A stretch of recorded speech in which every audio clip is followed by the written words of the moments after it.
Alrighty, ladies and gentlemen, welcome back to Seaside Summer Marina, heading into day 9 here, everybody. This, potentially how things shake up, this could be the last day of the entire tournament. We have, right now, we're going with Iron Thorns and Prototype. Those are the 2 teams we have going against each other right now. The winner of that will move on our placement matches here to battle Disco Ducks for 5th place. And then later today we're going to be having YSL versus Persona, and they will be doing the 3rd and 4th place showdown. And then finally this evening we should have Frogfin going against Omni in the... Or I actually don't know if it's best of 5 anymore. We'll have to see. But we'll have Frogfin going against Omni, battling it out for that 1st place. So that'll be great to see. I mean, we're getting pretty much right into our band picks here. Chip, what do you have to say about any of this?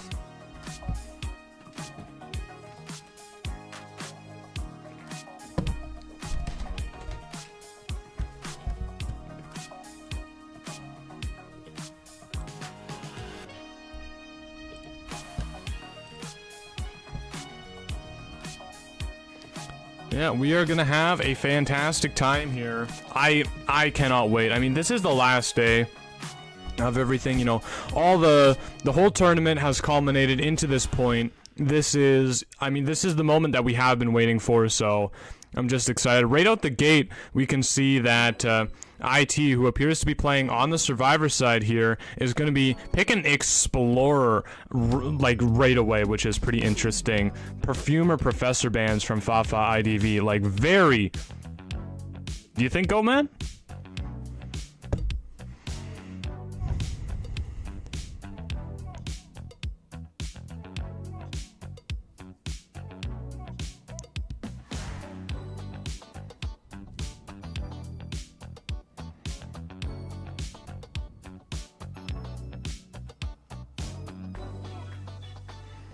Yeah, I mean, I could see a Goatman here. The one wrinkle I think that Goatman would have is this Lakeside Village, maybe not the best map for a goat.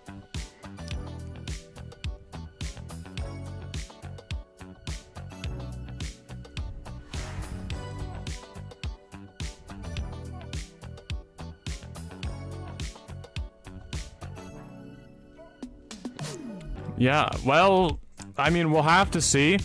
It is Fafa, known for playing a little bit. Oh my gosh, I just hit my funny bone. But wait, never mind. Okay, I don't know why I mentioned that, but yeah, and Fafa is known for playing a little bit more of those off-meta characters. So, I mean, we'll just have to see. We'll have to see if he breaks out anything a little bit crazy here for us.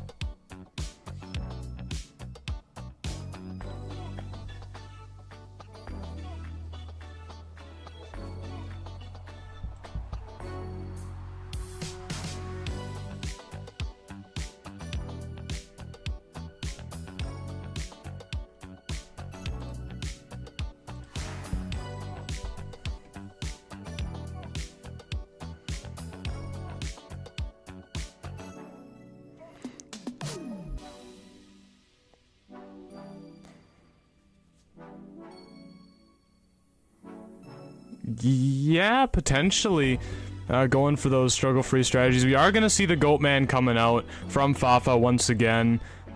Yeah, well, are you surprised?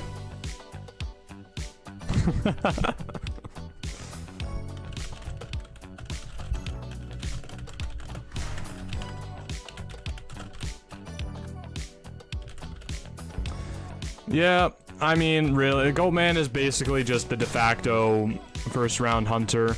We're gonna see just a very conventional spawn here from Iron Thorns. Not anything that interesting.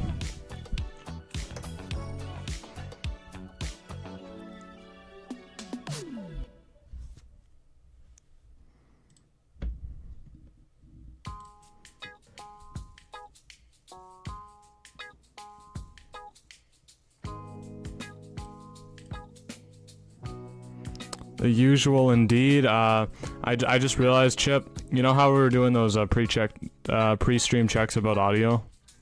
Yeah. I forgot to make you not muted again. I told you. I said check the audio. Okay. You know what? I gotta keep reminding you. If we ever do this again, I'm gonna make sure I'm on you about that. I checked it. I promise I checked it beforehand. Like, it was working. Not 5 minutes ago it was working.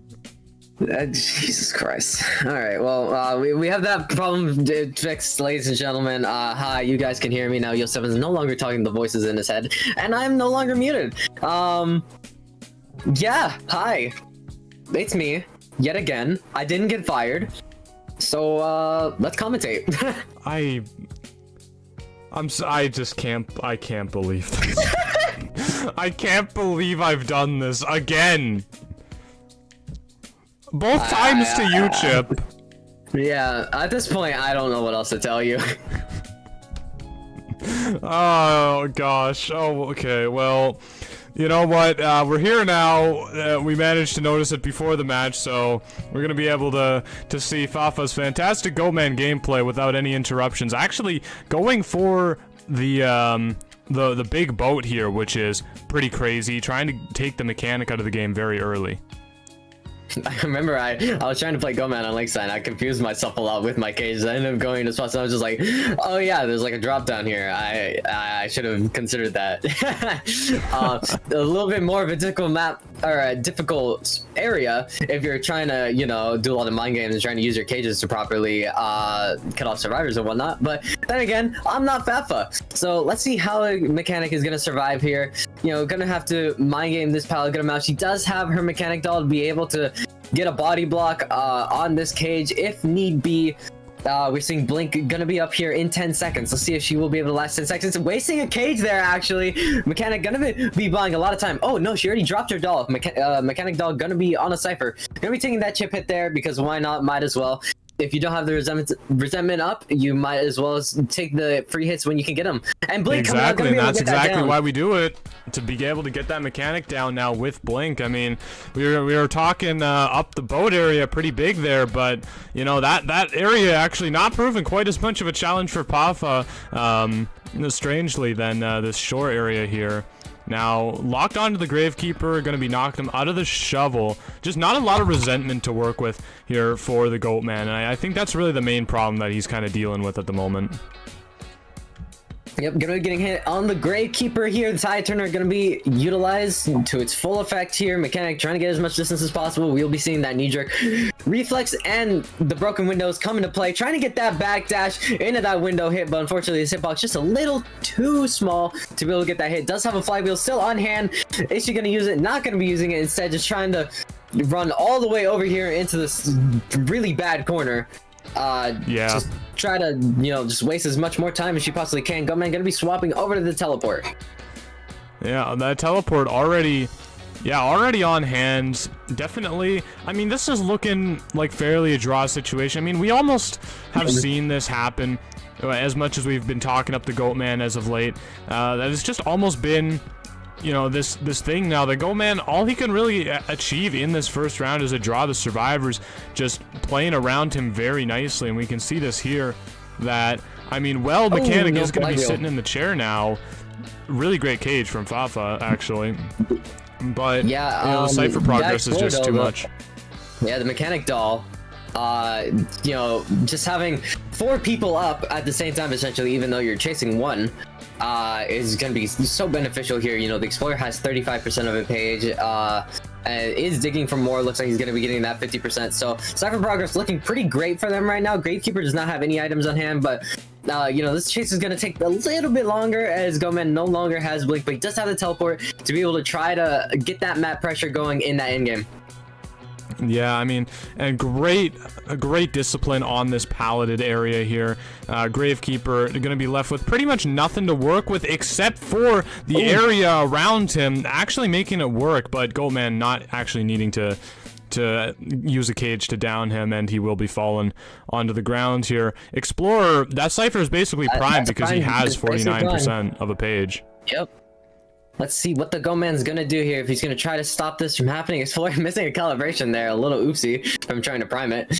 So let's see. Just takes a hit with the cage. I'm not so sure about using the cage there. You know, you want to keep that resentment up for after they pop it. We're gonna see there's a 3-man endgame. Oh, the pallet actually coming in, very crucial for the Explorer as he creates this fortress area, getting the terror shock on him though regardless. But I mean, Teleport? teleport is on the table. Teleport actually is on the table. But very little resentment for Fafa to use right now. Only 1 cage worth of it, maybe 2 by the time he gets himself over there. Oh, this... They weren't trying to transition over. They weren't thinking about the teleport. They were not, but... Interesting, okay. Yeah, okay, it looks like, is the Psychologist going to be able to make it? She is not. Gravekeeper going to be forced out. And now, yeah, this is going to be a 3 survivor elimination for Fafa. Yeah, they weren't thinking about the teleport. That really hurt them. You know, if the Psychologist or the Gravekeeper were heading over to the chair there, they could have still had 2 people up and tried to spread out so they could have 1 person on the gate and the other person trying to go rescue the other survivor that gets down there. Yeah, they were not prepared for that teleport whatsoever. They did not think that that was going to come through. I mean, Fafa changed his trait so early. I guess the survivors just kind of forgot about him. Like, oh yeah, he still has blink. We're good. We can just push this gate and get out. But that you know, that realization not coming to them a little bit earlier, kind of. I mean, maybe they just thought they could make it in time.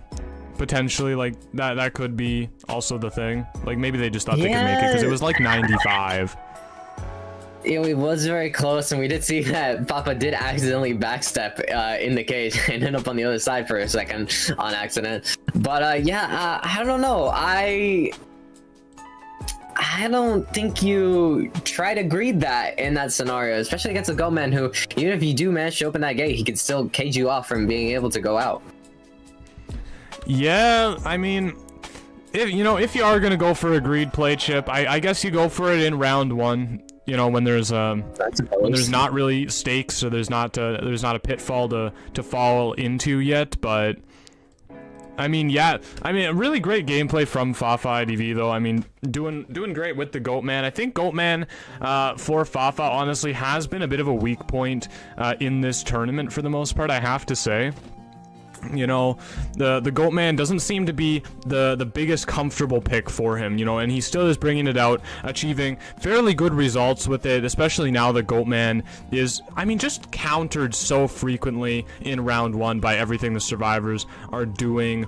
You know, and so to be able to still come out and get draws, push for wins, it's not like it's bad results by any stretch of the imagination. Yeah, absolutely not. Yeah, as you said, especially on a hunter that Fafa definitely seems more uncomfortable with. I mean, just wait till we see him on a hunter that he is comfortable with. Gonna be getting very good results there. But either way, still getting a 3-man on the Goatman, which is, you know, it's definitely something that I'm sure they love to see and are very happy with. Yeah, for sure. And now we are going to be seeing Persona now, or not Persona, pardon me, Prototype on the Survivor side. Persona plays later in the day, everybody.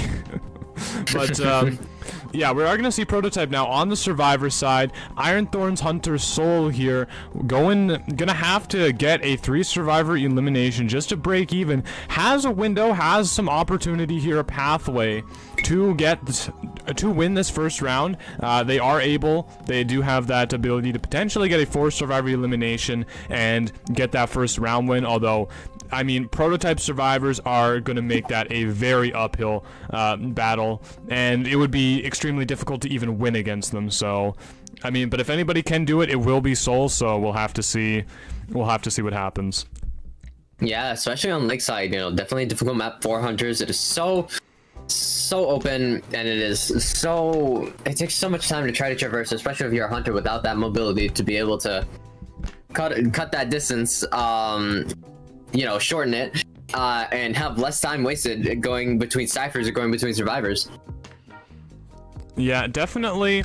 I mean, out of all the maps, though, I have to say this one probably isn't the strongest for Goatman. We see Prototype. I'm not sure if they chose this one, but this does seem to be a map pick that they do like, this Lakeside Village, which I am all for, by the way. I love Lakeside Village. But yeah, it looks like... Yeah, no, it was actually Iron Thorns that picked this map, so... Yeah, it wasn't Prototype actually picking this one, but I think something that Prototype was pretty comfortable with. I mean, we saw them, they honestly achieved one of my favorite matches yesterday, with a fantastic result against or not yesterday, pardon me, but the day before, with a great result against YSL, their Hunter 7 Luo, and just doing a great endgame Cypher play. So we'll have to see what they have in store for this second half of round 1 here against Iron Thorns. Yep, pretty great starting match overall. Can't wait to see this second one. Probably gonna be seeing another Goat Man, I would imagine. You know, I mean, well, you might as well. You might as well. Yeah, I mean, Soul here, he has the Goat Man moving profile picture and everything, so potentially spent a good amount of time on that Goat Man. I mean, Soul as well. I'm not 100% sure if it was them, but I know Iron Thorns, one of their hunters, really made some flashy plays with the Goat Man early on in the tournament and did super fantastic with them. So, I mean, you know, time has definitely been invested in that character. I'm sure that they can make the Goat Man work, even though Goat Man, of course, isn't all that he used to be. Still very dangerous in the right hands, and I mean, I think Soul definitely has the right hands to play him fantastically. Yep, having those fast hand actions to be able to pull off those cages really quickly, get the back steps, get the hits in where you need to get them, and of course, having all of that knowledge that all of these hunters have, to be able to make the right plays, make the right little micro decisions to be able to get that 4K in the end. Yeah, I mean, it looks like we are seeing just a little bit of a delay, waiting for a player from Prototype to, you know, get into the game room here. So, yeah, I mean, with this tournament coming to an end, Chip, of course, you haven't seen your Lucino yet. I still haven't seen my Bonbon. We're bringing it back to this. Yes, I'm not skipping this opportunity. You better believe it. But, I mean, do you think maybe there's a chance we'll see one of those hunters played out by either one of these teams? Hell no. as simply as I can put it, absolutely not. We're in the end game. If we're still thinking that we're gonna see that Evil Reptilian or that Guard 26 coming out, we might just be a little bit more delusional than I thought we were. Yeah, maybe, you know, I'm still clinging on to my hope and a dream. I mean, I guess I get to at least watch him in other tournaments, you know, but I was hoping to see him at least once here. At least you have something. At least you have something. You know how often how often it is anyone plays Evil Reptilian? Never. Exactly. It's rough out here. Exactly. Well, see, one of those is a meta character, the other one isn't, so I had to main the niche character, of course. So why wouldn't I? Well, you also main Wheel, right? We've seen a couple Wheels at least. Yeah, we have seen Wheels, but he's not what he used to be. My poor boy, he gets bullied so often. Guys, it's listen, the 3 short kings. You can't bully the 3 short kings. They're silly, they're goofy. Well, he's definitely a little bit weak to harass, maybe. Especially out of Wheel form. The day Anti-Crane got added. The day Flywheel got added. Oh my goodness. Yeah, I think they're changing Flywheel's cooldown to, yes, 150 seconds now, right? 30 extra seconds, yes. Yes! Yeah, we're saved! We've given grace! I guess we're pretty much going from 2 Flywheels a game to 1 almost with that. Yeah, pretty much. I mean, yeah, unless your first chase. You know, if your first chase, you're able to get the 2 Flywheels. I mean, it's still... Do you think it's so? Gonna help out. It's gonna help out. I can see it. I can see it. Yeah. You gotta get, like, a good first kite in, though. Yeah, I feel like the general consensus was that Flywheel definitely did not need to get nerfed. Which, I mean, I don't know how much you agree with, but I think there was definitely a bit of discrepancy between the 2 traits. Like, Flywheel was almost universally better than Knee-Jerk Reflex, which I think was the main problem. So I do agree with the change. Like, I like what the devs are doing there. Yeah, I'm not sure if a cooldown nerf was the way to go, but, I mean, you see Flywheel so often, it's just like, you know, it's something you just expect. You're just like, alright, here's my first ability. Do you have the Flywheel? Yeah, yep, you do. Yep. Alright, yep, well, alright, that's gone. And we move on. Yep, and trying to get your next hit, and then they like, using that flywheel, they either reach a pallet, they reach a window or something, and you're just standing there with a cooldown. Yeah, I mean, I'm not sure. I mean, really the only two, like, because what else do you change about flywheel, really? Like, it's such a difficult thing to buff or nerf, because the only lever you really have is that cooldown, right? Like, that's the only thing you can do. Knee-jerk reflex, maybe you could have buffed it instead, I guess? Try to, I don't know, just some way to make the two kind of on par, but, obviously, flywheel is for more tight kiting, and broken windows is for more transition kiting. Even flywheel, though, it can be used for, like, because you can make a transition with a flywheel, though, like, that's the thing. I mean, you can, it is a very, like, a diverse tool, but yeah, it's less good for transitioning, but like you can, it's better all around. It's still possible, yeah. It's the better all around. It's the safer pick. It's the safer pick. It is. All right. Well, yeah. It looks like we do see that Prototype has now fully joined into the match, so we should see that beginning soon for the second half of this first round here. I mean, I'm excited to see it. Like, honestly, this whole last couple days, all we've seen is just phenomenal Identity 5 getting played, and I'm just excited to see more of it. I'm also very excited to see more of it, Not often do I get to commentate. Actually, I don't think I've ever commentated on over IDV before, so this is very fun. This is very cool. Glad to be here. Yeah, I mean, I'm glad to be here with you, Chip, but heading into our pick ban section, we do see that Soul has opted to ban out the Seer and the Mechanic. I mean, just really generic bans, probably Antiquarian arriving third, so that the survivors don't have that as a fourth pick to continue to threaten it later. And I mean, Puppeteer gonna get picked, Magician, very much just in the theory of what we see in first round so far. Yeah, I'm not expecting anything too crazy here on the leg side. I imagine both sides here are gonna go with some, the usual picks that we see. So just gonna have to wait and see how this plays out. Unless we see something crazy right now. Unless we see, I don't know, the lucky guy comes out or something. We see the thief pick. The thief pick. This thief actually could be not horrible into Goatman, because like you can kind of permanently cancel his cages maybe, but it'd require the right map, and I'm actually, Lakeside might be that map. But you probably see him more in the moonlit, by that carousel. Oh, true.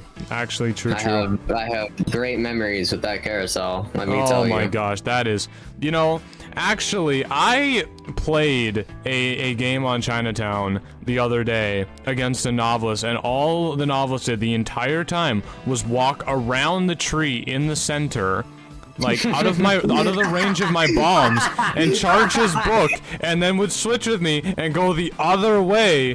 It was so infuriating. I might have done that before once. Oh, you're calling me a bad person because of the thing with the cowboy. Oh, I know exactly who you are, Breaking Chip. I see right through you. Listen, it is a big tree. It is a big tree, okay? If you're playing against a hunter that's got a slow base movement speed and no mobility, I just might kite around that tree, for a little bit, and they'll catch up eventually.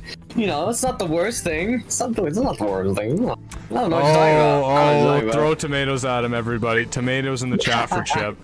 Tomatoes in the chat for Chip, people, because he's a tree kiter. Guys, listen, I don't listen, the trees are my worst enemy, okay? As a breaking wheel main, or former breaking wheel main, God, those trees, if I ever had a survivor spinning around those trees, oh, the pain. Oh, the pain. Well, you know one hunter that doesn't struggle with trees. Maybe you could guess. But, actually pretty much no hunters, apart from Wheel. I guess, I don't know. Who else struggles with trees, really? Yeah, pretty much no one, it's just Wheel. Undead, maybe? Maybe seeing... Yeah, another Goatman. Yeah, I mean, this is, What else is it gonna be? What else is it gonna be? He's on the table. It's first round. You're gonna be picking that goat man. This is gonna be a little bit more difficult for the goat man. You know, we got a magician, got a puppeteer, got a psychologist, and we have the wildling. Yeah, actually, once again from Prototype, I really want to ask them what the idea behind this spawn is, because you don't see this spawn particularly often. And, like, again, usually, and I said this when they played last as well, they usually see the psychologist over by one to the left and the wildling over by one to the right, but they've chosen to kind of move those two characters, and potentially, I think the idea is to create better rotation here, Chip. I mean, maybe you have a different idea? Yeah, I think so. Yeah, with the, you know, with the psychologist being closer to the boat, she's able to utilize that, you know, if she takes that hit. She's able to transition more easily, and especially, you know, with a character that doesn't have too much to work with, just that extra hit tank, you know, but they do have that kite build to also help out as well. So I'd imagine it provides better transition for this team to be able to work around, and you know, with the communication that they have, I'm sure they know what they're doing. Yeah, of course, they, you know, they're gonna have a plan. I do really want to know what the exact idea is. I'm very curious there, because I mean, you do not see this very often, and you know, you see in tournaments a lot of spawns that are maybe a little bit different than what you normally see in the ranked mode. So of course that's what we're seeing here. You do have that improved communication tool, so I mean, we'll see what this goat man decides to do, who he's gonna go for. Not a lot of great chase targets first. Looks like gonna try for the puppeteer. I guess the most guaranteed out of everybody. Yeah, for sure. Shimmy, don't call me Unk. I'm not that old, man. Anyways, welcome to the club, Chip. Okay, you're an old soul. I don't want to hear it from you, of all people. Yeah, it's gonna be chasing the puppeteer here. Gonna be trying to play some mind games here at the window. Looks like at first it's gonna be coming out here. No Lewis utilized, which means he doesn't get the puppet off. Nice. That was really good. That was really important. Yeah, this is huge for Soul here, everybody, because that Lewis not being utilized means Puppeteer is going to be able to take one less hit in this game. Once again, this mind game is going to be coming out. Using that Lewis just to force the goat man to come up. But the problem with doing this is he now has a lot of resentment. He has 80 resentment. He can use 2 cages worth of it. And he uses both of them for a terror shock. Wow, that was really good. That was really good. And that's a down before blink, ladies and gentlemen. That was a down, you know, even if it's a few seconds before blink is up, that's still very important. You know, a few seconds can matter in a game like IDV. So we're going to be seeing Puppeteer going to this corner chair over here. 3 ciphers being worked on, but, you know, the Viling is not going to have the quickest decoding speed. Magician and Psychologist don't have a decoding debuff, so going to be able to get their ciphers done fairly quickly. Yeah, it looks like Soul going out, scouting the cipher that the Wildling actually rotated off of, opting to try to decode the middle one. And double caging, not allowing any opportunity for escape from the Puppeteer, of course. Yeah, and Puppeteer gonna go down right away. It's very important to hit Puppeteer while he is in tie turn, because here, it looks like. Oh yeah. Not? No. The actually leaving, actually. Yeah. Leaving. Wow. Okay. Okay, so I'm guessing it's just because, you know, he took that hit, he took that full damage hit, so they don't want to be too risky with anything. Oh yeah, gonna be taking the Psychologist heal, so they're probably gonna go for the harassment after this chair, I would imagine. Yeah, that is more than likely the plan here, Chip. I mean, getting on the board even, I guess you're kind of forced to do it, but, you know, leaving just to be able to get that Psychologist heal, not wasting any more time. But it looks like Numer the Magician is going to be found out and taking a hit as well. And now Soul going to be heading right back over to the chair, actually getting 2 injuries off of this chair, which is really good for him. This Wildling harass is going to have to make up a lot of that potential extra time that Soul will get in the end game. And yeah, it looks like Blink is coming out, finally released, and the Puppeteer, I mean, just not able to use Lewis at all. Yeah, I mean, that's very unfortunate for our survivors here. They had the resources on hand, but unfortunately the reaction time was just not quick enough for the goat man. And that's a survivor already sent to the manor. Psychologist gonna be finishing that for survivor. 1 cipher remaining, but the goat man has a teleport on hand for this endgame, and 2 survivors are injured on the map. That is scary to be injured against the goat man. Yeah, it's terrifying. I mean, Magician at least has 3 wands to work with. Wildling does have his board, but that's on cooldown for another 15 seconds. So if he gets found before then, it's going to be bad news bears for him. It does look like he's going to be able to avoid it. Magician, the one taking the tinnitus right now, as the resentment actually sits at full for soul. He does not get spotted out there, hiding successfully behind that new little wall that was added there. Magician does not get spotted out. This is more waste of time for our hunter, but he is building up resentment. He does have full resentment now while the survivors are hiding. So, you know, while you can waste time, I guess the goat man, he's, you know, not too worried about time being wasted. It does help him build up his ability. Flywheeling through the cage, just taking a little bit more time to get that hit off. Yeah, I mean, and there, all that resentment coming to fruition to secure a hit on the psychologist, securing the second hit right away. And now, what can the survivors do? They're all injured. They have no real way of resetting. Otherwise, the ciphers are just not going to exist. Like, this is just a very difficult spot to be in. There's no way to really come back successfully from this. And Psychologist does not have any borrow time. So, you know, even if they get that final cipher primed, if they manage to pop it, the moment that Psychologist, you know, takes a hit, if the Wildling doesn't body block, then she's out of the game. Gonna be actually going for that teleport. Ooh. Yeah, early teleport coming through. Actually blocking himself off of his own cage, but Magician walking right into his waiting arms. And now, the Psychologist is going after half. Magician's going on the chair. Wildling is on his board trying to make it over to the Psychologist in time, which, I mean, Soul obviously knows exactly what's happening. And he's just going to be going over there, looks like, right away.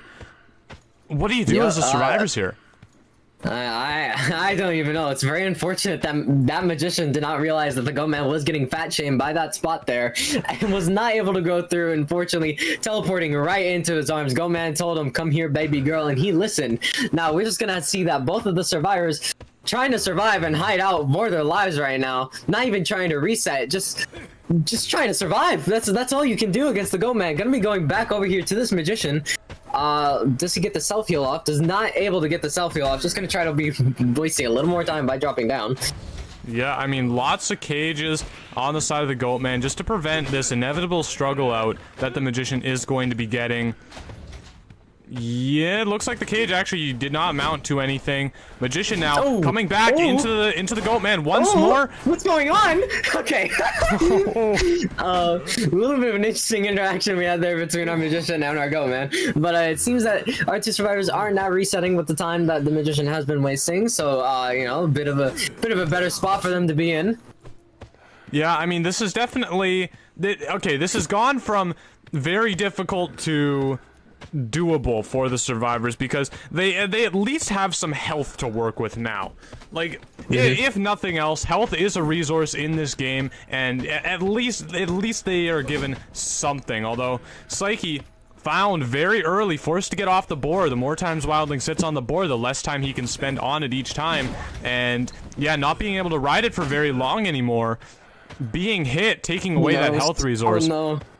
Yeah, and sniffing out. Figuring out that oh wow, and flywheel not connecting either. This might be a stuff. This might be a stuff right here. I think so. Oh, it is. Yeah. And well, you can't really come back from that, can you? No, you really can't. I mean, actually chairing the Psychologist, surprisingly, potentially thinks that he knows where the Wildling is. I know he's just gonna put this down. I'm throwing the Psychologist to the floor very gently and trying to find this Wildling. Yeah, you know, Goldman really does, like, really gently just lower the balloons down, doesn't he? Like, out of all the hunters, he really does it very gently. He gives the survivors princess treatment, and I think just really shows Goldman's very gentlemanly personality, even though he's the most terrifying hunter to go against in this game. Oh yeah, absolutely. Maybe that's why he's still you know, he's still as good as he is. You know, no one wants to you know, destroy the gentleman quite too bad. The whistle coming out from the Wildling blocking tinnitus, but not for long. The trail has been found from Soul, and I mean, this is just looking like a dead match to me, Chip. Yeah, I mean, what else can you do? You know, you got 2 survivors up running for their lives in fear, and not really gonna be able to touch those ciphers, as the moment that you do, the Goatman is gonna see that cipher moving and teleport to your location. Yeah, well, they could try to heal, I guess, really is all they can do. But that just seems like a tall order in a situation like this. Yeah, you know, they're just hiding. They're just standing and waiting and hiding. Psyche, you know, touching the cipher every once in a while to make sure he doesn't get crows is actually going to be decoding a little bit here. But the moment that he sees that cipher moving, the teleport's going to be coming out. Yeah, I mean, potentially Psyche trying to bait the hunter over into this area so the psychologist can make a play on something. It looks like, yeah, she's pushing that other cipher over there. But, I mean, the boar is just not... It does not provide enough time for the wildling anymore. It's almost out already, everybody. And, yeah, we could see it. Yeah, he's just hit off of it, actually. No, just waiting for his cage. Just waiting for his cage. Yeah, and the moment that cage comes out, down goes the wildling. Sees exactly where the psychologist is. Actually gonna pick up and chair the wildling. Just because he can see how much that cipher's shaking. He can probably tell that it is primed. Psychologist is probably gonna pop. No, waiting. Waiting, actually. There we go. Oh, yeah, it doesn't even... I mean, the pop changes almost nothing because Soul knows exactly where she is. So she really just has to survive until Wildling is eliminated and then try to make some sort of dungeon play, but that's very difficult to do, especially against a Goatman. And cut off. Oh my goodness, what a cage there to be able to stop the psychologist from rotating back around at the pallet. I mean, that was a done deal for quite a while. We were just waiting to see all of our survivors get chaired. Yeah, you know, I credit where credit is due to the survivor side of Prototype there. They did their best, and, you know, they actually managed to pop the final cipher. It just wasn't quite enough. Wildling went on the boar a few too many times, just couldn't sit on it for a long enough period of time after the fact, and that just... Yeah, yeah. Yep. I mean, you know, it's Goatman matches. What much can you really do against the Goatman? How much can you really do? Yeah. Well, even I mean, on a map that is less favorable for him. Yeah. Well, it appears that the battle of the Goatmans in this first round has been won by Iron Thorns, who do take it because, I mean, their hunter achieved a forced survivor elimination, whereas Fafa IDV from the side of Prototype only managing to get that 3 survivors eliminated and sent back to the manor. So we're going to be seeing a 6-3 in favor of Iron Thorns with that first round, Chip. Yeah, pretty good first round overall, I gotta say. You know, I mean, as good of a first round as you can get. You know, of course we're just gonna be expecting the Goatman to be coming out to play, and the survivors just gonna have to do their best to survive against it. Yeah, well, Goatman now taken off the table, and I mean, we enter the non-Goatman rounds of the game, where pretty much anything can come out. You really can play kind of whatever you want now that that Goatman's gone. I mean, obviously you still have the looming threats of the Opera Singer, Ivy, and Hullabaloo, of course, being really great picks, but you can go a little bit crazy here, and you're definitely not going to be punished for it. This is our way of saying, please go Bon and Evil Reptilian. Thank you. Yeah, definitely able to use more picks here in this second round with Goatman being off the table. You know, every other hunter has taken their fair hits of nerfs here and there, so just allowing more options to be on the table, lots of more stuff that the hunters, you know, could potentially bring out. You know, we'd love to see some more non-meta. That'd be really great. We'd be really happy, especially as commentators. Gives us something very crazy to commentate. Yeah, and now we're just waiting for the teams to do substitutions. For those of you that don't know, after every round, an opportunity is provided for substitutions to each team, but it looks like neither team is going to be taking that opportunity for any substitutions to come out, and yeah, we're just going to be proceeding to our map picks and our map bans. Yep. Just waiting for all that to come in. Let's see, on the lakeside, you know, very big map. We could potentially, you know, it'd be crazy, but we could see the Wu-Chang come out to play. You know, it'd be really crazy, it'd be really silly, it'd be really goofy, but I think it'd be really cool to see another one. I mean, it would be. I mean, Lakeside isn't Lakeside? Yeah, Lakeside was picked, so we can't do Lakeside anymore. Oh yeah. Am I mistaken? No, we are picking a different map. Yes, of course. My bad. I mean, we could see Moonlit. We could see Moon River Park come out and Ever Sleeping, something like that. Ever Sleeping too. I mean, Fafa actually has played Wu-Chang a couple times, so I mean, maybe we'll continue with the trend and play Wu-Chang once again. It'd be very cool, you know. We have been seeing him here and there. He has popped his head up a bit. He has, you know, like a mole out of the ground. Wu-Chang has, I mean, he's been thrown around. We've seen him once again in use in some other leagues, you know, the Japanese and Chinese leagues. You know, maybe just toying around with the idea. You know, he's a pretty solid hunter, all things considered. If you can overcome his early game, it's pretty tough to kite a late game Wu-Chang, everybody. Like, it really is, especially with him being able to teleport so frequently. It's hard. It is a hard thing to do. All right, gonna be seeing the map ban is gonna be going on to Hospital here, so you know, very Survivor side of map taken off the board. So we'll be seeing what map is gonna be chosen here on the side of Prototype. Yeah, and it looks like it's gonna be Chinatown. Okay. Yeah, Chinatown. Seeing actually a significant amount of use, both Chinatown and Ever Sleeping Town, both village maps. Well, I guess not really village maps, both town maps, I should say, being utilized here a fair amount in this tournament. I think more than any other map, we have definitely seen Ever Sleeping Town, and Chinatown probably comes in second. So, just going back to a map people are very familiar with. Yeah, definitely not my personal favorite map, that's for sure. But you know, on the Chinatown, guys, it is still possible to see the Wu-Chang. It's not, the dream is not dead. You could also see a evil reptilian, but you know, that's not gonna happen. I mean, there's a lot of things that you could play here, especially. Well, we'll have to see what you know, what the survivors and hunters opt to pick and ban. Really, it looks like. Yeah, we're gonna be seeing Prototype as the hunter first, and Iron Thorns is gonna be rocking the survivor side once again to kick things off. The same faction order that we had in the previous round, we're gonna be starting off round 2 with as well. All right. I'm excited.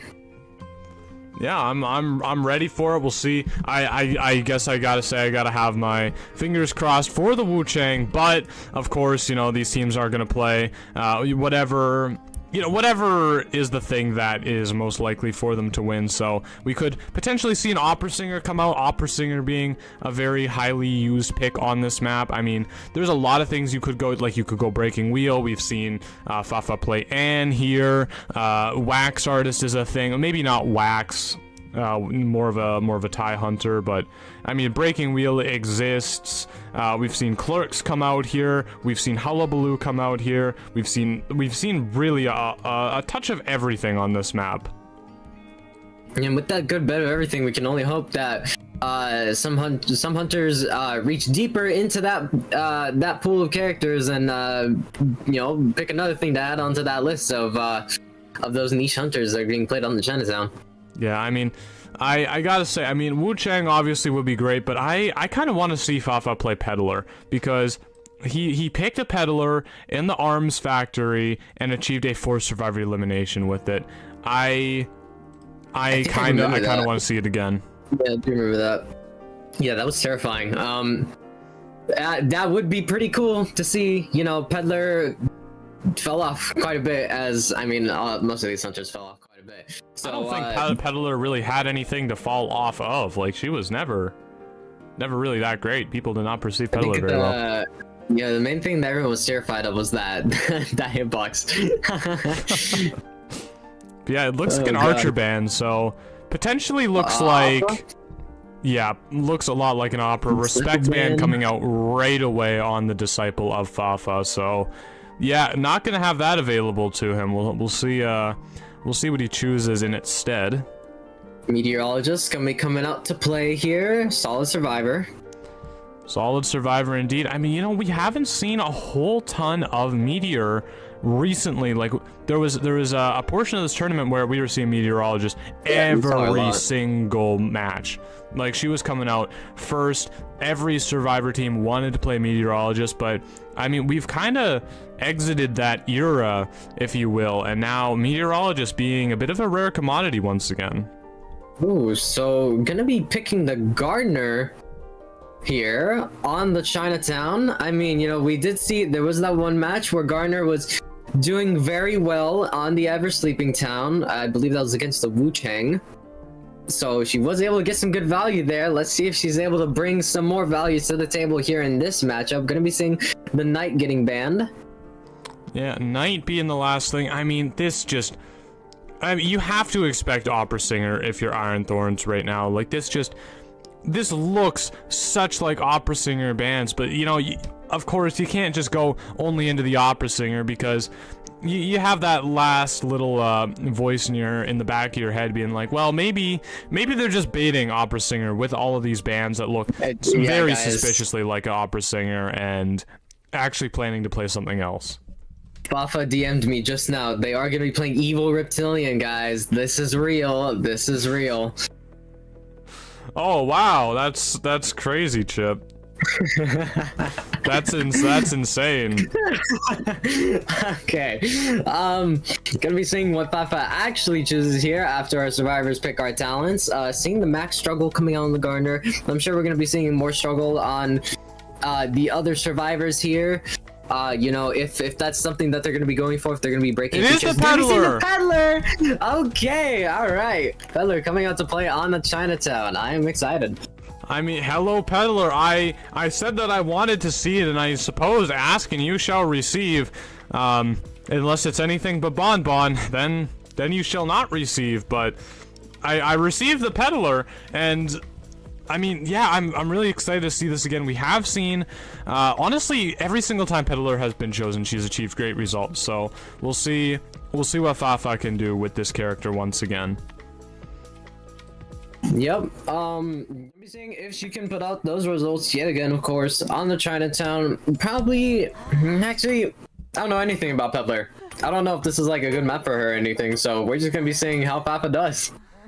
Yeah, I mean, we definitely will. Now, you do gotta keep in mind that Prototype is really looking for a win here, is the biggest thing that they want, because they cannot lose another round, okay? Prototype needs to at least draw this round with Iron Thorns to be able to even move on into a round 3 and have a chance at winning something. I mean, they are in a little bit of a hole right now, 3-point disadvantage, and yeah, needing... or 3 points and a round win disadvantage, I should say. So you really are looking to win here if you are Fafa, to give your survivors a good chance at just at least drawing you up with the round wins.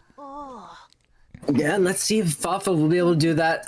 Spawn locations here are nothing too crazy. Gonna be choosing to spawn in the bottom left, our Hunter. And, you know, the two targets that he has are the Gardener and the Magician. I would imagine Fafa would be going after the Gardener. You know, Gardener is definitely the weakest target here. Magician getting that buff recently. You know, you could go after the Gravekeeper, get it tied out, but it's probably not what's gonna happen here, and Meteorologist isn't even a thing on the table for Fafa. Yeah, probably gonna go for that Gardener right away. Yeah, both tides gonna be on the table. I actually didn't see the builds, but I assume Meteorologist brought one because Meteorologist is such a strong survivor. She just doesn't need to not bring it. Yeah, definitely being a more how do I put this, character that you can definitely bring more on. You got more options on Meteorologist. She kind of covers her bases pretty well. I would say fairly decently. Yeah, I definitely have to agree with you there. But I mean, right. I guess we're just kind of waiting for the match to load. And do you think that he will be using the S tier skin or not? Oh wow. No. Just not using the S tier skin, and pretty basic build, you know, nothing too crazy there. Yeah, nothing super crazy. I'm getting a fair amount of lag on my screen here. Ooh. Yeah. Okay, don't worry, I got it. So Fafa gonna be here in the hotel using his vine immediately to try to catch up to whoever this survivor is. As you can see, lots of distance, you know, lots of time cut there with that vine to be able to just catch up this survivor and make sure, you know, that hunter's instinct also coming in pretty well. Yep, going to the magician using an illusion there. Let's see, does that block off the vine? Does not block off the vine. And she can go through it. She's able to go through it. Okay. Ooh, that's interesting.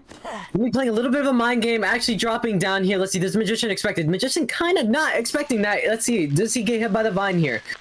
Actually, going around the corner, is able to dodge it pretty well. Fafa's going to be losing a little bit of distance there, not immediately going to that pellet, knowing that the pellet can just vine off the entrance to that area now, and the vine coming through, going to be able to secure a hit on the magician, and he actually gets stunned on his way back upstairs. Oh no! Oh no! Blink is up! Oh, but he's going to be able to illusion that. The illusion! What a fantastic prediction! Now, the flywheel is on hand. Let's see if he does dodge that vine. Does not dodge that vine. He's gonna be going down there because he is stunned. Very unfortunate, but very well played by our magician there. Yeah, I mean, really great place to run the magician. Basement is actually here, Chip, but there is a gravekeeper in the cards. Great, but basement still not exactly where you want to be. Peddler, is she still able to block off that basement using her wall? Or did they change that? They must have changed that. Well, we're gonna find out here. Yeah, it looks like the drop down hit is going to be successful. A second hit coming through onto the Gravekeeper. Vine at his disposal. Another trap being created. Nice. Magician is going to be hit. Not going to go for the Gravekeeper. Nope. Okay. Really wanted to make sure that he knows where the magician dies. Gonna be taking an iron element there, metal element, be able to have that stun resistance or that big hitbox whenever it needs to come into play. Yeah, wait, that gives you stun resistance? It does. Not like it doesn't give you like excitement resistance, but it's like I can't remember 20 or 40% stun resistance. Yeah, I don't think I've ever seen it used for that. I think I've only ever seen it used for the increased range. Cypher getting blocked off there, and Meteorologist gonna be dodging this vine. Oh no, actually does get the vine hit there. He's gonna be trying to vine the ground there, getting back another stack of vine to be able to use for later. He's gonna be using it now just to try to catch one of these survivors, get that free hit. Yeah, Meteorologist ends up being the one that takes it. And blowing into the pallet. That was so good. That was really good. Wasting more time here. They're gonna be trying to, stop this Peddler as much as you can. Magician has quite a good bit of distance here, but Peddler does have that vine to be able to cut this distance off short. Yeah, I mean, that vine really making a big difference here. Picking up another vine as well. 2 vines now to be used. Magician fresh out of wands, and it looks like he's going to use the flywheel to dodge the next vine. But the big hitbox coming in a terror shock. Wow. Ciphers are looking great though, Chip. Great back and forth there from the survivor and the hunter, but the ciphers have been moving this entire time, even though Magician is out of the match. Gonna be seeing Peddler going over to that cipher that is getting worked on, and is gonna be going to the Gravekeeper. Gravekeeper no longer any items on hand, and looks like we're seeing Meteorologist gonna be resetting herself with the rain. Yes. Yeah, it looks like it, and. Yeah, doorway being utilized. Chip hitting. Not really sure what it does too much for the Peddler right now, but she does hit it. Just so cool using it. So gonna be seeing Gardner going on to that last cipher the Gravekeeper was working on. Fafa gonna be taking this Gravekeeper over, trying to get him too close to the cipher. He is able to lock it off for a little bit, so this isn't the worst position for him to be in. Yeah, it does have 2 charges, so. Yeah, there we see it being locked off. The big hitbox coming into fruition. He's got to stay in camp. He does not have the luxury of leaving right now. Actually, oh no, did he mean to do that? I think he did. It's a vine around the cipher. I don't. Maybe he's gonna have to lock it off once again, and now he does have the ability to hit Gardner here. Okay. This is a hit he does a little 180. have. Okay. They're probably gonna start a new cipher again. Yeah, Peddler is able to lock down the cipher pretty well. Let's see, does have another charge to be able to lock it off yet again. I'm not sure sticking around the cipher is a good idea. They gave this Peddler 2 free hits, and against the Peddler, yeah, here comes the vine. Will it find the Meteorologist? It will not. Okay, oh, the Peddler makes such a sad noise. Gardner is still around. Oh, actually picks up a vine here instead of locking the cipher once again. I mean, she knows where all of these survivor locations are, so they're gonna be probably playing this pretty safe, trying to bait the Gardner into dropping down, but I think Gardner knows that. Yeah, Gardner not gonna fall for that one. Potentially, yeah, gonna look, lock this and go for a play with the vine. She does not want to allow these survivors any moment to self-heal, but the pallet stun actually gonna be too late. Big hitbox coming in on the side of Fafa. Is he gonna be able to get the hit here? It looks like he is. The attack cancel, recovery happening. No borrowed time from the meteorologist. Oh no, not what they wanted to happen there. Getting hit on a survivor that doesn't have borrowed time. I'm surprised the gatekeeper didn't try to go take the hit for her. Yeah, I mean, I feel like the survivors themselves there potentially just forgot that borrowed time existed. Yeah, they must have. That's the only reason. And now we're gonna see Gravekeeper gonna try to fight for his life to go over to the exit gate, but against a peddler with vines at her disposal, that's gonna be a bit of a difficult task to manage, especially one that has teleport on hand, even if she does mess up. Yeah, I mean, and no shovels even to use from the Gravekeeper. And we see. It. Yeah, we see Gardner's opted to open that gate instead of going for the rescue on the meteorologist. Fafa not even going to entertain the idea of it happening, and it looks like this is going to be a 3-survivor elimination here, Chip. Wow. Yep, that's a three elim on the Chinatown with the peddler. Pretty good result if you ask me. Yeah, I mean, Fafa keeping that peddler's win rate at 100% so far during the entirety of this event. Peddler has not lost a game, so yeah. Well, I mean, you know, even if Peddler isn't able to lock down that final cipher super hard to the point, you know, maybe like a clerk or something like that, definitely still giving Fafa a lot of time to work with and a lot of opportunities to be able to have the survivors to make a mistake, and they did make a mistake there, a pretty crucial one, having the meteorologist take that final hit and go down without the BT. Yeah, I mean, really, and you know, you got to give your flowers there to Fafa, everybody, because really just knows how to play in that situation. You know, of course, Peddler, she can lock down the cipher, but not forever. But you know, it was enough for him to be able to exploit the cracks in the survivors game and, you know, pull out a win. Yeah, that was quite entertaining. I enjoyed that match. Not too often you get to see a peddler played in you know, in a tournament setting like this, especially one that's able to get good results like that one. Yeah, not at all. And now, so we are going to be seeing Iron Thorns here on the Hunter's side. Now, if Iron Thorns wants to end this in the second round, they are going to have to get a 4-survivor escape. Ooh. Everybody. Or not a 4-survivor escape, a 4-survivor elimination. On the side of Prototype, who's playing the survivors, since, you know, I misspoke about escapes, let's actually talk about them. They're going to just need... I mean, they would prefer to get a draw. Like, honestly, a draw right now wins this round for Prototype. But, I mean, even if they only get 1 survivor out of this exit gate, they're going to be able to get to a round 3. So, you know, a lot of chances for Prototype to continue on in this series.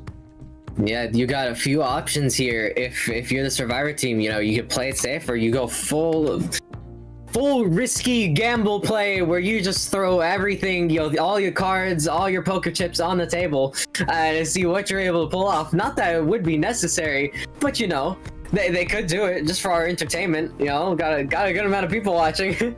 Thief pick. Thief, please give us something crazy. I mean, the thief pick would indeed be crazy. I mean, we have seen actually Prototype bringing out a good amount of Wildling, actually, and I mean, it's part of their global bans now, of course. Soul here, pretty much mirroring exactly what Fafa did with the Siren Archer ban. I mean, you have to kind of expect the Opera Singer. Prototype actually gonna ban it. But they were expecting that, okay. Yeah, I mean, yeah, Iron Thorns actually ended up banning Fafa's Disciple instead of the Opera Singer. Actually left it open for him, Fafa going for Peddler anyway. So, I mean, yeah, that didn't really matter, but yeah, Prototype not wanting to have to deal with the Opera Singer in a map that Opera Singer is very good, wants to deal with the Hullabaloo or a Ivy a lot more than them. But I mean, we'll see what Soul even has up their sleeves. I don't think we've seen really a whole lot from Soul, so I'm not sure what they could potentially have to, you know, to bring out other than the meta. Yeah, on the Survivor side here, you know, about what I expected, seeing the Embalmer. If they're trying to go for that safe play and get that 1 or 2 people out, Coordinator and Merc also going to be the next survivors coming out. Soul going to be banning the Florian as the 3rd survivor, and the 4th survivor is going to be the Meteorologist. Yeah, not wanting to deal with that Meteorologist, just a very strong kiter in general. I think if I was to look at this, I would say it's probably gonna be a IV. Like, this is what those bands look a lot like to me, especially the Fire Investigator. I mean, yeah, particularly telling. But I mean, yeah, we'll see. We'll have to see what Soul picks. So it looks like they are expecting the IV pick. You know, having the Professor be able to tank that Fear stun, and also, you know, being able to bring a Flywheel. That's 2 stuns that he can tank. That's true, and it looks like the Professor also having that that full kiting build there. Maybe they'll change it, but it looks like that is what they are looking at bringing. Embalmer's, yeah, Embalmer's build is a little bit of a fun one, but oh, I love IDV. All right, that makes 1 out of every single person here who loves playing IDV. Yeah, you know, it's I can't. I cannot, but yeah, actually going right down to the wire with these talent picks, waiting, you know, really thinking carefully about them.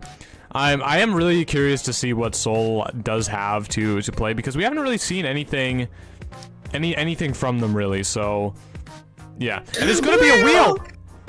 It's gonna be a wheel! Okay, alright, we got ourselves a match, ladies and gentlemen. The wheel pick on Chinatown definitely being a decent pick, you know, just a few areas that you want to avoid.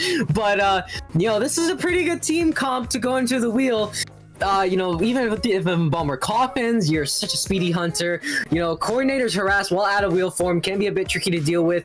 But if you're able to get that pin on her and able to get that stun on her, you know, that's a little something to work with. You know, Merc, you're able to get both those pins, you're able to just instant down him, not really care. And Professor's a little bit more, you know, of a challenge to deal with.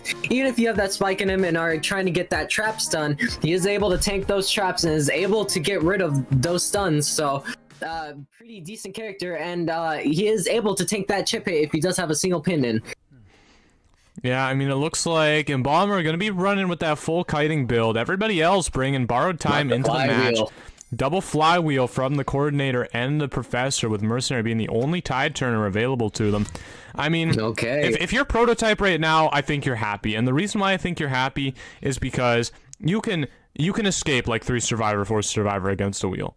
But you can also lose, you know, 3 survivor, 4 survivor against a wheel. Like, it's not a hunter that you're really gonna draw much against, and I think that was probably the idea behind Soul playing it here.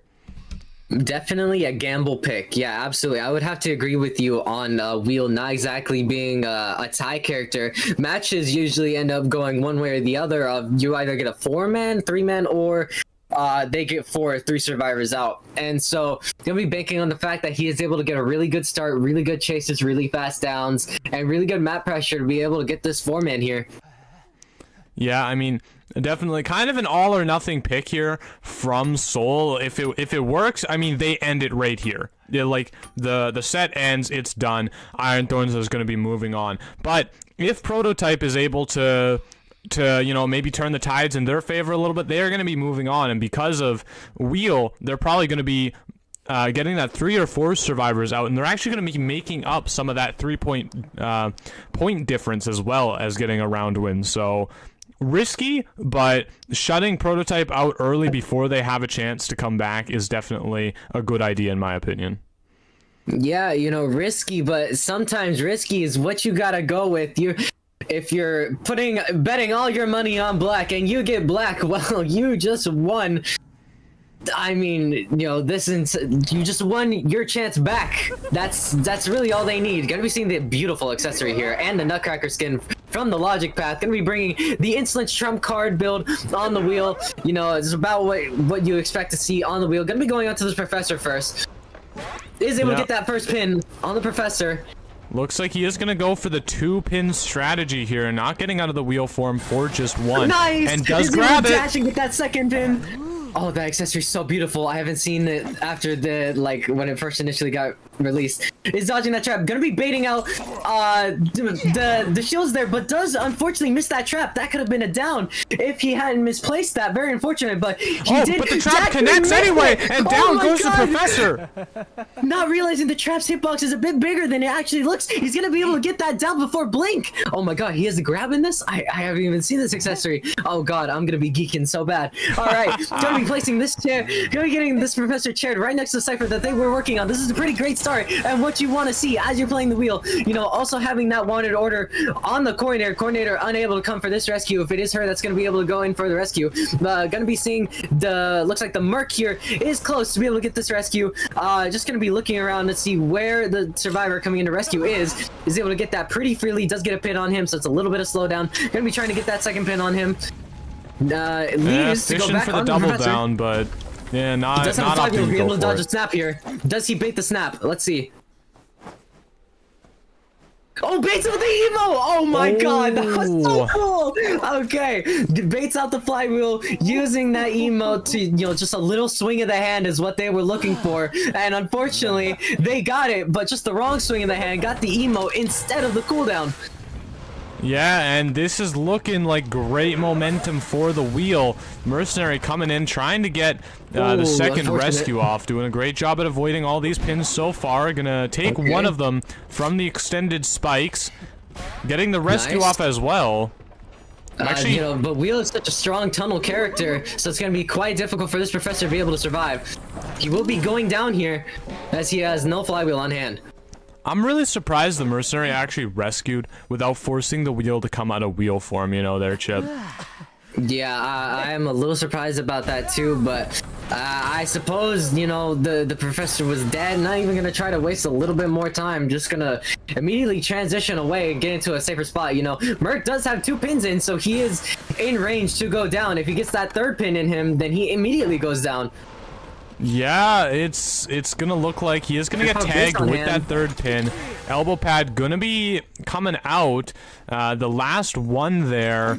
Fishing for a trap, not gonna get it. Actually uses the wheel form to just get even closer. Catch up. Now, he did get a cooldown reduction in the transformations, you know, to go back into wheel form and go out of wheel form, so he's gonna just catch up a little bit there. Trying to swing, unfortunately a little short, but does get the blink down. Yeah, finally that blink coming out. Probably something that was meant for the Professor, but just never needing it now. Being used to get the Mercenary out of this game. Is going to be going over here onto the Embalmer. He does see is the closest cipher that is being worked on. Going to be getting that 1st pin in, and is going to be trying to get the 2nd pin in. He does have a flywheel on hand, so don't want to immediately come out of wheel form unless you get that 2nd pin. Using your flywheel at that point to try to dodge a 3rd pin is very unnecessary. And it is, the trap hitbox is big enough to be able to get that down. That is a survivor slug, but he's probably going to immediately coffin as he knows he's going to get slugged, right? No. No, coffin not being used. And now, yeah, Mercenary has been rescued. Coordinator basically forced to go over and heal the Embalmer now. As Mercenary tries to kite for his life in this corner area. Very difficult to do with the extended spikes. Extended spikes actually not being available for another 10 seconds, so Mercenary potentially able to last that long. Actually, oh well, be full getting presence, that though. pin there and go down he goes. Yeah, I mean, this is exactly what you want to see as a wheel player. Yeah, the ciphers are being pushed. We could potentially see Prototype sneak a survivor out of the exit gate. I mean, all Prototype needs to bring it into a round 3 is 1 survivor out of the game. But that's definitely not what they want. Being worked on. Does he go for it? He is actually going to be going to stop that cipher. He does have a trump card on hand, so if he really does want to, he can have normal that final cipher, just slow down this game even more, give him more time. Yeah, I mean, really aggressive play from Soul here. Yeah, and just down goes the Embalmer. Use that flywheel to on the previous transformation. Not going to be able to use it again. Now, we see the Mercenary being healed up. Coordinator does still have the gun. Like, there's resources still from the survivors they can use. Embalmer, will he coffin here? gonna coffin. He's gonna coffin. Yeah. If he doesn't coffin here, you know, he's in such a good spot to be able to try to come back from. Survivor smartly resetting there. While he's busy doing something else, he's actually gonna be instead going onto the Embalmer as he knows he's the current weaker target. Embalmer is going to have his flywheel up, I believe, for the next full present stack, though. So we'll see if he uses it to dodge that. Actually leaving the Embalmer now. Opting to leave there. So that spot is quite annoying for a wheel to try to traverse around, and he is going to be going back over to this cipher. Does he have normal? Nope, not going to have normal, but just, you know, looking around to see where his next chase could be. Does he see the cord? Does not see the butt of the cord there, hiding, and is going to be just, you know, trying to look for this last survivor with the tinnitus. Yeah, patrolling around, just looking for any sort of survivors he can find. Is gonna get eyes on Psyche now, and that yeah, that 6th cipher is gonna be started. It looks like from the mercenary. Ooh. Oh no, actually opening a chest. Where did that 1% come from? I think it came from that cipher next to the wheel. Like, just actually, I don't know where that was. Actually, Embalmer is here. This is really bad for the survivors. Coordinator going down. Such a good blink. Yeah, the coordinator does have a flare gun up, and this just means that now you're able to go on to your next survivor pretty freely without the worry of getting harassed. He's going to be going out to the Embalmer here, who does already have a pin in, so not too worried about trying to get that full presence, you know, pin circle on him. Yeah, the elongated spikes are coming out. Gonna land a hit on the Embalmer. And now, I mean, there's nothing the Embalmer can do except for maybe try to flywheel the snap. Doesn't actually get it. And now, I mean, Coordinator is in the area. Does have a window to work with to avoid the wheel. He doesn't have his trade up. But he does have traps. Will the traps be enough? Yeah, you know, there's not much a wheel can do in this scenario. You just have to try to down her. The flare gun's gonna be coming out there, so she stays alive. But I do believe Embalmer's out of this match now. Was he? Yeah, you're right, actually. Yeah, he was. He is. Now, you know, as actually, no. Wasn't the coffin only? Yeah, the coffin was only the only time. He didn't get rescued any other time. It was only one time. Yeah, he didn't get rescued. You're right. This on this match gonna have to try to. The cipher is gonna be getting primed though. He has to go over to it, but I don't think he's gonna get there in time, even as a wheel. Nope. Unfortunately, that is going to be getting finished in front of his face. Going for the instant swing, though. Is able to get that down. Tag the Merc. Merc is going to take a long time to self-heal, but he can do it. Does have that exit path available. Same cannot be said for any of the other survivors. Coffin actually available on the Embalmer once again now. Could potentially embalm the Mercenary or the Coordinator. Opting for the Coordinator as she is the current chase. Immediately going out of wheel form, he knows this is a difficult area. He knows he kind of has her trapped, so he's just able to get that hit freely. Yeah, I mean, really great trap, I think, from the wheel right there, cutting off any potential escape for Psyche. And now the coffin has been placed on the dungeon, everybody. That is... Ooh. And he's gonna go over to the Mercenary. Wow, Mercenary's only self-healed 30%. Wow. I mean, you know, the knowledge on this wheel to know where this Merc went down after he gets that hit on the survivors to make it even more dangerous to go to that exit gate, especially with the teleport on hand. Yeah, it looks like, dangerous as it may be, Psyche is pushing it. And this actually might be exactly what Prototype wants, Psyche to take this chase, because now the other gate can get pushed by the Embalmer, and the coffin is available to go to dungeon for Psyche. You know, all it takes is 5 seconds for Wheel to come out of wheel form now. He's gonna be able to get this down. But, you know, that coffin is up. I'm not sure if he makes it over to that exit gate. I don't think... Yeah, he definitely doesn't now. No. Waiting for the snap? Waiting for the snap. Waiting for flywheel. Canceling the coffin. I see. But that Embalmer will be going out, and they do get that one man. You have to force no exit path for the Coordinator either. Yep, and yeah, that's it. That's a 3-man.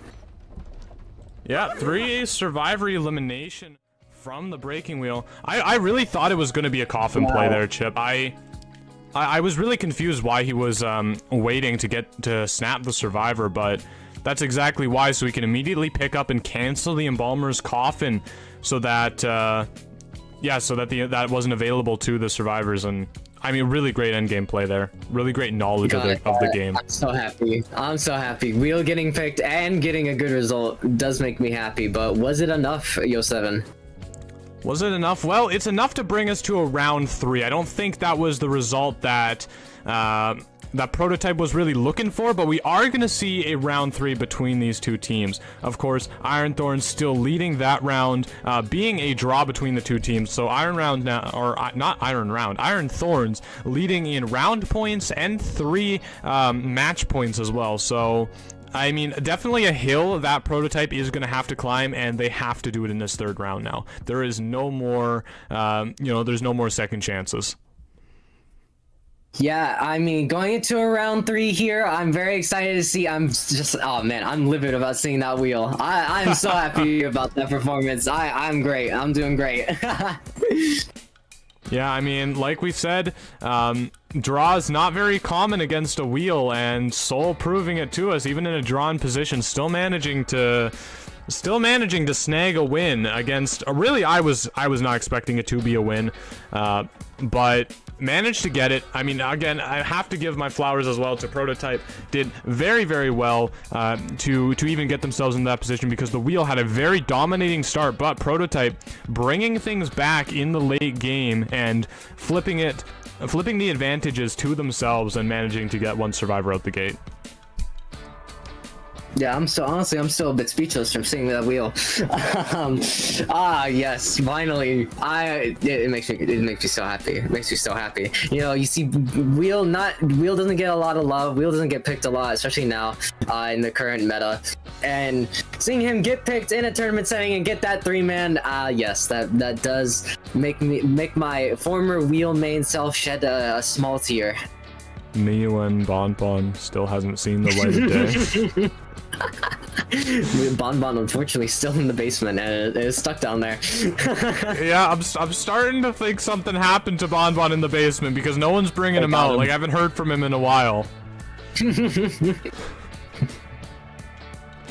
But yeah, I mean, so it looks like we are going to see another substitution opportunity from, the referees is being provided to the teams right now. Iron Thorns, it looks like subbing their hunter out for somebody else. I'm not entirely sure. All right, Prototype off here. Let's see what they decide to ban. But yeah, so I mean, now currently in terms of points, we're still looking at that 3-point advantage for Iron Thorns, 10-7. So that is once again that there's a bit of a hill that has to be climbed for Prototype rather in this match. They do have to step up, and they have to achieve results on top of Iron Thorns here. The last match, they had a chance to do it. Iron Thorns managed to deny them, and if they manage to deny them once again in this round 3 here, Chip, it is going to be over, and Iron Thorns will be moving on to fight for that 5th place. Man, I would hate to see another round, truly. I would hate to see more matches, truly. Gonna be seeing the ban on Arms Factory. Let's see what IT decides to pick as their map. It is going to be, as we are left here in anxious waiting, drum rolls in the background that are definitely happening, and definitely not the voices inside my head. I can give you a drum roll if you want. Oh yeah, get the drum roll. Get the drum roll for the map pick. Oh, not picking up on the microphone, unfortunately. It's fine. It's fine. I'm just. Did that even work? Was that like a Discord noise suppression moment? That didn't work. That didn't work. That did not work at all. No. That's the best I can do. There we go. Oh, but I'm. Okay. I tried to do a drum roll myself, but apparently Discord noise suppression didn't want that to happen. I wonder if that showed up on stream or not. I got no idea. Hey, remember when you had me muted at the beginning of the stream? I don't want to remember that. I want to forget my past mistakes.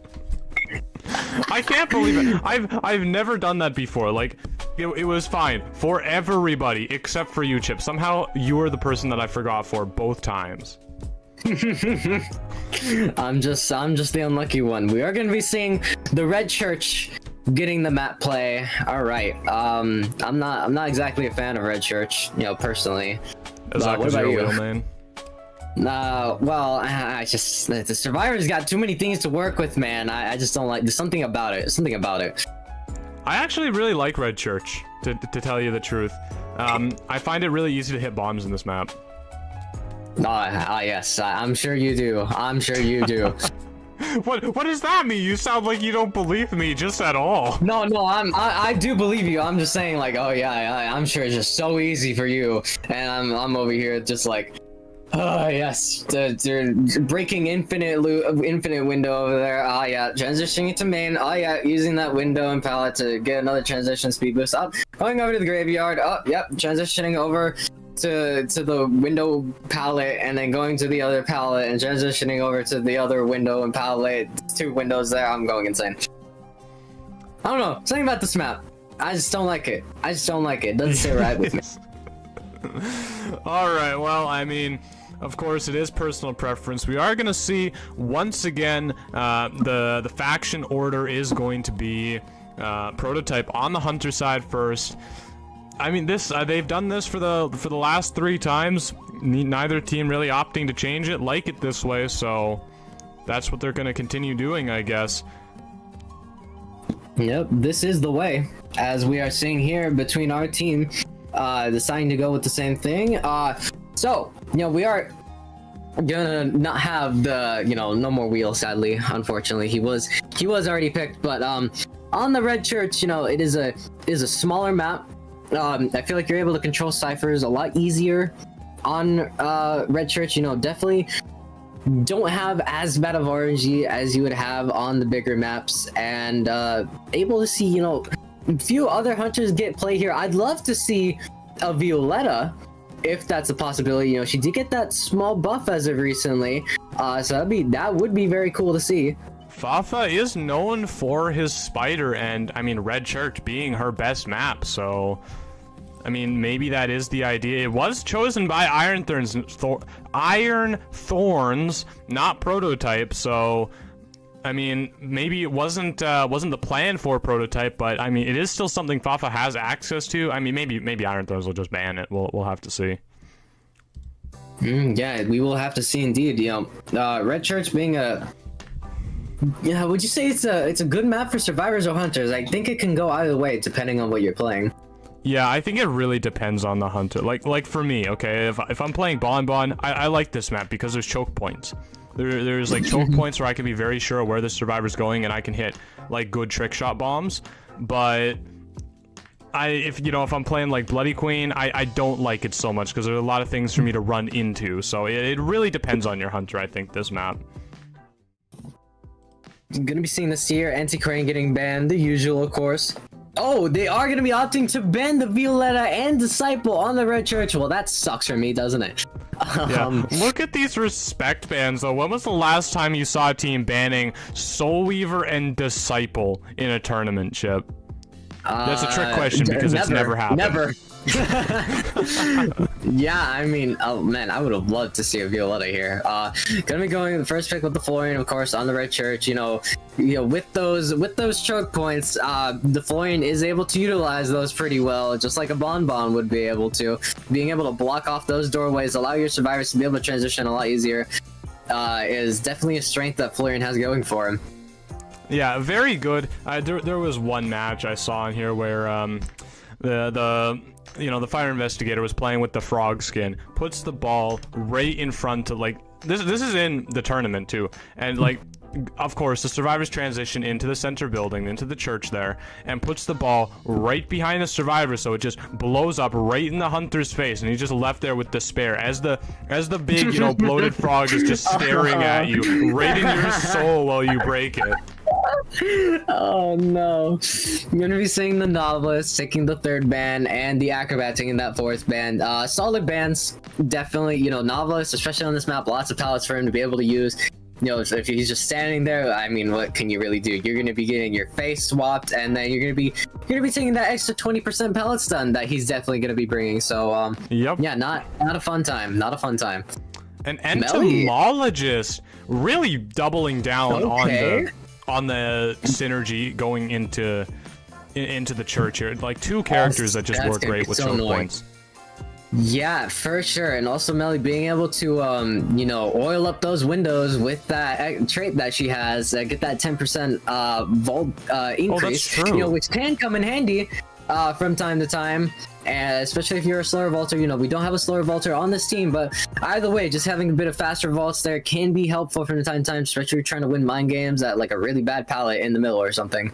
Yeah, I mean, I think we've all had that one experience where you just accidentally slow vault a window, but Entomologist put the honey on it, so you get away with it anyway, even though you totally should have got terror shocked. Oh yeah, that is definitely helped out before. Gonna be seeing the Opera Singer on Red Church, definitely a good map for her. This is gonna be a bit difficult for her to deal with the Florian and the Melly and these choke points though, so let's see how this plays out. Yeah, I mean, this... Oh, I don't know how I feel. I don't know how I feel, because on the one hand, it's good. It's good in church, but I don't know if it's good in church against this team specifically. Well, I'd imagine, you know, if Fafa's picking it, they're feeling confident with this pick. They think they'll be able to get through all the resources the survivors have at their disposal. You know, Opera Singer already swings a lot, so you could bring that miss attack cooldown persona, allow her to swing a bit faster at those bees and swing faster off of dashes. And then you have to charge attack the balls that Florian shoots out, and then you have to wait there and charge attack, and then the survivor transitions from there, and if the melee bees are there, oh good lord, have fun with that. Oh my gosh, I didn't even think of that. Like, you just destroy, you know, the sack that Florian puts right in your face, and then the melee bees are coming out right from behind the frog. Oh, it's bad. That'd be painful. Oh god, then you have to play a little bit of mind games with the bees because they're gonna be, you know, sending them back and forth and back and forth and forth and back and forth and back, and you're gonna have to try to live and tell that tale. Yeah, I mean, it looks like the entomologist actually has spawned in the middle instead of the fire investigator to potentially grease up those windows a little bit, make them or give them that buff. So yeah, that's what we're gonna be seeing. I really don't know who I would chase here if I was Fafa, because there's not a lot of great options. Yeah, I mean, I feel like you try to catch a survivor while they're transitioning somewhere. You know, maybe go over to the first officer, get a pocket watch out if you can, if he lets you, and then go on to someone else from there. Yeah, I guess so. I mean, you can force out a watch pretty easily as Opera. So let's see if he does. We'll see what he does. We're moments away from realizing. It looks like that is exactly what he's gonna do as he makes his way over to the officer. Jose. Yeah. Watch is gonna be immediately used. Do they swap afterward? No, actually decided to stick with it. So if Fafa does get this down, this is gonna be the one time turner. The reapply actually is successful. Ooh, that's a lot of wasted time there. That's really good for our first officer who's in chase here. Is gonna be dodging that third watch, but I believe he still does get that movement speed boost. He does, but it's not enough to get him behind the pallet. Wow, Opera Singer just catching the last little bit of his coat there as he goes behind, and Blink gonna be up in 15 seconds here. He's gonna have to play a bit of mind games here against the Opera. Is able to successfully play that mind game, does not have Shadow Dance to be able to go back to her shadow there, and that second watch is gonna be coming out. This is gonna be a pretty good containment here if this Jose does not get hit off of his second watch. Yes, does not get hit. The blink is gonna be up, and now you just have to wait out this. Yeah, no reapply, but either way, still a good amount of distance here, and if you're able to, hide around a corner, get this third watch reapply just like that, but he's gonna be getting that second hit. Oh, that was very good. That was very good. There's no tide turner here on the field for Iron Thorns. No tide turner at all, which Opera Singer's gonna love. She is gonna have a field day without any tide turner to have to deal with. Yeah, I mean, the survivor is gonna have to play a lot more safely, gonna have to respect this Opera Singer. They don't have a free 20 seconds on the board that they can use, so... Well, they do have a coordinator flare gun, so we'll see if that ends up being much the same. There's the first hit. Let's see, do they decide to use it now? They do decide to use it now. No excitement on the table. Just gonna be, just taking that stun and then having to go onto this Jose. But, Opera Singer does have very good mobility. He's gonna be using that to get that blink hit on the Jose. Yeah, I mean, what great knowledge from Fafa right there. Just, I mean, you throw that pallet. Where else is the survivor going? Right to the other one? All right, well, I'm just going to blink. That is a 150-second decision. Like, if you miss that blink, that is a game-changing thing to miss. And Fafa just blinking with full self-confidence in a very scary place. Pushing that coordinator out of the way, a little Cypher slowdown, and a little bit of map control. You know, Opera Singer, you know, with that mobility that she has, is able to pretty freely explore a map with how quick she is able to move. Not what she used to be able to do, but is still pretty good at it. Gonna be seeing that they're actually gonna sell the Jose. What a red light trick! He's gonna be going down. Oh my god, what a great mind game. What a great mind game. Oh, Opera Singer. Now, I think definitely in the advantageous spot, especially with basement here. Oh no! I feel for these survivors. Oh no! Oh god! Oh jeez! You know, that's gonna be a Cypher getting popped there. There is another one at 92%, but they do have to go over and pop it themselves, so they're gonna be wasting a bit of time to go and finish that Cypher. We see another 2 Cyphers at 66 and 58% respectively, so about 1 Cypher's worth of progress on the board for Fafa here. Yeah, 1 Cypher worth of progress to work with, but when it's spread across 3 Cyphers like that, a hunter like Fafa can make it feel like it's 3 whole new Cyphers. And yeah, the mind game's coming out. That's not chair. Oh no. She does have a teleport on hand too, if she, you know, wants to. Oh, you're right. You're right. It's gonna be a stuff chip. It's gonna be a stuff. Oh man, that's so unfortunate, and that's a down. Oh. And yep, just gonna be leaving the Florian on the floor with, you know, just letting him rethink his entire decisions of trying to go for that basement rescue. Oh, I see what you did there, now Florian. Gonna be going and looking for this entomologist as she does her best to hide. Yeah, this is looking to be a 4-man. Yeah, it looks like it. I mean, there's like you mentioned, the Cypher progress. Fafa actually not realizing that Cypher's being worked on, and it is going to get popped by the entomologist now. The last one they have to go is at 50, but I think that's the center Cypher, and that is not what you want. Especially against an Opera Singer who is able to so quickly move throughout that main building. You know, that Cypher might as well be a 0% progress with the way they're never going to be able to touch that. Yeah, I mean, honestly, Opera can be, like, in graveyard and snap her fingers and be in the church. Like, she goes real quick across that area. I mean, Fire Investigator gonna opt to pick himself up now that the entomologist has been found. Entomologist taking a hit. I mean, but yeah. Oh, does Fafa know where he is? If Fafa can see him here, it's all but over.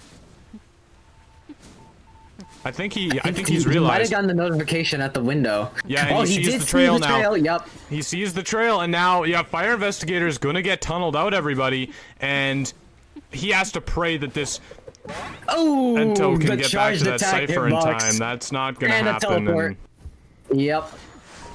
Yeah, now that's gonna be a forced survivor elimination, friends. That's big. That is exactly what Fafa needed here. That is exactly what Fafa needed to be able to make this comeback in the 3rd round. Even with the target bans that they were doing with the spider, with the disciple, you still don't have enough bans on the table to be able to stop Fafa from coming after your team and your family, most likely. Yeah, I mean, Fafa, I can't believe he saw the Fire Investigator there. Like, that was some phenomenal, like, just a game sense. Goodness gracious me. I'm happy I am not the one going against that, let me tell you. You and me both. That was, I mean, what a clutch up from Fafa here now. If I am not mistaken, so that is going to be 5 points. And that's exactly what Prototype was hoping for. Prototype still does need to pull through on the side of the survivors, though. If they get a draw... Yes, if they were to get a draw, that would create a 3-point difference, and that would bring us into overtime. a win for the survivors means, yeah, that would mean Prototype takes it, and a win for the Hunter. Actually, a forced survivor is, no, just a win for the Hunter, I think. Because then they would win on points. So I think just a win for the Hunter means Ironthorn takes it, but I'll wait for confirmation on that, because that's where it starts to get into points, and I have a little bit of trouble when it comes to calculating points entirely properly. So we'll wait for confirmation there, but we are commentators, not mathematicians. Exactly. Although, you know, I gotta say, I had a meeting, you know, back when I was in high school. I was just absolutely horrible. Back in my day, just terrible. I had a meeting with you know, one of the admin people at the school, and they were like, "Oh, maybe the math just isn't hard enough for you to like be motivated to do it." I'm like, "Sir, I don't think that's the problem." It's reverse psychology. They know what they're doing. Trust. You gotta trust the school system, bro. That's pretty funny. Yeah, well, you know, maybe they're just trying to boost my spirits. Who knows? But I do know one thing: this match that's coming up is going to be great. Absolutely. I mean, with what we've been seeing already, this has been quite exciting. Quite edge of our seat. You know, like, had us on the edge of our seat. Sorry, I should say. And Hunter's pulling out some really, really great plays, really great game control, game sense, and you know, we did get that breaking wheel, so that was pretty cool to see. We did get that breaking wheel, and yeah, one more quick thing. So yeah, Ironthorns did substitute out their Hunter, so we're seeing Leighton bringing or coming in the place of Soul for the next match here. Not really sure what Leighton really has for us. I mean, Ironthorns, again, I'm not too familiar with their Hunter lineup, so I don't really know what we could be seeing. I mean, maybe we'll see a spider from the side of this Hunter. Please! It'd be so cool to see a spider. I haven't seen her in forever. I mean, I can tell you the last time I saw a spider, and that was from Fafa on Moonlit River Park, you know, a few sets ago. That's the last time I saw her, not since, and I don't even remember the second last time. Yeah, well, hopefully we'll get to see a spider here, you know, on the Red Church. As we said, it is her best map, and no one really talks about Spider. She did get a little buff, a little help to her threads. And you know, it'd be great to see her, because I'm sure a lot of us here love Spider. Yeah, I mean, definitely a fun Hunter to watch. I mean, you like speed, all right? You think Opera Singer is fast, all right? Just wait until you see a highway or a spider when she creates a highway that she can go very quick, and that also applies to her vaulting, pallet breaking, attack recovery. Like, she can stack everything with speed. She is the original speed Hunter. Yeah, it would be very cool to see a speedy Hunter going onto the Red Church, and you know, watching the survivors try to outmaneuver something so fast would be quite funny. But yeah, hopefully we see that. It's still waiting on both of our teams here. Yeah, it looks like we're just a few seconds away from entering into the match. Not everybody has readied up in the game room quite yet, so we're just kind of waiting for that. I mean, high stakes second half of round 3 here. It really could go either way depending on how this match shakes out. It could even go to overtime, Chip. So lots of possibilities. Yeah, it would be pretty cool to, you know, stick with these teams all the way to overtime, but I'm sure that's not what they want. Definitely wanting to get this win out and keep their place in this tournament. Yeah, overtime kind of is a fun place because we get to see just so many bans on the board. Like, you know, there's of course the 3 global hunter bans, but the survivors also get an additional 3 bans on top of that. So the hunters are working with -6 characters, and the survivors are working with the 9 global bans that they have, along with the 4 bans that the hunter's able to do. So they're working with 13 or -13 characters. So it's you really got to reach deep in your character pool at that point. Yeah, and with that would definitely allow us to see a lot more crazy picks from both sides, and I'm sure a lot of us would love to see that.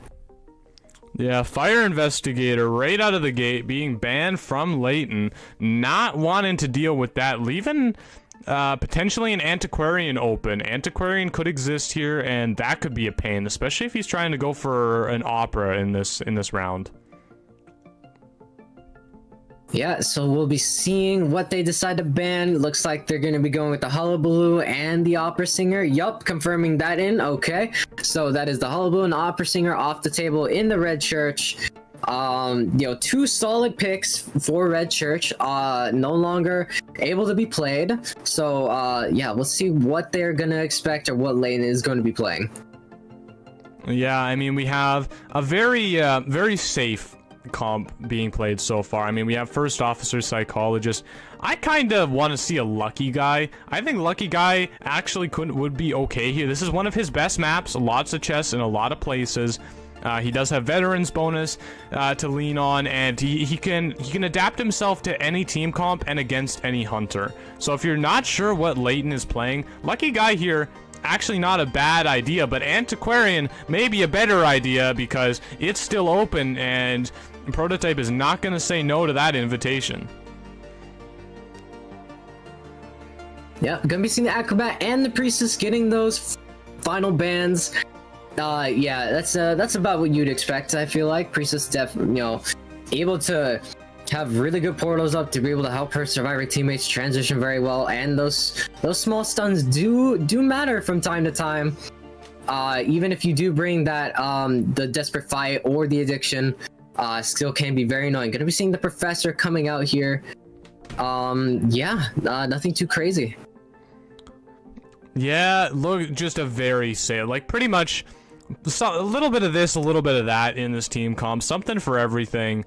Not really a lot of weak points for latent display. I mean, I guess if you wanted to really find something, I guess the decoding would be, like the main issue, because it won't be that fast. So, but usually pressure hunters, things that exploit the decoding, they're not. There's a lot of other factors that play into whether they're good. So it's not exactly a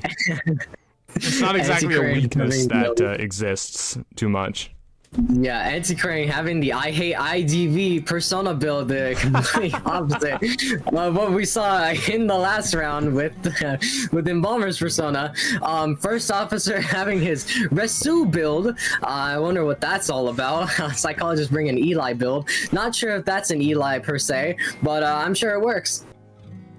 I think that may be in reference to Eli O. It may be Eli O's build. Oh. I'm not entirely sure.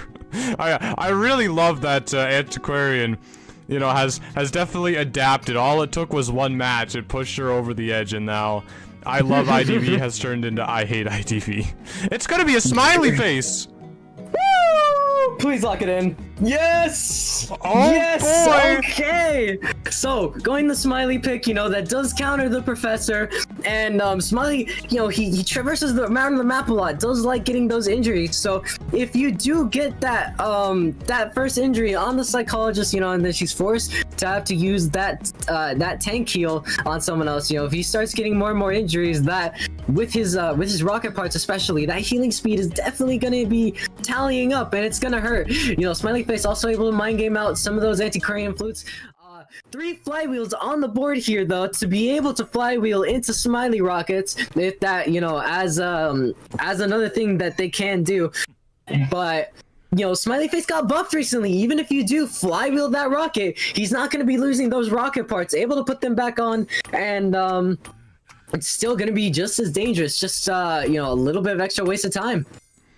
Yeah, I mean, this is basically, if you could build against a Smiley Face, this is exactly what you would take. Triple flywheel on the board for the survivors. Whoa, I'm dying. Gonna be opting to go into the bottom right where Graveyard is, and has a very good first chase. The Professor, he's not able to use his shield on a Smiley rocket, so definitely an optimal chase for the Smiley Face.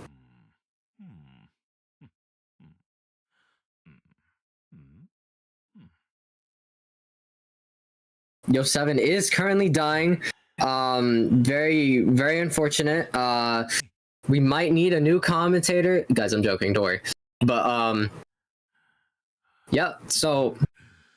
Antiquarian with the flywheel, psychologist with the flywheel, and the tide turner, first officer with the tide turner, and professor with the flywheel. Nothing too crazy here. Having 2 tides on the board here with the psycho and the first officer. 40 extra seconds for the team to be able to utilize. You know, nothing too crazy there. Yeah, nothing too crazy in terms of the persona build. Like I was saying before, I don't even know what happened. I think a fly went into my mouth, but yeah, like I was saying before, if you could build against a smiley face, this is what you would choose. You got 3 flywheels on the side of your survivors. I guess you could maybe go for a 4th if you really wanted to go like that, but... You know, the smiley face being a good character into this comp, though. I will have to say, only real counter is Antiquarian. You can pretty freely go on to everybody else. The big problem is the map. There's 2 very strong windows, pallets galore. It is maybe not his best map, but he is very strong against this team comp. So if you have the controls for it, smiley face can absolutely work here. I'm seeing a bit of that optimized spawn logic. 4 rocket parts coming into play there is bringing the insolent trump card build, so an aggressive smiley face build to be able to have this game go his way. Yeah, gonna be able to collect a little bit of those parts. Not really finding a lot of infinite propellers, which I assume is what he wants. A couple of them in the middle here now. And I mean, of course, not even gonna entertain the idea of going for the officer, and these windows are just way too strong for that. And making his way, it looks like, towards the psychologist. All right, Psycho does have a pallet there to be able to utilize. No speed boost on her, so she's just gonna have to play this pretty safely. That's a really important window to be broken, actually. Yeah, gonna have to play some mind games around there. Does get the flywheel off, which means he's gonna have to re-put on those rocket parts, but he does have blink up now. Yeah, blink could be coming out. We will see. Psychologist kind of caught in an area where she doesn't have a lot to work with. Ends up just leaving. I'm not sure why she didn't stay near to that fortress she created. The pallet was not broken by the smiley face, so she could have stayed there if she wanted to. But opts to toss this one instead. The blink coming out from the clown. Blink coming out. Gonna regular hit here, I think. Yeah, gonna regular hit. Keeping that infinite propeller on for the next time he decides to dash. A little bit of mind gaming. You know, this is a pretty difficult palette to play around. You know, it provides a very long loop there. Just gonna be mind gaming. This other very safe palette here. Let's see, does the psychologist leave? The psychologist has left. Smiley face is gonna be mind gaming himself. Now he has to play around this palette. Gonna be pre-dropping that, of course. Oh, gets the terror shock! Alright, Antiquarian, I think, coming in for harass? Yeah, Antiquarian is here. That is 3 ciphers gonna be done, so, you know, gonna have to play a bit from behind and play a comeback game here. Yeah, 3 ciphers is great decoding progress from Prototype here, as the first officer coming in.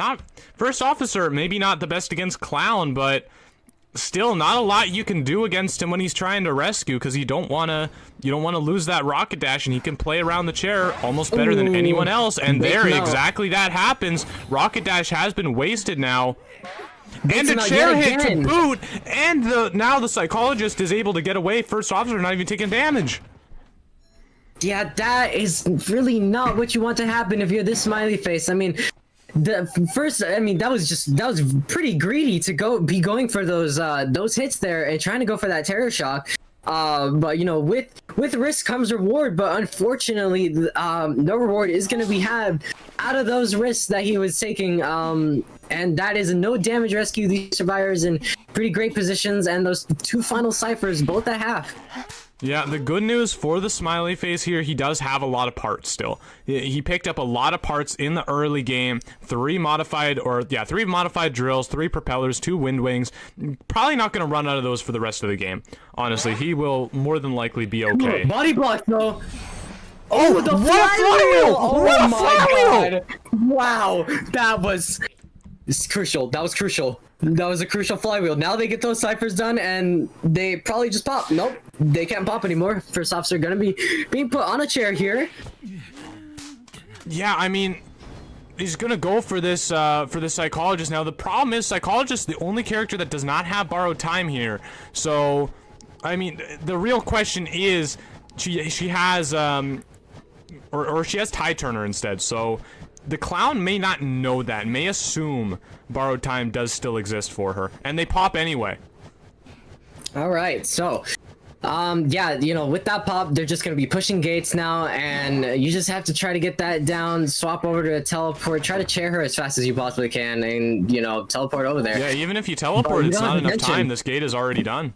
This gate is already done, Chip. It's gonna be a 3 escape. That's, wow, that's very unfortunate for our What a fantastic game played by Prototype. Really, you know, the psychologist creating the fortress in the early game, buying enough time, that 3 hits being enough to bring them into a position where they can, yeah, they can just take a 3 survivor escape like that. I believe that's Prototype actually winning, because they won the round, and I think they made up the point difference +1. But I will wait for confirmation on that. I'm pretty sure that's a win for Prototype. We will be seeing if that is the case. Cause yeah, we'll see. Yeah, that was Did it or was it just tied? Because I'm not sure. Wait, okay. What was the result from Prototype's game? A 4 survivor or elimination, right? From when the round 3 first half. Round 3 first half. Where they played wheel. Was that was the wheel game, wasn't it? Yeah, they got a 3-man. A 3 elimination or 3 out? 3 elimination. Oh, okay. Well, none of that matters now. I don't have to math it out anymore, because we are seeing the true point tally right now, which is 11-15 in favor of Prototype, which that is a win. I'm pretty sure. Yeah, that looks like a win. I believe so. Yeah, Yep. Prototype taking the W, everybody. So definitely congratulations to them. They will be moving on, I believe, to play Disco Ducks one more time, and that will decide who is our 5th place winner there. Gonna be taking home that 5th place prize. So yeah, really great matches, Chip. Really great matches. Absolutely. Very happy to see how everything went down. Very happy to be able to commentate those matches. And it was cool seeing a smiley face. You know, he did not get the best result, which is very unfortunate, but it's good to see our boy getting some love. Yeah, I mean, it was cool to see a smiley face. I think it was even cooler to see a wheel, though. That wheel did really great, especially at that end game play. I love that. I loved that. Yeah, the know how to pick up that survivor off the ground to cancel that coffin and be able to force that embalmer out to get that 3-man. I mean, that was such a good play. That was such a good play.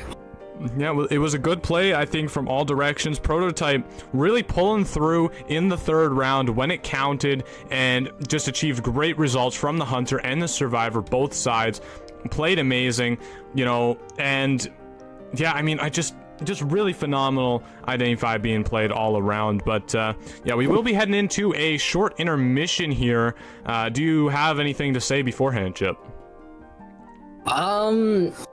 I do not. Enjoy the finals, enjoy the final matches, and yeah, stay tuned and don't go anywhere. Don't touch that dial, because there is more to come. Yeah, exactly. We'll be gone for like maybe 5 minutes, and when we return, we will be seeing YSL versus Persona, the matchup determining 3rd and 4th place. So I mean, these teams, they're already winning money. They're just determining how much at this point. Both of these teams made it very, very far, all the way to the end, and we will see how much, you know, just how much they will be winning, and it's some great IDV on the horizons. And of course, we should be capping today off with Frogfin and Omni playing for that first place bragging rights and the $600 that first place does bring for you. So I mean, that'll be amazing to see. But for now, we are going to go to that intermission real quick here, and yeah, we will see you all once that has concluded.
And we are back, everybody. Welcome back from the break.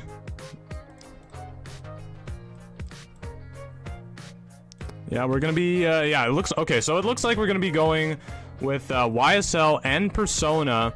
This is going to be our next matchup here. This is going to be the matchup that determines our 3rd and 4th place winners. So, like I said before the break, of course, both of these teams are going to be winning at least something, but how much of that is still yet to be determined, and we will see how much they end up doing by the time this has concluded. I'm really excited to see both of these teams play Zeez. Really fantastic teams. We've seen great things from YSL. We've seen amazing things by Persona. Persona breaking out the Wu Chang as well, which has been kind of a prevalent pick that people have really wanted to see. People have really wanted to see it played well, and they definitely played it really fantastically on the Moon River Park in one of their early rounds. So I'm excited to see these two teams face off against each other.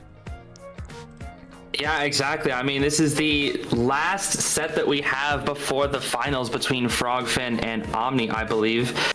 So yeah, both Persona YSL seem pretty strong. I actually got the privilege of casting Persona versus Frogfin yesterday, which was a very fun matchup to watch. I mean, it was a very close fought battle, I must say. Quite a talented opera singer from the side of Persona's Hunter. And while I haven't seen too much of YSL's gameplay, I did get to catch one of their sets, and they were playing just on fire. They're absolutely so strong. So I'm really curious to see who will be able to grab that 3rd place position here.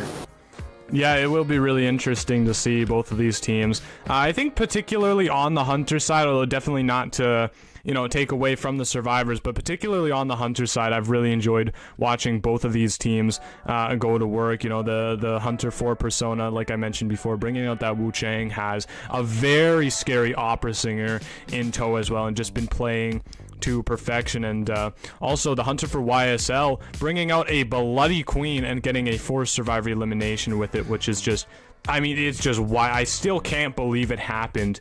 You know, and using that to bring Prototype into overtime and eventually winning, just a really phenomenal set. If you all haven't seen that one, I highly recommend watching it because it was just great. I agree. That was a set that I actually got to watch. Probably one of my favorite sets from this tournament, actually. Especially, like you said, that Bloody Queen game. I believe from, I think it was 7 Lu there.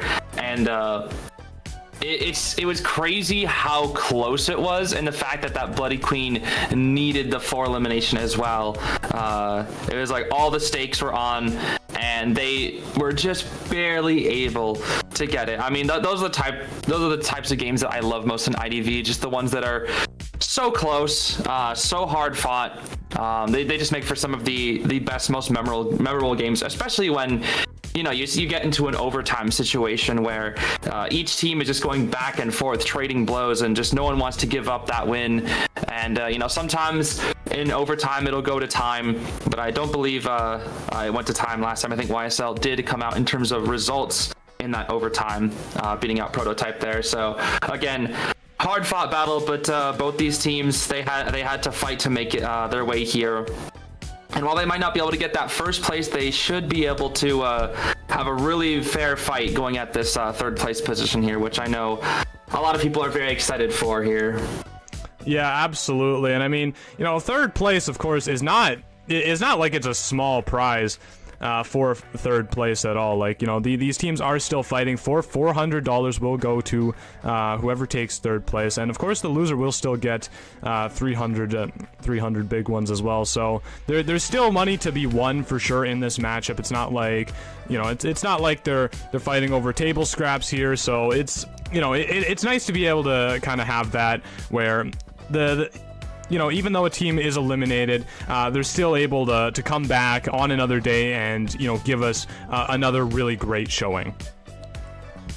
Exactly, yeah. And obviously, it's great to see the prize money being out here, giving to reward these players for putting in their efforts, but there's also the fact of just, you know, sometimes it's just the glory out of it all. You know, it's like, even though there's a difference in the prize, sometimes it's also just, you know, you want to prove that you're the better team. You want to prove that you can beat this other really strong team. You know, I feel like that's what a lot of it is about as well. You know, don't want to put all your efforts to waste. Want to just prove that you're the best, or prove that you can, you know, beat this really strong team. even if it's just proving it to yourself, proving it to other people. That can also be one of the biggest things that these teams might be looking out for here as well. I have to agree with you there. I mean, YSL, I promise we'll get off them in a minute, but, particularly, they have, I mean, I never really knew about them before this tournament commencing, but they have absolutely made a name for themselves, at least for me, taking on YHB, Prototype, and actually winning against these two incredibly strong teams, going toe-to-toe with Omni. I mean, one of the, widely accepted to be one of the greatest teams on NAEU server currently, just really, really phenomenal gameplay being presented by them. So, it doesn't matter the result they get right now. They, like, at least to me, they've proven themselves as one of the best teams. Oh, I completely agree. Yeah, I would love to see both of these teams and a lot of the other teams from this tournament, participate in future NAU community tournaments. That and the official IVT is of course coming up soon as well. So it might be we might see some of these teams actually participate in IVT as well, which would be really, really awesome. Getting to show them getting to show their skills in an official tournament for NAU, which doesn't really happen too often. Only I believe once a year here. So I really hope we get to see some of these teams in different tournaments like that as well. But obviously it is not over just yet. We still have 2 more sets to go, and I'm really excited to see what's going to come out here in the battle for 3rd place. I guess we'll be calling it here. Because again, both these teams, I really don't know who's gonna win. Like I was thinking about it before I hopped on the commentating here, and I was looking at like both teams, and I feel like it's almost dead 50-50 who wins, honestly. Yeah, I mean, it really is going to be a toss-up between these two teams, but I actually want to draw your attention to the matchup we have happening later today, which is going to be Frogfin versus Omni. We got a poll going on in the chat right now on who the chat thinks is going to be coming in first place, and that has gone 70% in favor of Frogfin. I mean, what is your opinion on that? Oh, that's interesting. I see that poll there. That's really interesting there. Yeah, I mean, I think Frogfin, also known as Schmitty, but we won't talk about his secret identity, said it best himself yesterday in an interview after their victory over Team Persona. He was saying that they haven't actually fought Team Omni in tournament in, I believe, a very long time, like over 2 to 3 years, I want to say. So it's going to be really hard to see what team is going to come out on top. I mean, we see a lot of debate around like what team or what hunter or what survivors, what are the best, teams on the NAEU server. Usually it just comes down to nobody really knows who is the best, because a lot of the time, like Frogfin was saying, since it's been so long since the 2 top considered teams have fought each other, nobody really knows. So I feel like today we might actually find that answer. So seeing a lot of people favoring team rivals. I mean, 70% to 30. I mean, you got to give Omni credit where it's due as well. I mean, they improved so much. I got to watch their KOA 8 journey.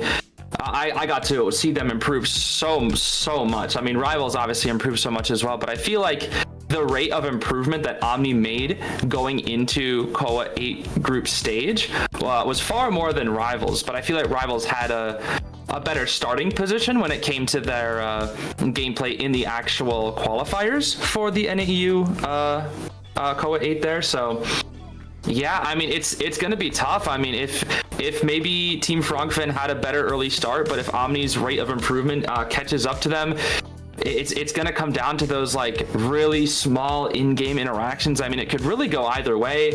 I feel like it just depends on who makes a mistake first or who outplays who first. I think we're going to have a really good match in our hands here. Yeah, I mean, honestly, you're taking the words right out of my mouth here, Zeez, because I completely agree. I do think a lot of people, when we have this discussion, right, about who is the best team on the server right now, I mean, Rivals and Omni, those are really the 2 names that come up most frequently because, they are our KOA representatives. They are the 2 teams that have consistently shown that they are, being able to go and represent us and do amazing things on on the global stage. But the thing is, they have been on the opposite side of the bracket from each other for a long time. We haven't really seen them battle, so it is really hard to say. I think a lot of people, they give Rival the point on top of Omni, because Rival, they've been at the top, they've been holding the crown for such a long period of time, and I mean, congratulations to them for being able to perform to such a magnificent level for such a long period of time.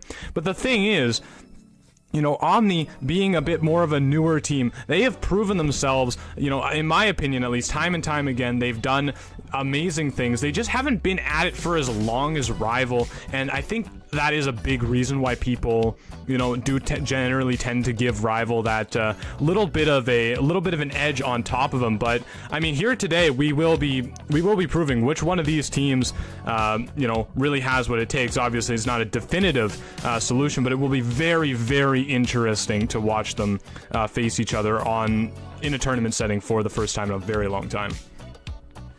Yeah, exactly. I mean, like you're saying, with both these teams kind of dodging each other whenever it comes to qualifying for KOA, or even in, I want to say the last IVT, they dodged each other again.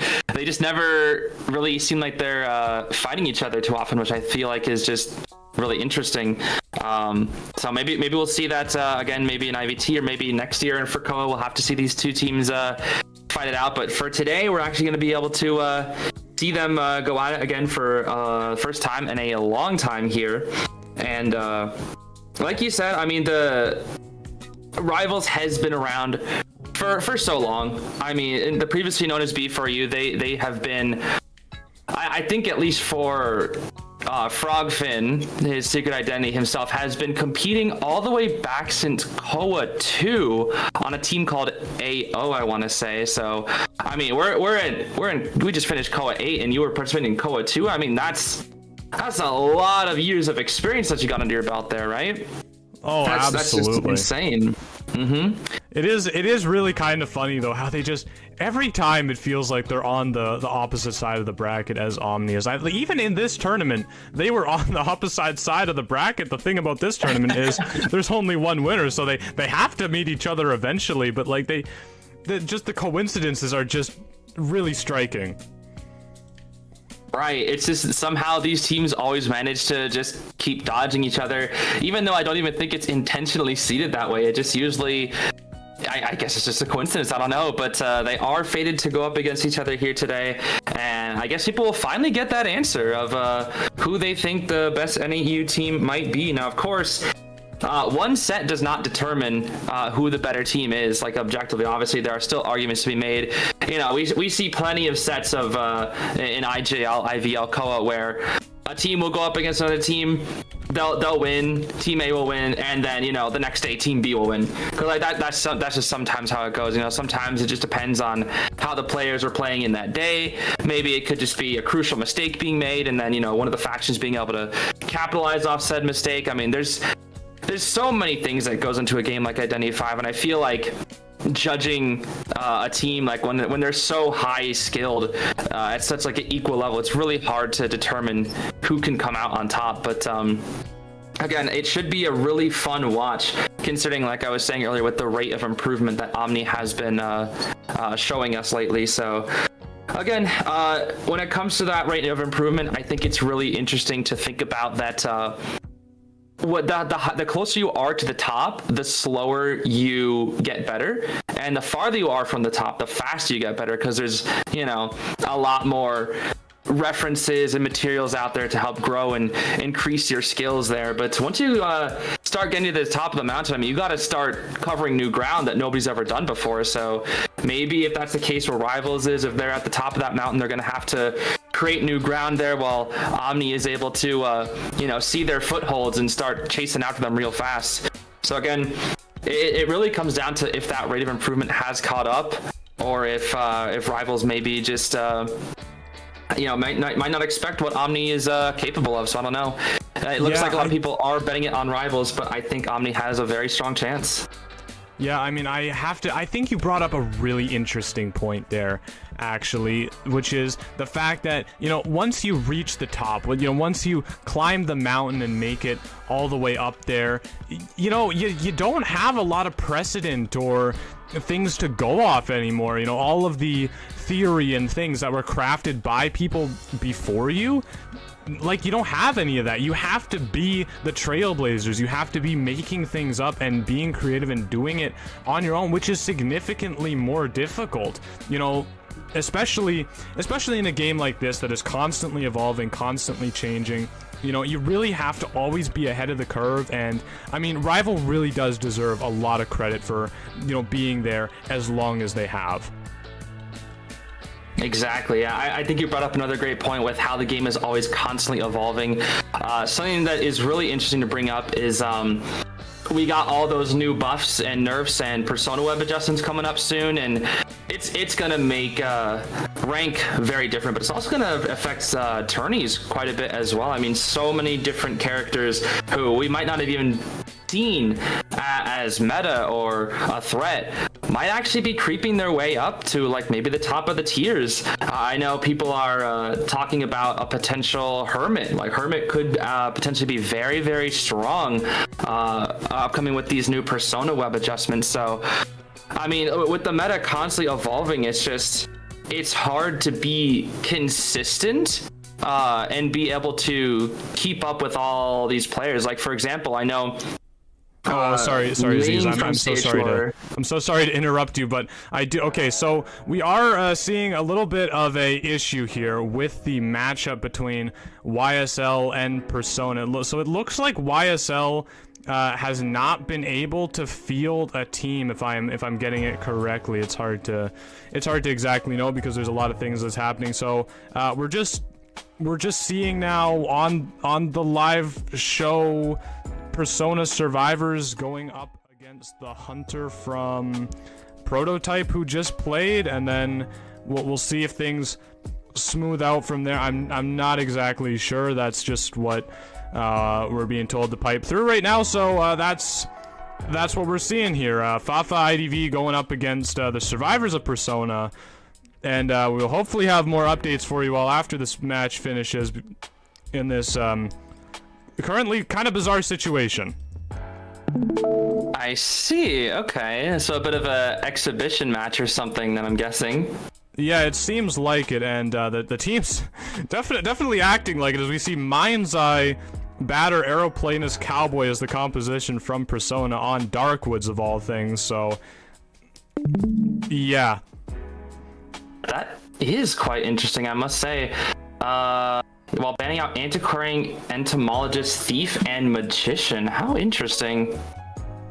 Yeah, a lot of, I mean, this, I'm excited to watch it. I'll say that much. You know, you don't normally get to see, you know, teams of this caliber, of this level, you know, just kind of experimenting and trying out different things that, you know, of course, because by the time you see a strategy used at the top level in a tournament, it's very well refined, well understood by the team. But here we may see a ripper from Fafa IDV, you know, these strategies that you know, are kind of half baked in the oven still you know, still being worked on. So it's definitely kind of an interesting process to be able to peek at. I mean, I was not expecting to see the Ripper here, but I think this is just mostly a match for, like, maybe I think it's Persona is the survivors. Yes. Okay, I guess this will be a nice little warm up here for the survivors from Team Persona here if we do get our match coming up here soon. But yeah, I mean, this will be a fun match because we got a couple of harassers out here, and I mean, Fafa, very talented hunter. I mean, I've even got the pleasure of fighting Fafa multiple times in rank myself, and you know, flopping quite a few times. I mean, I've been on the other side of that, and it's very scary to go up against a hunter like Fafa. So I'm curious to see what they'll be performing with the Ripper here, especially with the double harassers as well. Yeah, I mean, Ripper, I mean, we did see one Ripper that actually got played in the earlier rounds, and they brought like kind of crazy stuff. They had insolence and they had warp on the character. So I mean, his new buff definitely allowing the people that do play this character to really shake things up and, you know, just bring kind of whatever they want, it looks like. Yeah, exactly. And I mean, that Mind's Eye is also pretty far away, it seems. Yeah, I mean, she's in a pretty safe position from Fafa here. Not going to be able to really chase that Mind's Eye immediately, especially since that's a very, very strong kiting area on this map. And even if the Ripper does decide to go straight for that Mind's Eye, she's going to be able to see him coming. I mean, if you just wait upstairs, you'll be able to see which side he wants to, you know, pressure you from. It's going to be kind of hard to win the mind games against a Mind's Eye like that. But if anybody can make it work, it could be Fafa, but might not even chase after that Mind's Eye, especially since her Cypher could be locked there with the constraint on the Persona Web. We might see him chase somebody else instead. Yeah, I mean, potentially. I mean, this is a bit of an exhibition match, so I mean, maybe just really testing how much he can get away with by not even going for the Mind's Eye. Did spawn very far away from Mind's Eye. This is actually my preferred spawn on this map, even though I still don't really know where to go on this map. This is where I prefer to spawn because it gives you more than a few chase options, except for, unfortunately, that Mind's Eye, as we can see. But looks like they're opting for the Cowboy. Yeah, going straight for that Cowboy. I believe I do recognize that this Cowboy is a very talented, long-time Cowboy player. We are going to be seeing Detention, Trump Card, and Peepers here from Fafa. So rocking with the standard Peeper Ripper build here. Cowboy making a lot of distance with that lasso here immediately. And it seems like there's no super crazy builds. I mean, we do have a couple of no borrowed times here. Going to be missing that Foggy Blade, unfortunately. That's a pretty early Foggy Blade to miss. But with the new buff, I mean, you're going to have these chips to pressure down very soon once again. That's true. The second one dodged out again by Hampter there. And yeah, it looks like Fafa's just opting to leave this. Gonna switch his chase target onto the batter now. Has Peepers, so no warp on the Ripper this time. I guess maybe trying to go for some foggy hits on top of these structures, the logic of chasing here. Yeah, seems like it here. I mean, again, that's going to be another Foggy Blade miss, unfortunately, there for Fafa. Even 233S getting a lot more distance there with that ball. Yeah, these Cyphers are looking very, very good right now on the side of Persona survivors here. Fafa not even getting that first hit just yet, and we're going to be seeing just Hampter buying even more distance with that lasso. I mean, I really have to commend the teamwork being played here. I mean, this is just very, very impressive. They're already halfway done with these Cyphers before Fafa even gets the first hit here. With this Ripper. So yeah, I mean, this is just very, very impressive from the side of Persona survivors. Yeah, I mean, it really is. And, you know, I mean, Mind's Eye actually not even really doing all that much heavy lifting in terms of the Cypher progress so far. We can see, you know, all the survivors. I mean, the kite has just been so long, and this Cowboy just keeping it going. Finally going to take the first hit from the Foggy Blade there. And, you know, as the chase continues, only actually seen Fafa opt to use the chip attack one time. Yeah, so I've noticed, but we will get that Terror Shock onto the Cowboy right there. But that is going to be a very, very long first kite here. I mean, look at these Cyphers, Yo7. They only have about 100%, less than 100% more to go, it seems. That's quite a significant amount of progress. And the batter is here to support and harass, which is going to be even more dangerous because now he's buying so much time, and this is gonna mean that Fafa might have to. No, it will not be. I thought they might go after the batter and try to finish him off there. Do we get to see the successful harass? We do not get the timing, unfortunately, but I think it should be fine because they do have that Cypher very far along. With a clean rescue, we might be able to see the Cowboy die far away from this Cypher, which might mean Fafa will have to get a little bit aggressive here if they want to pressure this Cypher. Yeah, I mean, definitely. This is the time where, I mean, first chair with only one Cypher remaining. I mean, really remarkable job from the survivors. This is the time when we see the Hunters, you know, potentially having to play a little bit more desperate as that Foggy Blade is missed onto the Aeroplanist, giving him the free ticket to rescue here. Is he going to get it? Time here buying... He isn't! Oh. It's an after half! Oh. That was well played. The threat in there from Fafa might actually have a good chance here, but the batter will continue supporting. Does have the Foggy Blade, but we cannot hit it. That was so risky. The blink! It It will land onto the cowboy. Yeah, and now we just have to wait and see, you know, whether this batter will be able to harass for a long enough period of time for the Mind's Eye to get this Cypher done. She has a lot of ability to do that, of course. It is a Mind's Eye. Batter going down now, and the Force Heal coming through, potentially trying to bluff that the Cypher is further along than it is. Will it happen? He's going to hit him with the chip. The chip is going to not be enough to force him off for long. The Cypher Pop is coming through. This is just insane. That was quite a crazy endgame right there. Even though there was hardly any time to get that done with the airplanes, took quite a risk with the heal stall there, but they were able to get that Cypher done just in time because of that Mind's Eye decoding so incredibly fast. But because of that after half rescue, we'll probably be seeing a draw still coming out here from Fafa. Yeah, I mean, Fafa really against all odds managing to still pull a draw out of this match. I mean, that is really remarkable, Zeez, to be able to still pull something out of like that dire situation. Exactly. I mean, that just goes to show the strength of Fafa IDV right there. Despite getting kited for so long, still able to bring it back. I mean, that's something that only the best of the best hunters can do. Oh no, he's way too far. Okay. Whew. I thought we might see a bit of a blunder there. Thank goodness.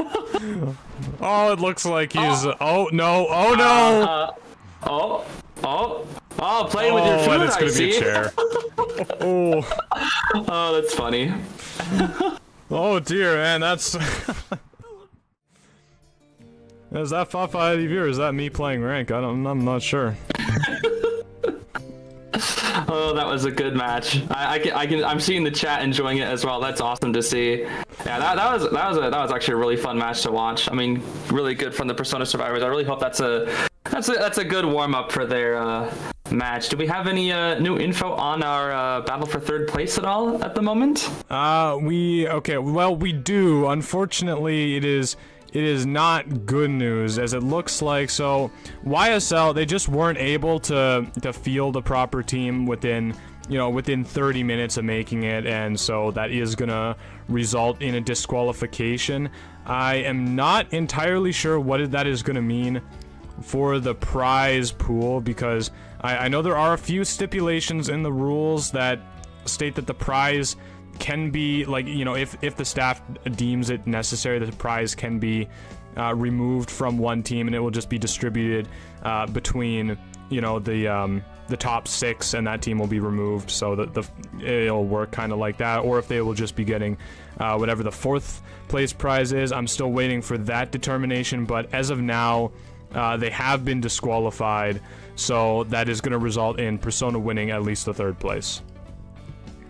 I gotcha. Well, that definitely is a bit of a shame. I do understand that life happens, and I totally get that sometimes teams just, you know, cannot compete. I mean, sometimes that just happens. You know, tournament goes on for a long time. People got lives. You know, it's not always the easiest, but definitely a bit of a shame that we're not gonna be able to watch that match, because it definitely would have been a really fun matchup to watch. That's for sure. Yeah, it definitely is a bit of a shame there, because I was really excited to see YSL perform again. Like, I was talking them up. I was ready to see. I was so excited to see these two teams go head to head, but unfortunately, we are not going to be able to see that. We are setting up a few other things to do, so we actually have now a staff team has been formed with the name of a name that I can't pronounce. I'm gonna try here. Refrigerators? I think it's supposed to say refrigerators. Okay, so we have a staff team with a misspelt okay, so our staff team is named Misspelt Refrigerators. I guess we're gonna see that potentially going up against the Persona Hunter here.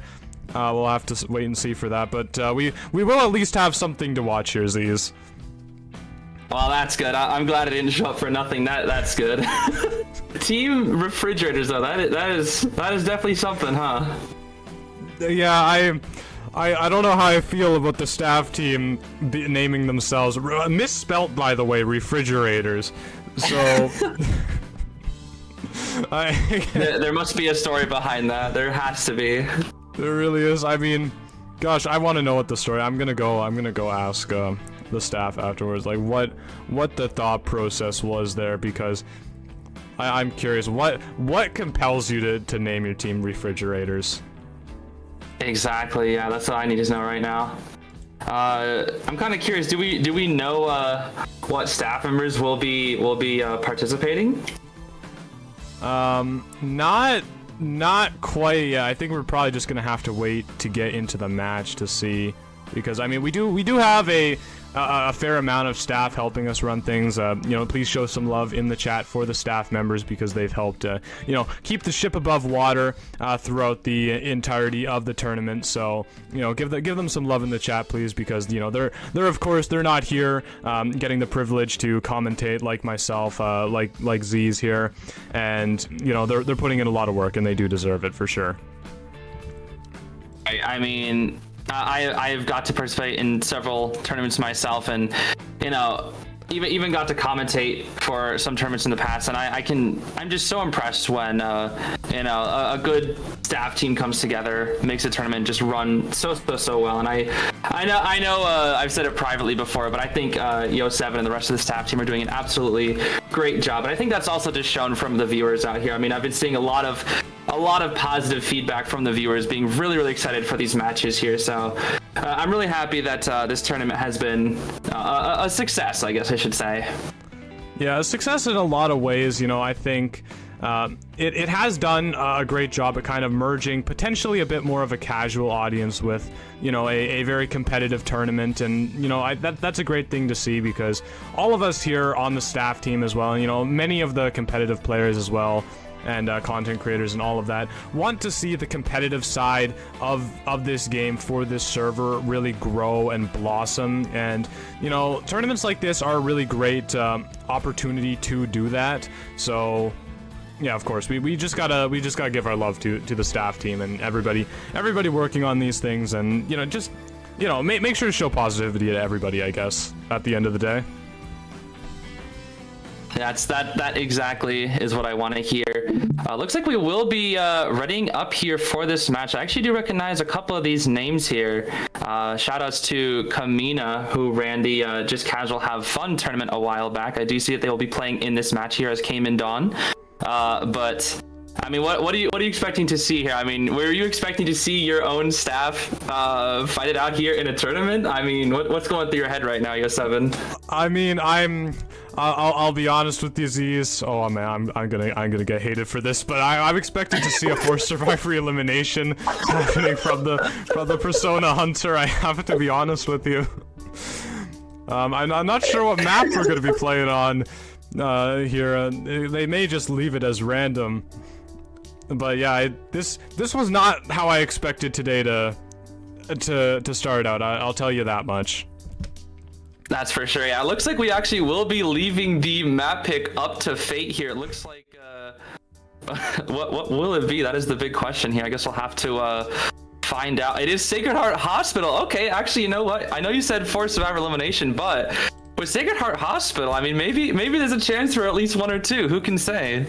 I mean, maybe this is a pretty survivor-friendly map. We do have that hospital hanging out right in the middle, looming ominously over the shoulders of the hunters at all times. I mean, do you have anything that you do in this map specifically to counter hospital Zeez? Because I know for me, I just, as soon as a survivor goes in there, like, I just forget that they exist. They don't exist anymore to me. I go chase somebody else.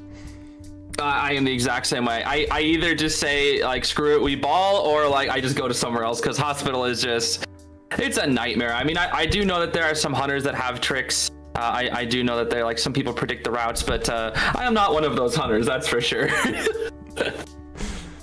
Yeah, me neither. I just, you know, I'm like, okay, you know, you win, all right. I'm going away. The safe zone has been triggered, and off I go. I'll go chase somebody else. I don't want to lose that badly.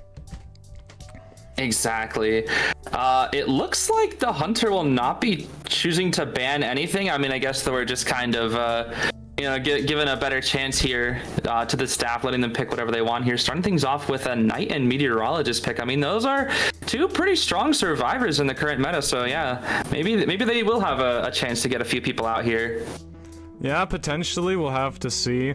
I'm curious I'm curious what the staff are gonna play, because I play rank actually fairly regularly with a couple of these people, so I'm curious what they're gonna break out if they've been practicing anything that I don't know about, because I've been just busy with this tournament the whole time. So that'll be fun to see. Exactly. Yeah, I'm also curious to see what the hunter's gonna go. I mean, I guess it's just maybe a little bit for fun, but I mean, not banning anything, not even something that makes you like slightly annoyed. I mean, I know for sure I would at least ban, for me personally, I'd ban like maybe a doctor because I think she's annoying, but I don't know. Maybe it's just the hunter's just fine, just to deal with whatever. Yeah, I mean, with no bans, you gotta expect that they're gonna go for something crazy here. Zeez, like, maybe a Wuchang. We did see that one of the hunters from Persona played Wuchang. Maybe we'll see that again. I'm not sure. Maybe they'll just play like Hell Ember. Maybe that's just what's happening right now. Going for like the full, something goofy like that, yeah. Yeah, going for the full like I just didn't lock anything in, and yeah. Oh, that is quite funny. We are actually seeing a Doc Persona web there from the little girl, so maybe trying to heal things quite a bit there. But I mean, the full team being Knight, Meteorologist, Postman, and Little Girl is not exactly what I was expecting to see here. I mean, especially Little Girl, very uncommon pick in tournament, especially on a map like Sacred Heart Hospital. But at the same time, you know, this is just a match for funsies, so we'll see what was it? Refrigerators, I think it was? Yeah, refrigerators, misspelled. Refrigerators misspelled. Can come up with here. Maybe they have some sort of game plan here. That, or they're just playing their favorites. Who can say? Well, I definitely know for Memento Mori there, loves the Postman. So for him, for sure, he's playing his favorite. For the rest of these survivors, I'm not too sure about. Little Girl probably. I guess the idea of Little Girl maybe is good. Like you could kind of parachute down and heal somebody. Well, I guess you already have Meteorologist. So I mean, I don't know. Oh, it's gonna be a Geisha.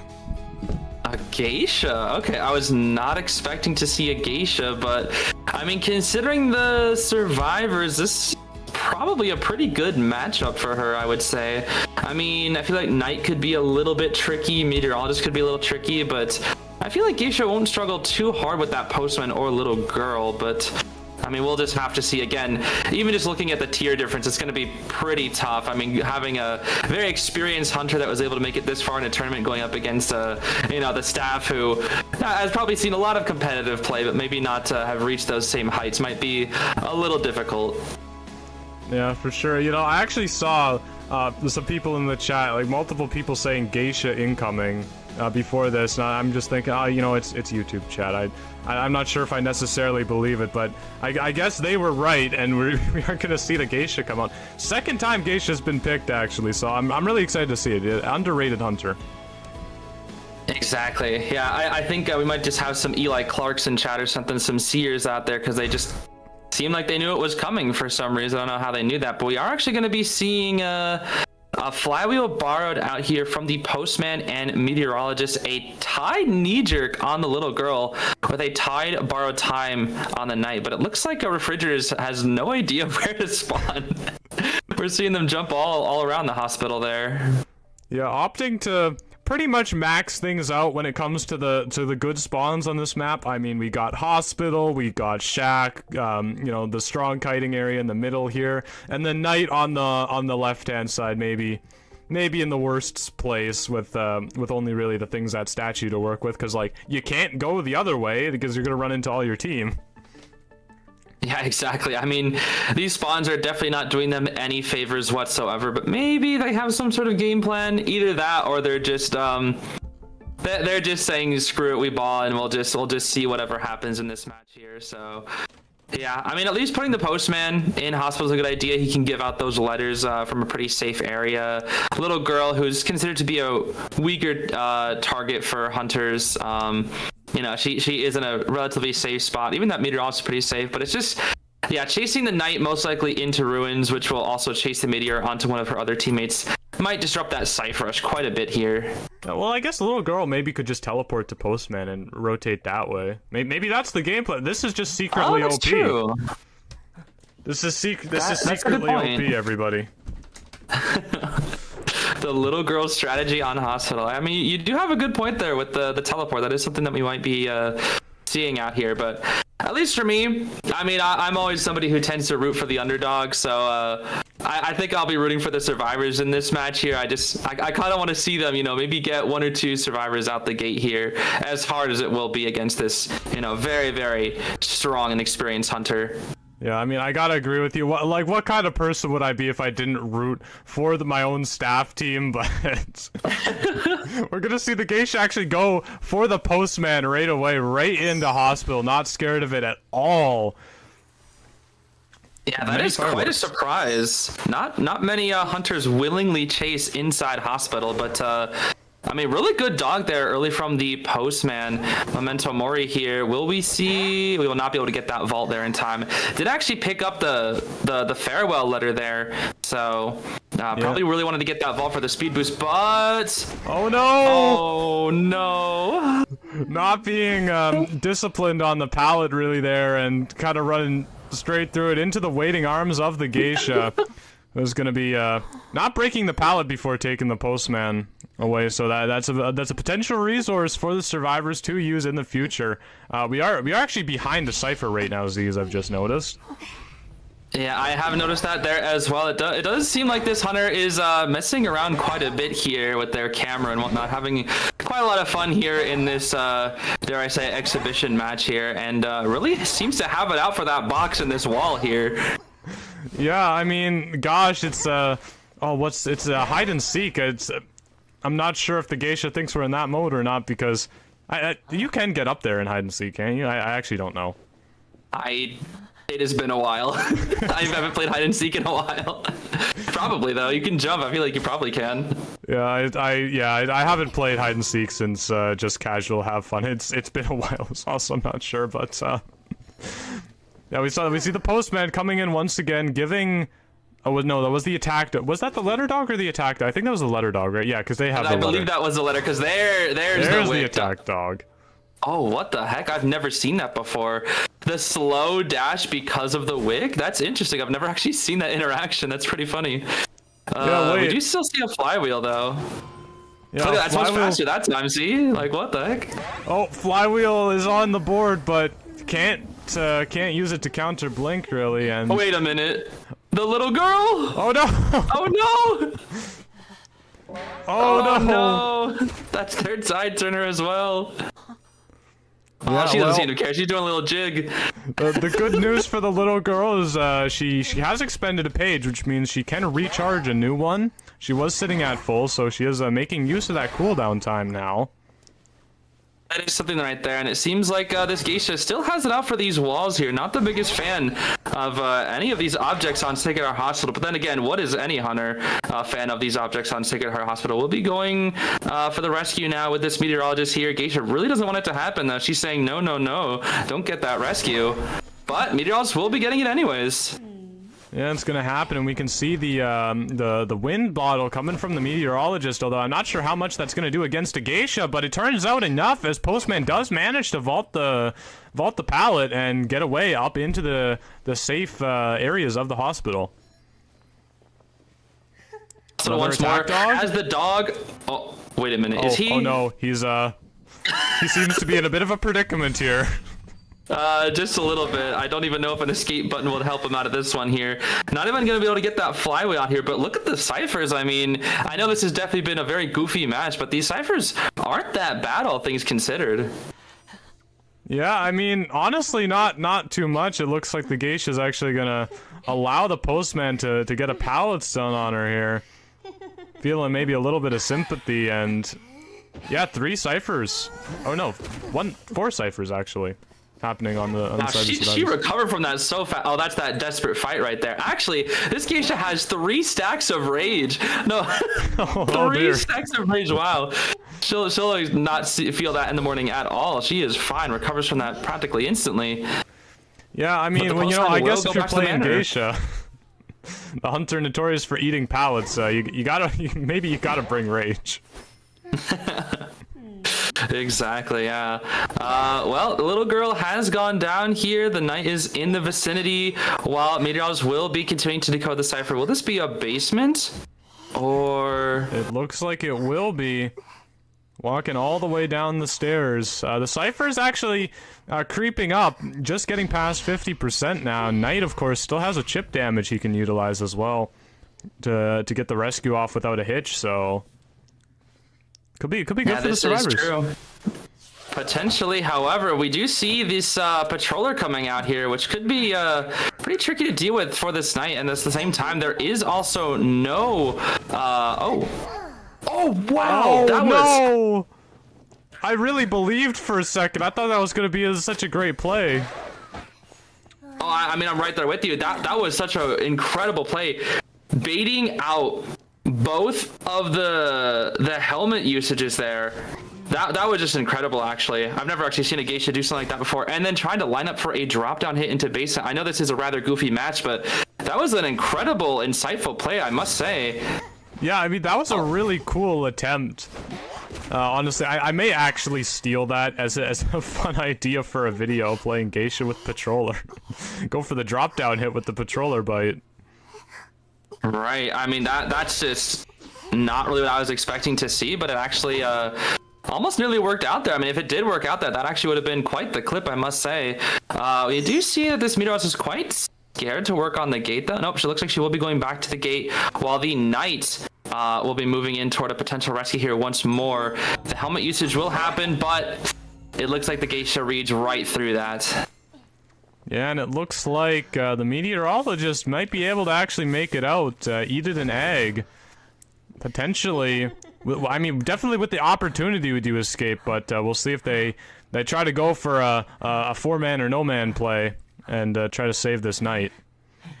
Well, maybe not. I mean, there is a flywheel, but it looks like that will end up being at least one survivor out the gate, which I guess was a bit unexpected, but what in this match has been expected. Oh, she's waiting for that patroller once more, I see. Maybe she wants to try to get that trick again. Let's see.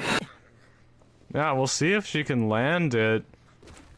It looks like maybe potentially not.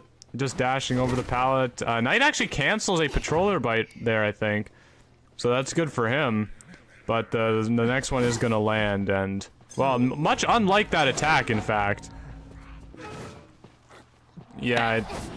Yeah, with all these helmets gone, I mean, there's really no way that the Knight will be able to make it to that dungeon unless the Hunter wants to be a little cheeky here. We might see a little bit of a cheeky gameplay still from the Hunter, or oh, are we being cheeky? Is it dungeon time, or is it a fake? Is a false positive. Actually, well, this is a really cool Geisha emote, though. Oh no! Oh, she's gonna make him work for it. She's gonna make him work for it, that's for sure. Oh, he's got to get his steps in, crawling all the way to the dungeon there. Indeed. Oh, will she? Oh. It looks like he made it in. He crawled all the way. Good work from the Knight. Yeah, managing to just weasel his way into that one. What a silly match that was. Yeah, silly matches indeed. I mean, hey, I know you thought it was going to be a 4K, but look at those results. I mean, come on, give your staff and team some credit there. Oh gosh, I'm gonna hear it later. I'm gonna get an earful later, Zeez. They're gonna be on top of me like, Yo7, you didn't believe in us. I can't believe you. Unbelievable. You're fired. It's gonna happen. I just saw one of the comments in the chat that just has me cracking up. Somebody said, "Is this Rivals versus Omni?" I have some bad news. I regret to inform you, it is definitely not. Although I think I would much love to see a match like that play out between Rivals and Omni, but oh, that would be peak comedy, that's for sure. 100%. Imagine that's how it plays out after all this build-up, after all this time of not having fight each other. That's how it would end up. Yeah, they're just they're doing that. That's funny. I must say, I'm actually a little bit jealous. I kind of wish I could be on the staff team. You know, I gotta tell you, Zeez. Yeah, it's gonna be kind of hard to throw your hat in the ringer there without giving up the commentary. See, I'm not really sure how we'd do something like that there, but I mean, hey, giving the rest of the staff team a chance here is at least nice to see. Yeah, I mean, hey, maybe I can leave you guys with the voices in my head for a match. You know, that'll be enough to commentate for in my stead while I go flop with my bonbon probably. Oh, that is funny. Do we actually see one of the survivors from last match becoming the hunter? Oh. Yeah, it looks like right now we're doing a refs versus ref. At least that's what I'm being told. We're doing refs versus refs. So this says it was just general staff the last time, but now it's specifically referees that are playing. Okay, I see. I mean, we do see a couple of higher ranks out here. We do see an Alicorn. We do see a Cyclops. So maybe we'll see a different set of characters being picked out here. Maybe some more meta if they want to prioritize ranks. But then again, we also might just be having a little bit of a silly time here before we get things going for that final match later. Yeah, I mean, you know, hey, if there's ever a time for guard 26 to come out, this would be the moment. Just saying, guys. Has he come out at all in this tournament yet? No, he has not been played a single time. Not once? Much to my dismay, not once. I can't believe that, especially after his latest buff, not a single bonbon. That's actually kind of surprising. I know, like, I really went into things like, you know, you can, I should make a compilation of this actually, but it's like, you can tell, because I've been like, oh yeah, day one, oh sure, I kind of want to see a bonbon, that'd be fun. And like, I just slowly grown more and more desperate as the days have gone on, because it's just been a barren wasteland, there's been no bonbons at all. Not a single bonbon. That is so unfortunate. Yo7 is starving out here for that bonbon content. It will be. Looks like a Sigar Hospital again. Interesting. Oh wow. Yeah, the game really not a fan of the hunters right now. I mean, I don't think the hunters will really need the map pick to be on their side, but you know, the game not giving them what they want. That's for sure.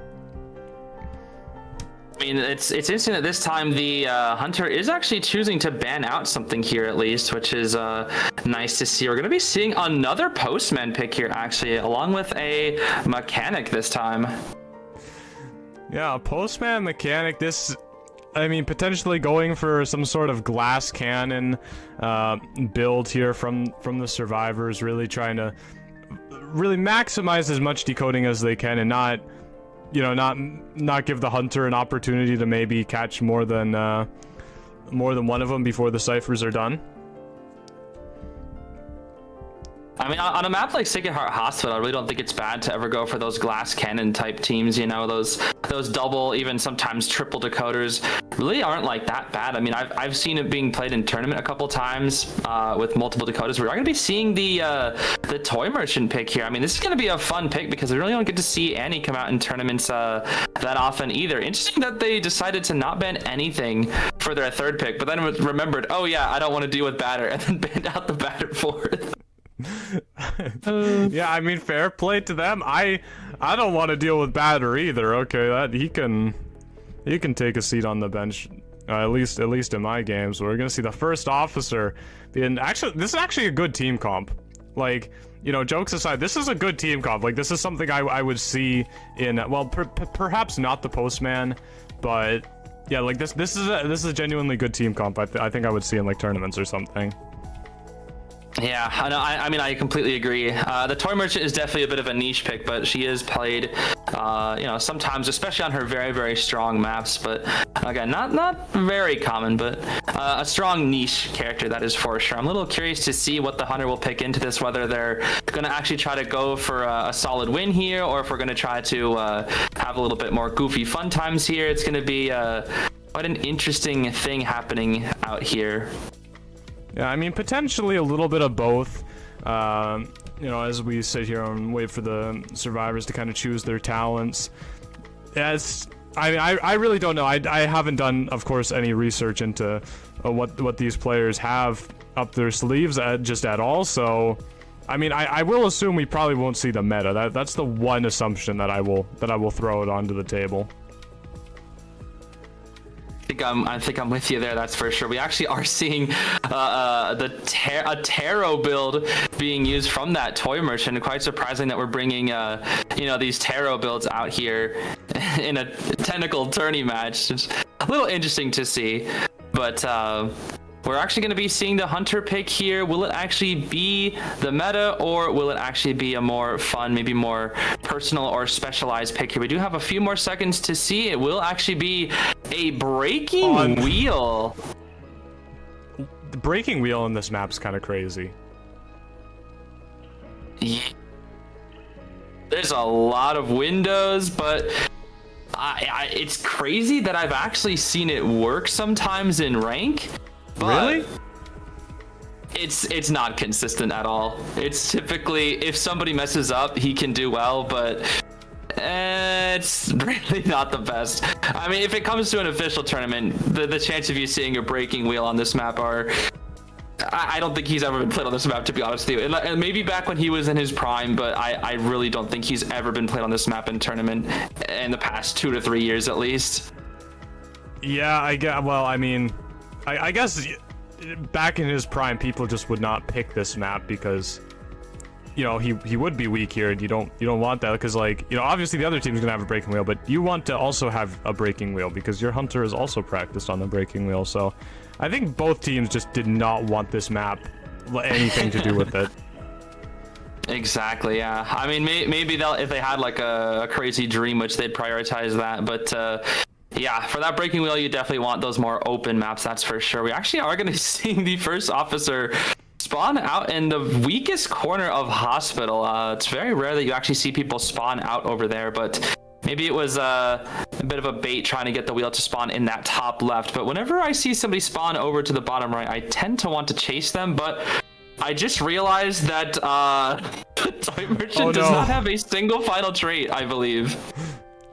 Yeah, I guess that's what the tarot build was alluding to. They don't even have exit path, actually. Oh no, wait, it doesn't show that here. I hope they have exit path at least. I'll have to click on it and see what the heck that build is, because now I'm curious. Maybe there won't be anything. Maybe it'll just be absolutely nothing. A 0-point persona web. I mean, it's definitely not as bad as you think. But it's not helpful not having any of that, of course, as you may imagine. Although I think first officer in that spawn though, is probably gonna struggle quite a bit, especially against a wheel. That's like one of the most open places in the entire map. Right, and even if you don't want to chase that officer, you could just go straight for him, force out a pocket watch, leave, come back, force out another one, and just all within such a short amount of time. Yeah, I mean, I guess, we're gonna see. He's got the limited S tier for breaking wheel. Potentially wanted to play him for exactly that. With the accessory as well that goes with it, so I have to respect the fashion taste. We are actually seeing some really interesting builds out here. I mean, if you click on the toy merchant, it is full healing build, full great power, full vaulting. We'll be chasing down that first officer, like you said. And this wheel will be trying to utilize the listen trait in this match, which is a choice. You're right. I mean, I just want it to be known. I have spent the last 7 years trying to figure out a way to use listen. Like, it is something that has come into my mind every now and again. I should try to figure out a build that works, and I just have not found anything. So we'll see if the breaking wheels figured out something that I have not. I mean, the only time I've seen it being used, like an actual utility, is typically to try to delay a potential rescue by cutting them off with listen, making them slow down a little bit, forcing after half. Like if you have listen with max sadist, maybe, but again, against, you know, high level players, that the chances of that working are just, well, almost next to nothing, I should say.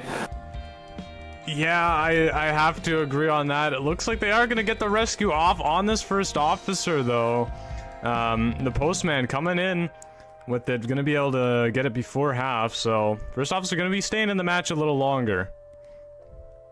Exactly. I mean, utilizing this pocket watch here, trying to dodge everything, but we'll be getting hit by the second spike, and an officer will not have any form of flywheel. So a quick snap here, yeah, should do the trick right there onto the officer, and will be hitting him with the dog just to delay things a little bit longer. Decides to give himself another speed debuff after the dog adding on that listen. I kind of want to know what dog plus listen plus the mud that we see right there on the ground would do to this breaking wheel's speed. I feel like that mud would probably start acting more as quick stand and just kind of be sticking the breaking wheel into the same spot. Like, I don't think he'd be able to move really at all, because I don't believe there's a minimum speed the hunt. Like, I think it can be slowed down indefinitely, if I'm not mistaken. I'm actually not entirely sure. It might be worth testing, maybe with a bunch of dancer slow boxes stacked, to see what the actual speed of the hunter could be while actually still moving forward. That's quite an interesting experiment that could happen here, but we do see a full charge on this listen here, so let's see how they'll make use of that full charge onto listen. Yeah, I mean, definitely, yeah, well, we're seeing that full charge come to fruition. I'm not sure what they managed to glean from that usage. It really goes down a lot, actually, for like. Yeah, it has a minimum usage. Huh. I actually never noticed that. I think it's around 25%, so if you tap listen really fast 3 times, you'll just run out instantly. What? It was already bad enough. Why do I need to make it worse? That's a great question. I don't know. Does this spot have two spikes on it, actually? I think it has 2 spikes. Can they remove spikes, actually? Yeah, it does go down, actually. It did have 2 spikes. I remember we saw a spike in that bot earlier, and then there was a second one here. And now we'll be going straight for the mechanic here, and they are now finally starting their last cipher here. So maybe we'll see a 4 elimination or potentially a 1 here. Will we actually see a body block from the toy merchant? Huh? Potentially trying to take yet another hit. The trap not finding the mechanic this time, but the terror shock is. Yeah.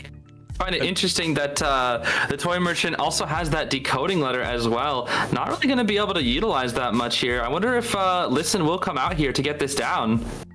Yeah, I'm not sure. I mean, we do see a full charge on that listen, something that the breaking wheel they have used to great success earlier on in the match. So we'll see if they choose to do that again.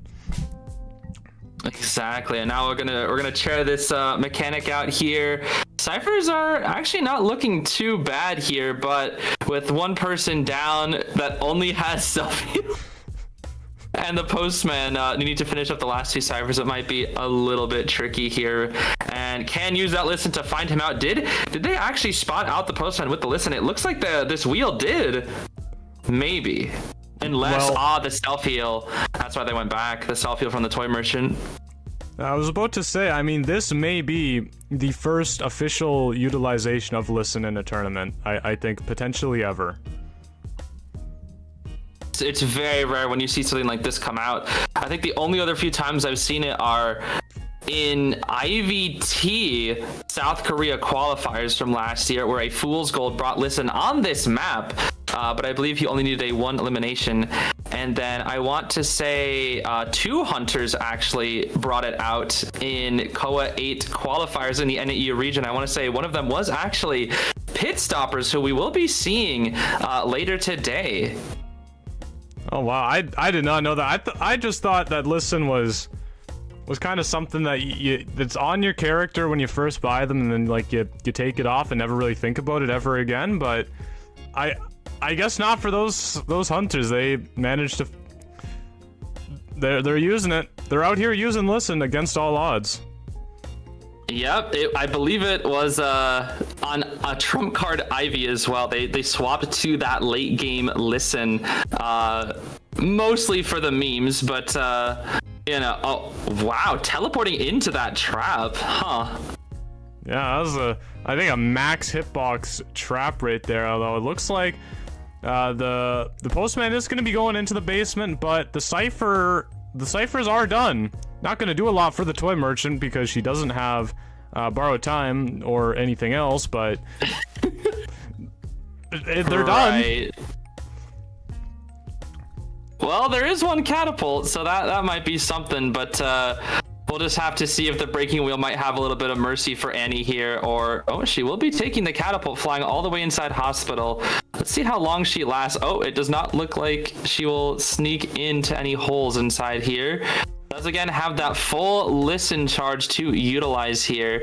In what way? I don't know. You tell me.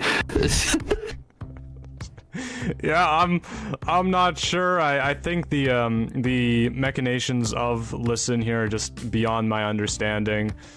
Not really sure how the hunter could potentially actually. Wow, these catapults actually doing a great job for the toy merchant, but we can see the second spike has been attached, and the snap now being a thing that the wheel can do. Exactly there, and unfortunately, even though those catapults were well positioned for a potential loop, it does not look like the dungeon was even here. So the only way I think this toy merchant will be getting that dungeon is if the wheel decides to have a little bit of mercy. But it looks like we might actually be going on a bit of a tour of hospital here just to see if we can find that dungeon. Yeah, I mean, you know, it's times like this when you can really sit down and appreciate the scenery of hospital. I mean, you have a brick wall over there that's kind of mostly destroyed, very nice. Some hospital beds, trees, a very lovely, luscious lawn. There's a lot of things to love about this map. Oh yeah, exactly. I mean, there's the storytelling is just absolutely crazy. Like, I don't know what could have happened that they decided to put hospital beds, you know, outside of the hospital. It just kind of makes you wonder what actually went on here in Sacred Heart Hospital to have all these beds, you know, outside without any covering or anything. It's just, you know, makes you really ponder why they're out here. Yeah, I feel like, you know, maybe they hired some sort of like renovation company and they came in to do the renovations and just like, all right, well, we're putting it all outside. You can move that back in whenever you feel like we're not doing it. Looks like they only got half their job done, but we will actually see, I think that was the 4K there for the breaking wheel in the end. So once again, another hunter win coming out here on this survivor-sided map once more.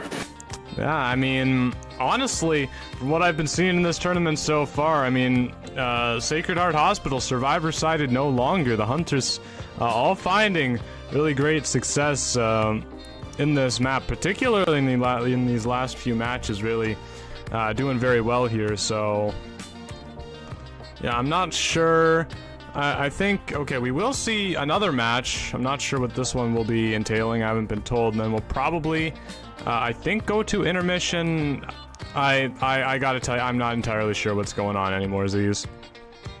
That's all good. I mean, it's been a wild evening, that's for sure. So we'll just roll with the punches and see what happens here in this potential final exhibition match before our finals. Yeah, I mean, well, while we're here, what is your opinion on the Promised Neverland skins? That is a good question. For my personal opinion, I mean, I think they definitely could be optimized a little bit more, but after reading the manga, I got pretty excited seeing a lot of these characters in the game, and I feel like, at least for their animations, they definitely did them justice. There is one specific skin that I agonize whenever I see. I think many people in the chat could definitely relate to that. Is that the photographer one? That may or may not be the photographer one. But you know, some of the ones, especially the entomologist Mujika skin, I am definitely really excited to hopefully pull that one in the future, because as an entomologist fan, I really want to have as many skins for her as possible. So I don't know. I think overall, I'm excited to see the crossover return. As somebody who never actually got to experience the crossover when it's here on its very first run. So yeah, what are you thinking, Yo7? You know, I see a lot of flack for the skins because, like, they're just too simple and plain, but, like, I don't hate them for that, because, you know, they're just trying to be true to the actual, you know, the actual thing that they're having a crossover with. You know, I like it. I'm not a big fan of the design per se. Like, I wouldn't go out of my way to buy them, but, like, it's cool to have the characters in the game. Although, the thing is, I have, like, pretty much every single Bloody Queen skin, and I don't really like the Promised Neverland Bloody Queen skin, but it's, like, I kind of feel obligated to get it now just to, like, complete the collection. Yeah, the completionist mindset, I totally understand that one here. So maybe we'll see a little bit of luck on your end there, but we are actually going to be seeing Memento Mori, who I believe was surviving earlier, come out here on the side of the Hunter and banning out some pretty standard rank bans. But thankfully, we are actually going to be seeing the map change here now onto Darkwoods instead of that Sacred Heart Hospital. Yes, I know all the Hunters really prefer Darkwoods over Hospital. Well, I guess it is better, but you know, from one survivor-friendly map to another, I would say, Darkwoods, Hunters tend to struggle here generally. Oh, lawyer, that's fun. It really just depends on like the area. I mean, I feel like from what I've seen of Darkwoods now, this might be a bit of an early. A little bit too early of a statement, but I feel like it's very heavy on the matchups, because some hunters can do really well, whereas others, for example, Naiad, really struggle on a map like this, because every time you take one of those vines, she has to get out of that harpoon form. Otherwise, there's not really much she's going to be able to do. So it really does depend on matchups and whatnot, but I would say overall it does tend to lean toward the survivors in terms of routing, but the Cypher layout doesn't really do many favors for the survivors. I will say that, at least. That's true. The Cyphers do tend and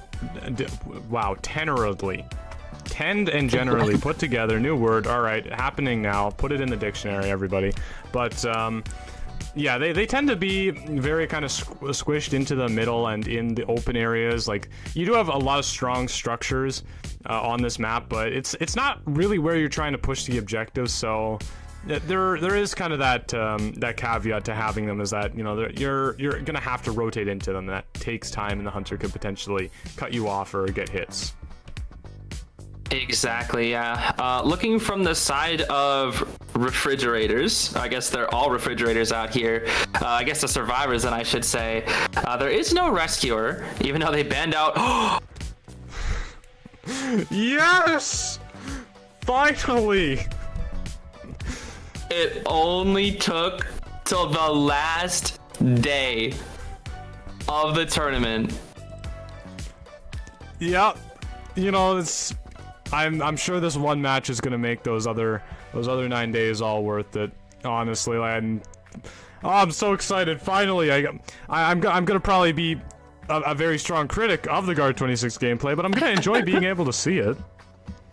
Oh, I'll let you take the lead on this one for sure. I mean, you've been waiting for this bonbon for 10 whole days, so I'm hoping we'll get to see some of that crazy gameplay. I mean, again, there is no rescuer on the side of the survivors, so if they try to take this match pretty seriously, the survivors might be in a little bit of trouble here. There is no rescuer, but there is a professor who can kind of act that way, and we see him with the tide turn. Enchantress having another bit of empty character or persona build there, but yeah, so yeah, Professor can kind of act that way because his scale, he does have that one chip scale, which means a lot against a Guard 26, because you need to use like 2 bombs pretty much always to down someone. You can only have 6, so that's a third of your bomb usage is gone. If he manages to dodge another one, then you're kind of screwed.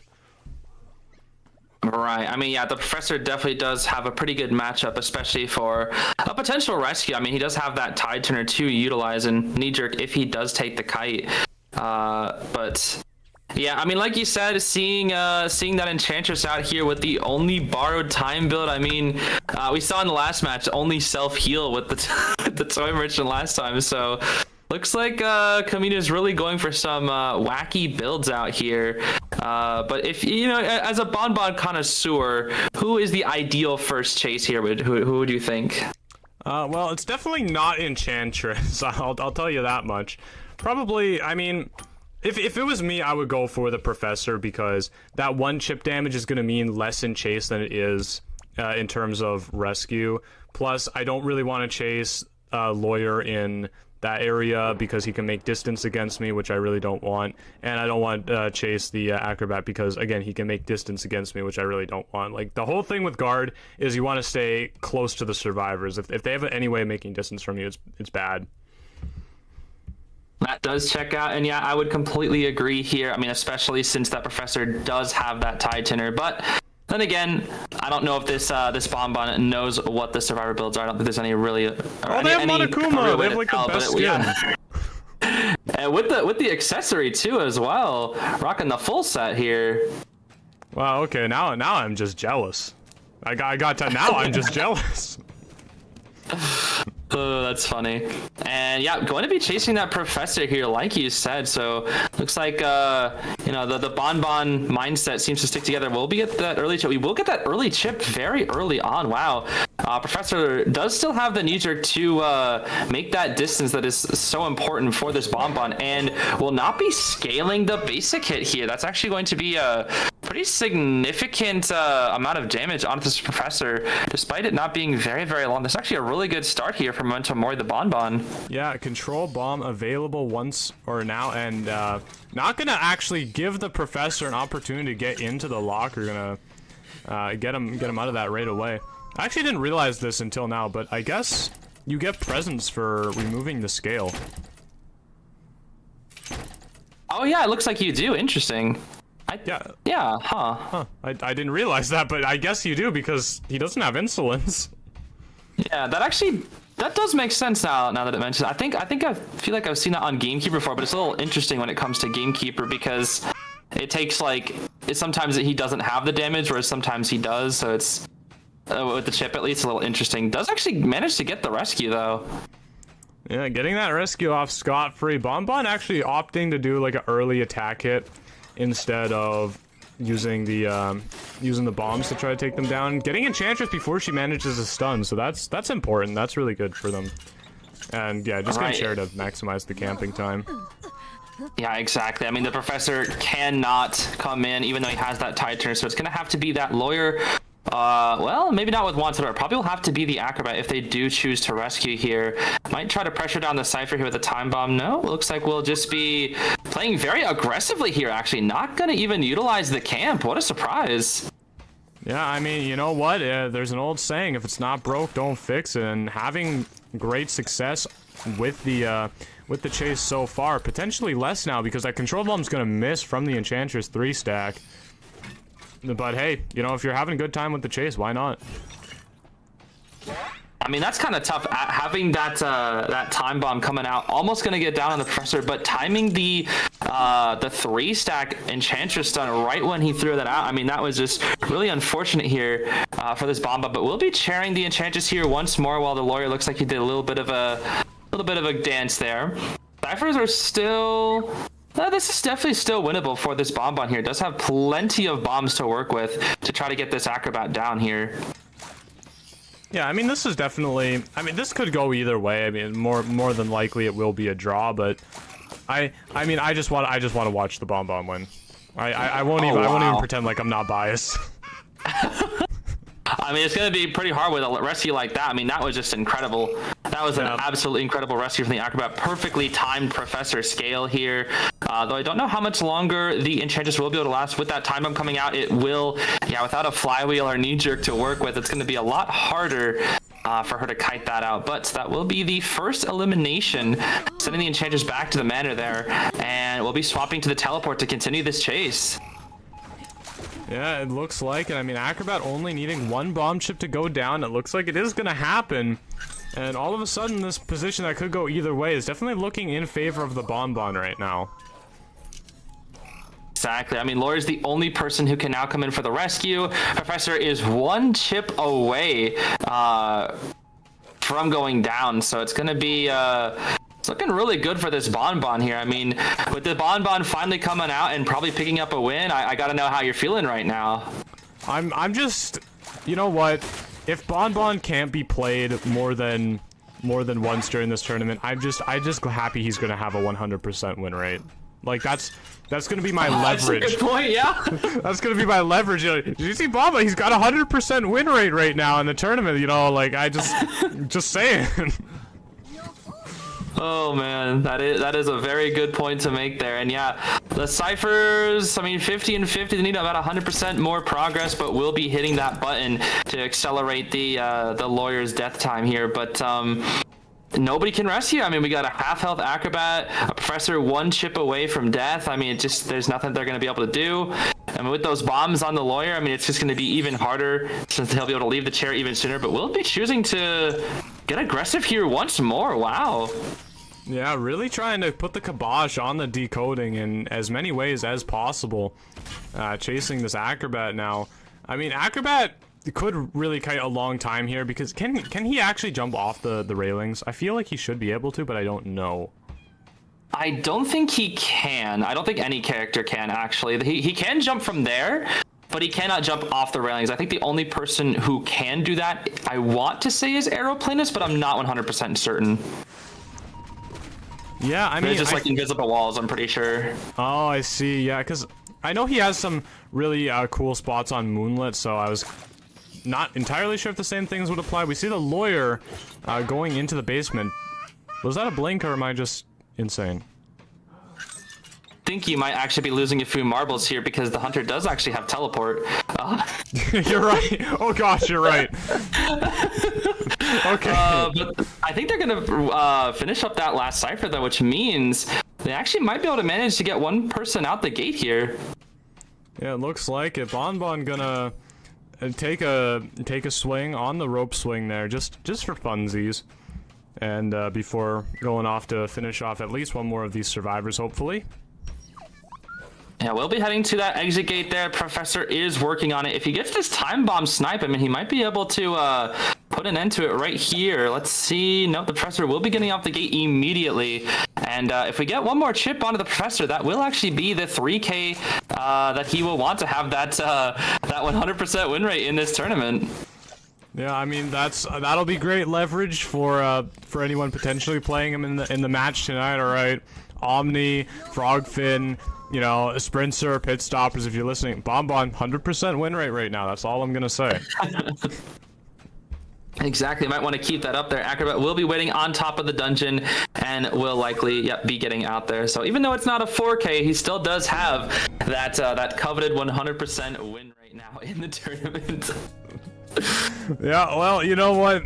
If I can't have him during normal gameplay, I'm happy I get to see him now. Especially, I'm happy I get to see him win now with that skin too. That's one of my favorite skins in the whole game. Kind of sad I don't have it.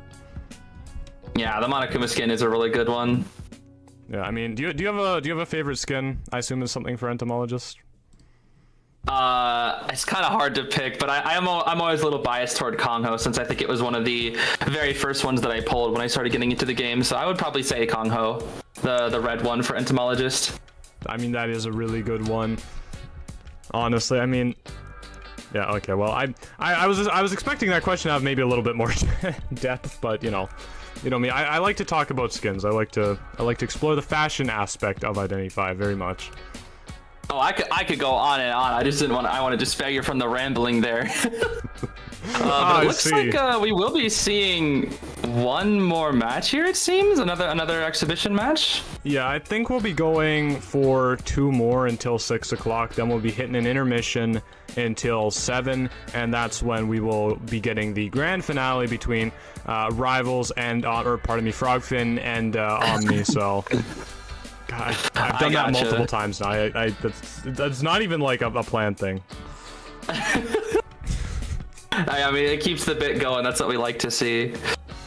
So now, yeah, it looks like they're just kind of swapping in between who's going to be playing Hunter and who's going to be playing Survivor. They kind of are just in a little bit of a rotation here from the refrigerators, I should say, and keeping the map as random. I still can't believe that they've named themselves the Refrigerators. Did we ever get any context as to why? I mean, I think we're still curious, right? I'll ask again. Because I gotta know before we head into our final match. I mean, there's gotta be some reason. I'm sure there is, but I don't know. Actually, you know, speaking of refrigerators, you know what? Well, we'll talk about the band picks, but my grandma now, you know, she's gotten up there in age. She started storing bananas and just fruits in her oven, like in a wooden basket, and using it as like an extra cupboard. I see. What so, does it have to do with the refrigerator? I don't know why. It just refrigerator makes me think of that, and I wanted to share it with all of you because it's you know, it's something that we do sometimes is when we run out of cupboards, I guess. I mean, I get that. You know, putting stuff in the oven just to like make room. I get that. I mean, I live in an apartment with a very small kitchen, so we tend to store things in the oven sometimes as well. But oh man, at my old place, sometimes my dad would forget that there were things in the oven and start preheating it, and then Oh no. Luckily, it was never anything too bad, but sometimes mistakes were made. Let's just say. Oh god, you just filled me with a new fear. Like, I do not want to like go visiting and be like, oh, what is this?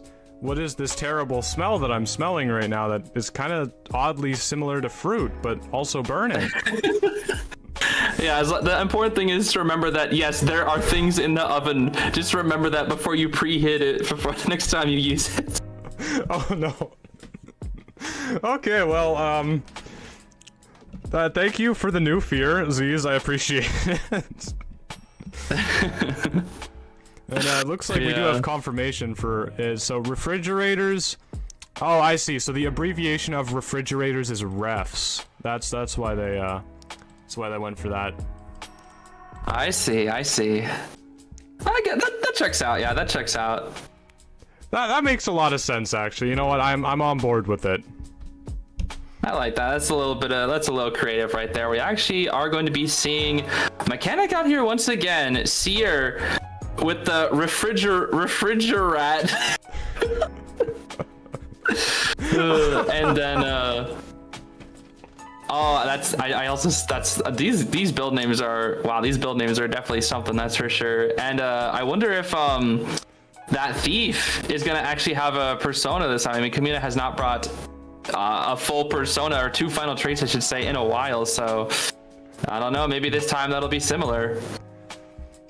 Yeah, I mean, we'll have to see. Gravekeeper with the persona name Free Me, which fitting for his character, because I think he has claustrophobia, right? Is that he has a trait called claustrophobia? I don't know if he has that in the lore or not. Something on the Hunter persona web, but I think that is actually right when he digs down underneath. I actually didn't think about that. I guess there are two things in this game called claustrophobia. That's interesting. Huh. Yeah, well, oh yeah, it is a hunter trait, isn't it? Who brings claustrophobia? I don't think anybody. I think people only bring it when they're desperate for a draw in tournament. I think it's really just like a tourney draw trait that people do. That's all I can really think of. Yeah, I guess so. Maybe as like a last ditch effort, but we are gonna see the Wu Chang with it seems a persona build developed by Slade, so that'll be fun. See something like that here, maybe a bit of influence here from a very talented hunter like Slade, and it will be Lakeside as the map, so thank goodness for these hunters not getting hospital here once again. Gonna be changing things up here on Lakeside, which I feel like isn't actually the worst map for Wuchang. I mean, we've seen him get 4Ks on this map in tournament in IVL, so maybe if they want to try to go crazy with this Wuchang, they might be able to see some crazy work. But we will actually be seeing two final traits on that thief, thankfully. Finally actually bringing a standard persona website up here. I need like a TO. Well, we're getting the conga line spawn, but not that like in the I don't know what's going on with that. This poor thief is just gonna be like in the corner. The hunter could go for him. He's just like not gonna be able to do anything.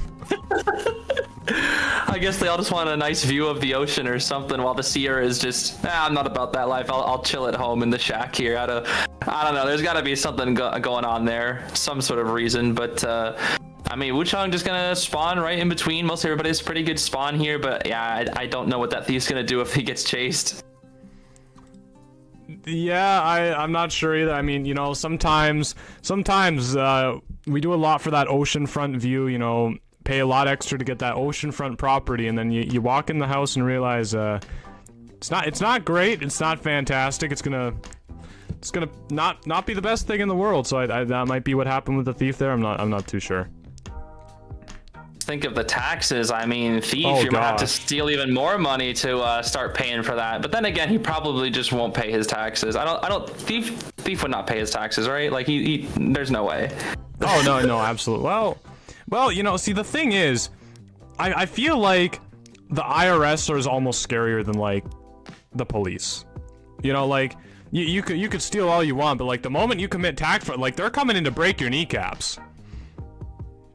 It's fair, but then again, he might want to pull one of those I don't care who the IRS sends, I am not paying taxes kind of moves there. But you never know. You never know. We'll have to see. Maybe this Wuchang here is part of the IRS and we'll be going for that thief. But you know, headcanons of lore aside in this match, we'll be seeing him chase the Gravekeeper first. Actually, interesting. It looks like a Gravekeeper is going to give him, I believe that was a blowing a kiss there. So. A little bit of good luck to the Wuchang before the match. Seems like it here. I mean, oh wow, gonna be getting a very early hit there. And if this was Gravekeeper before the buffs, that shovel would be completely gone. Yeah, I mean, thankfully Gravekeeper is able to kind of conserve that shovel now. We may see him use it. Yeah, there it goes. And, I mean, the bell available for the Wuchang, not a lot you can do if you're the Gravekeeper right now. I mean, looking at that, that's a pretty quick down, all things considered, I must say. I don't even know if they have a chance to get that Seer Owl out here, and they're going to be losing their Titanner out here, so, I mean, if they're going to be playing this out like a standard tourney match, I mean, this is looking pretty good for this Wuchang here. Yeah, I mean, I just gotta shout out the thief pinging that the hunter is pursuing Gravekeeper, while the hunter was bringing the Gravekeeper to the chair. It's a very, very astute observation. I like how we're just seeing the entire team just pinging very goofy things. We do see the thief maybe trying to utilize that flashlight there temporarily, but not really getting a full opportunity to use it. Unless maybe right here will we see it will actually go through, blinding Lu Guang in the face here temporarily. Now we'll be continuing after this Gravekeeper, catching up very fast with the Soul Siphon. Will we see the flashlight come into use? No, we will not, because Thief is a very good character's meta totally. And we'll be chaired here, probably to pressure down that middle cipher once again. I mean, you know what that thief may lack in power, that flashlight and accessory is really cool. So like he makes it up in style. This is true. He does have those style points, rocking that Ivory Tower skin as well. Oh, it appears that we're going to be connection seeing a boss. This Gravekeeper might be in a little bit of trouble here when it comes to some connection. Nothing any EU is unfamiliar with, that's for sure. Yeah, I mean, hey, you know, the referees, they're too powerful. They have the ability to just pause the match whenever they want to. They're abusing their power. They're too strong. That is a good point. Yeah, I mean, there's no one to ref them. They are the refs, so they could theoretically just infinitely pause all they want. Yeah. Who's there to stop them? Nobody. They're unrestricted. They're on the loose. They're crazy. They got no tethers at all. No restrictions, no nothing. Absolutely nothing. Yeah, I mean, as we see this pause timer tick down, I guess we'll go back to us talking. All right, we can see our. And of course, you know, the moment I do that, all right, yep. Quite, that's always how it works. You know, the second you say something, that's when things always change. You know, it's always once you say something, that's always how it is. Yeah, I gotta next time they pause, I gotta start doing that. It's like, I'm totally going back to the chatting screen. Everybody, it's totally gonna happen. It'll get on pause right away. You gotta try to summon it, and then unfortunately, it only works when you're being genuine or something. That's the worst part about it.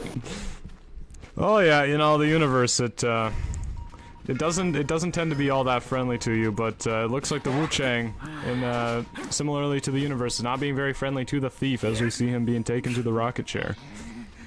Exactly. I mean, the ciphers, despite like the early down, the ciphers aren't actually looking too bad here, mostly due to that mechanic just, you know, rushing down these ciphers as quickly as possible with that robot. We do actually still have the Seer Owl to utilize, so honestly, I think it's still possible to maybe get a few survivors up for the end game here. I think it is definitely possible if they utilize that Seer Owl properly. We are going to see a really good file from the mechanic, but I mean, with this chair and no tie tuner, it's going to be really difficult to do something here. Yeah, this is a very strong chair for hunters.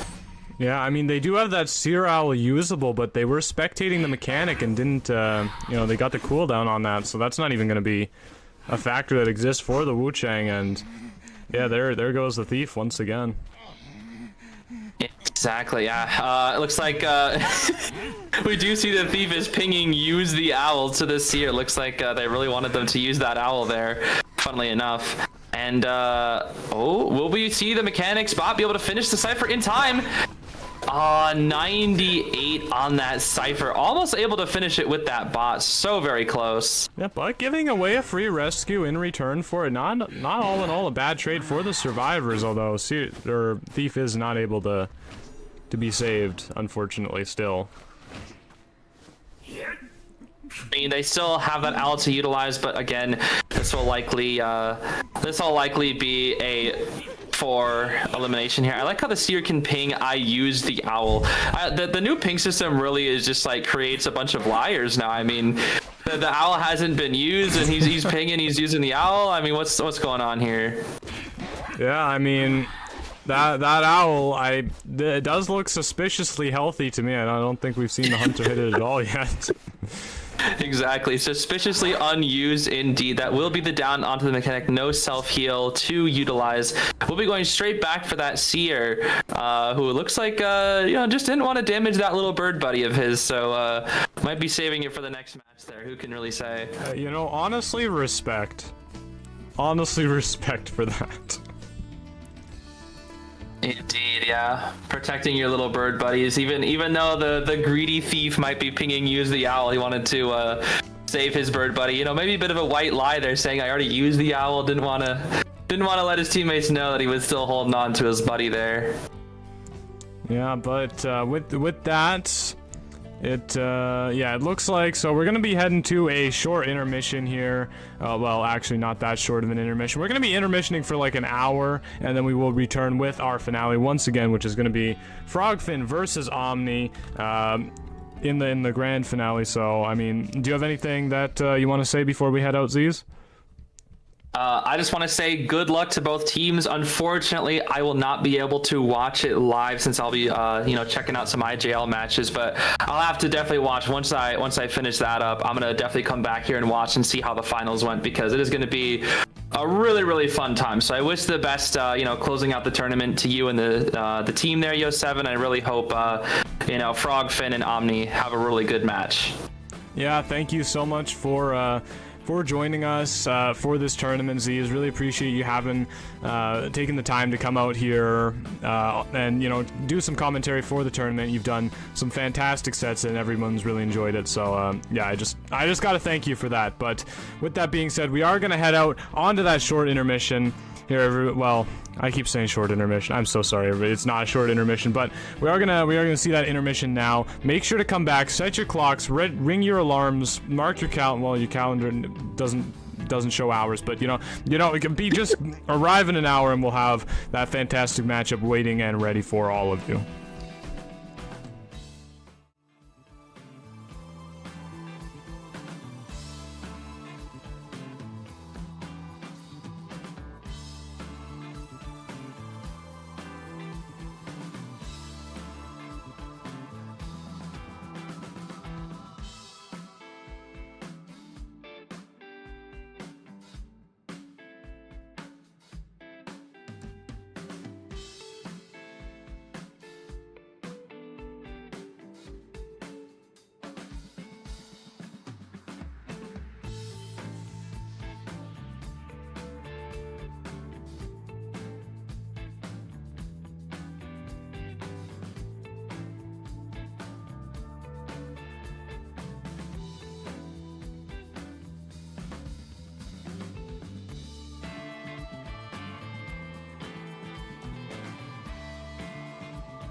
Ladies and gentlemen, welcome to the final match of the day. We are going to be having Omni versus Frogfin, the matchup you've all been waiting for the entirety of this tournament. All the matches before, 32 teams have culminated into 2, and they will be fighting for the grand prize of $600 here.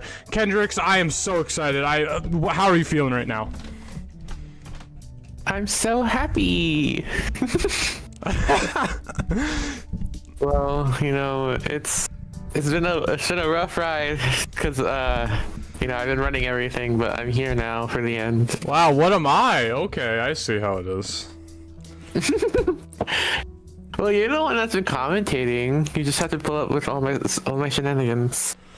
Okay, all right. Well, our bickering aside here, man, this is going to be a really great match. Of course, myself and Zeez, we were talking about this a little bit earlier, and we were really saying that, you know, Omni and Rival, going by the name of Frogfin here, but Rival is you know, the majority of the players on Frogfin are from Rival. If I'm not mistaken, it is their entire current lineup. So yeah, I believe they don't really play each other in tournaments. Yeah, I mean, we probably might have not have seen it if we weren't, you know, for the bracket placement, but here we are. Yeah, I know, they always manage to be on the opposite side of the bracket than each other, but in this tournament there can only be one winner, which is, I mean, it's gonna force them to go head to head, these two powerhouses of our server, you know, pretty much unquestioned as to be the two greatest teams that we have currently. So I mean, it's gonna be a great time. Yeah, especially working with the teams from behind the scenes, you know. They were actually very great with their scheduling, but once we came down to the finale, you know, there was some conflicts. So we finally got, you know, appropriate time, but sadly it can't be the best of 5 that we kind of promised, you know, which is unfortunate, but at least they get to play, you know. It's better than nothing. Yeah, I mean, well, it's just gonna be a best of 3. I mean, we've been dealing with best of 3s this whole time, so at least, you know, we'll be in our comfort zone for that, which is at least nice. But it looks like here, we can see that, oh my gosh, in my mind, I went through like all the different names that this team is. Like, I was like, oh, B4U, oh wait, that's not right. Rival, no, not in that tournament. All right, Frogfin. But we will see Sprinter from Frogfin starting things off for us on the Hunter side, and it will be Team Omni playing Survivors first on Moon River Park, no less. What do you think of that map pick? I mean, Moon River Park, it's very, I'd say, a very questionable choice for a first round, because, you know, you're really banking on your Hunter trying to get that 4K, or you just like, I mean, how do you call it? It was, I believe, Frogfin the one who chose the map as well, so they're really, you know, banking on Sprinter to do his best out here today. Yeah, I mean, maybe we'll get to see. I know Schmitty, we did a post-game interview with Schmitty from Frogfin yesterday. I'm really wondering, because we have seen Wu Chang exist, you know, a little bit in the Chinese leagues, the Japanese leagues. Like, we've seen it, you know, poking his head out. Will we see Sprinter maybe go for that? I doubt it in round 1, but it would be really, really funny if we did see it. I mean, these two are two, you know, as you said, like top competitive teams, so they're probably gonna go very into the meta, you know, like especially in their gameplay, we might see like a bunch of stalls. Yeah, I mean, more than likely we're gonna see. Yeah, we're gonna probably just see meta. Like, it really is gonna be the meta. That's basically, I mean, that's basically what we can expect, if nothing else, from these two teams. But being the meta as it is, I mean, you know, from that conversation I was having with S'mores and what we've seen throughout the course of this tournament, the meta is fragile. You can go outside and break the meta with your Hunter picks, with your Survivor picks, and you can achieve great success. So I mean, we'll have to see if they opt to do that. Sprinter really been just playing very solid conventional meta, I think. But, you know, Pit Stoppers maybe giving us a little bit of something extra spicy because he has played some of that Mad Eyes. I don't think we'll see that today. Don't bet on that. But he has played some of that Mad Eyes. He has played a little bit more stuff. So, I mean, it will be interesting to see for sure. Yeah, definitely interesting as well. I mean, throughout this whole tournament, we've seen some very interesting picks. You know, a lot of Wu Changs, and, you know, a lot of lucky guys. Sadly. No, yeah, no guards except for my wonderful guard gameplay. If you saw that earlier, you know, so represent the staff team. Yeah, team refrigerators. But Yeah, team refrigerator. that was a clever acronym, by the way. Yeah, I think we should get the first prize. You know, I think all our hard work and our great gameplay earlier. You know, or at least YSL. Wow, just ruthless with the self gratification there. All right. You know, we've been working hard, and you know, we've definitely gone unpaid. Keyword unpaid. Hey, don't look at me.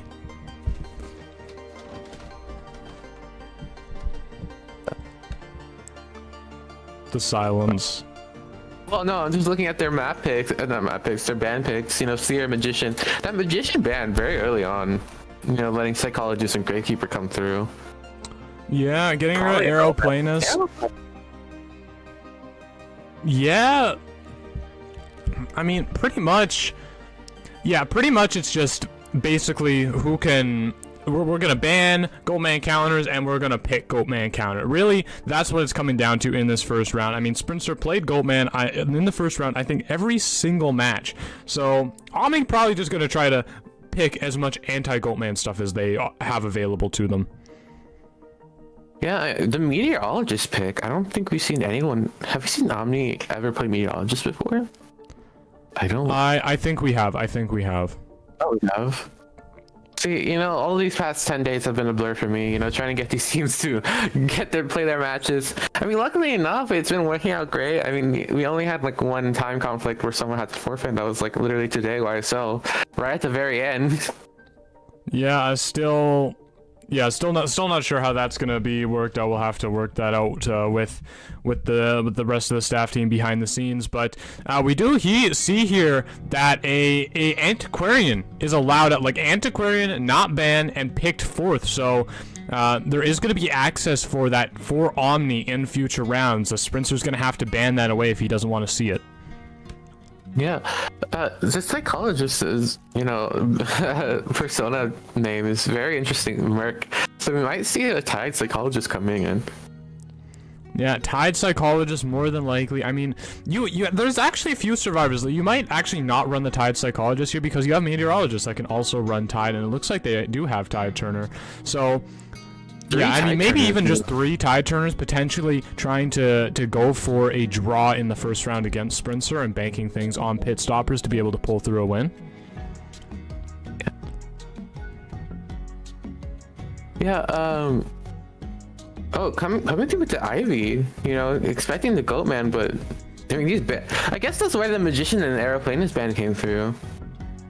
Yeah, I guess Magician... so. I mean, Ivy, not something we've seen Sprinter really be playing at all. Like, yeah, he's played this one time, did not achieve a great result with it, and, you know, we did hear from Schmitty yesterday that, you know, they're kind of trying to push these characters, things that they think potentially a little bit more weak, as far as they can go. So, yeah, I guess that's what we're seeing here.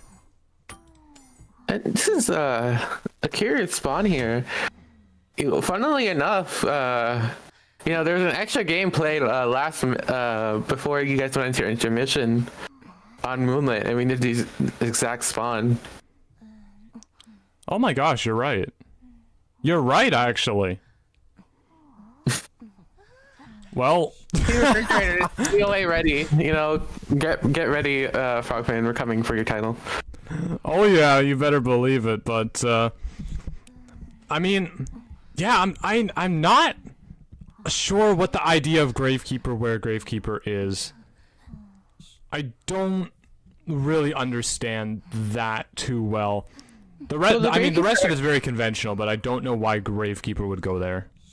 Well, the Gravekeeper, I think, is just an access to a greater kiting area if it needs to, because then he can easily go to the big top without being, obstructed. And I think that's also interesting because, like, if he is first chase, then he has a shovel, but he doesn't have any kiting abilities. There's 3 tide turners on the team, so it doesn't work. It's not much of a problem if he goes down because psychologists or meteorologists come through.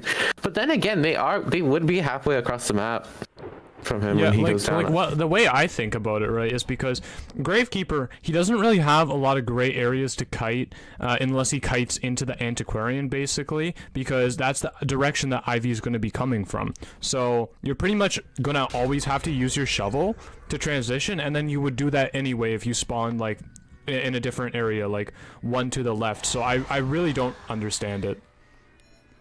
Yeah, I can see Gravekeeper instantly going to a kiting area, running. Yeah, and actually get 60 fear down onto him. This is the magic number, everybody, for Ivy that you do need, and gonna go into the shovel form, obviously, very quickly. But 60 fear does mean you will be scared off of this, or you will be fully feared once the Ivy does scare you one more time. So, yeah, we're gonna see the Gravekeeper actually getting feared out of the shovel. Sprinter gonna get another 60 on top of him, and now taking that first hit. Now the ghost scare is ready. This is a very dangerous position for the Gravekeeper already. Yeah, Gravekeeper shovel on cooldown less than 50%. Did it just go up? It would just go up. The durability on his shovel. He can switch them. Oh, I didn't know that. I never play Gatekeeper. I'm not a rescue person. Someone knows that very well. I come in for a rescue and then I instantly get terror shocked or get after halved. Yeah, well, you're not doing much better than me. I just play them more often than you do. But, yeah, we do see Gravekeeper probably going to get... no, actually feared out of the shovel, not even needing to use the attack to remove him, just feared out of the shovel completely, and now he's going to be sitting on the rocket chair. 2 ciphers completed, 1 at 60, 1 sitting at 20%. I mean, this is looking very good right now for an Ivy. She does have passive cipher control that it is able to be used. Like, I would be very comfortable right now if I was Sprinter.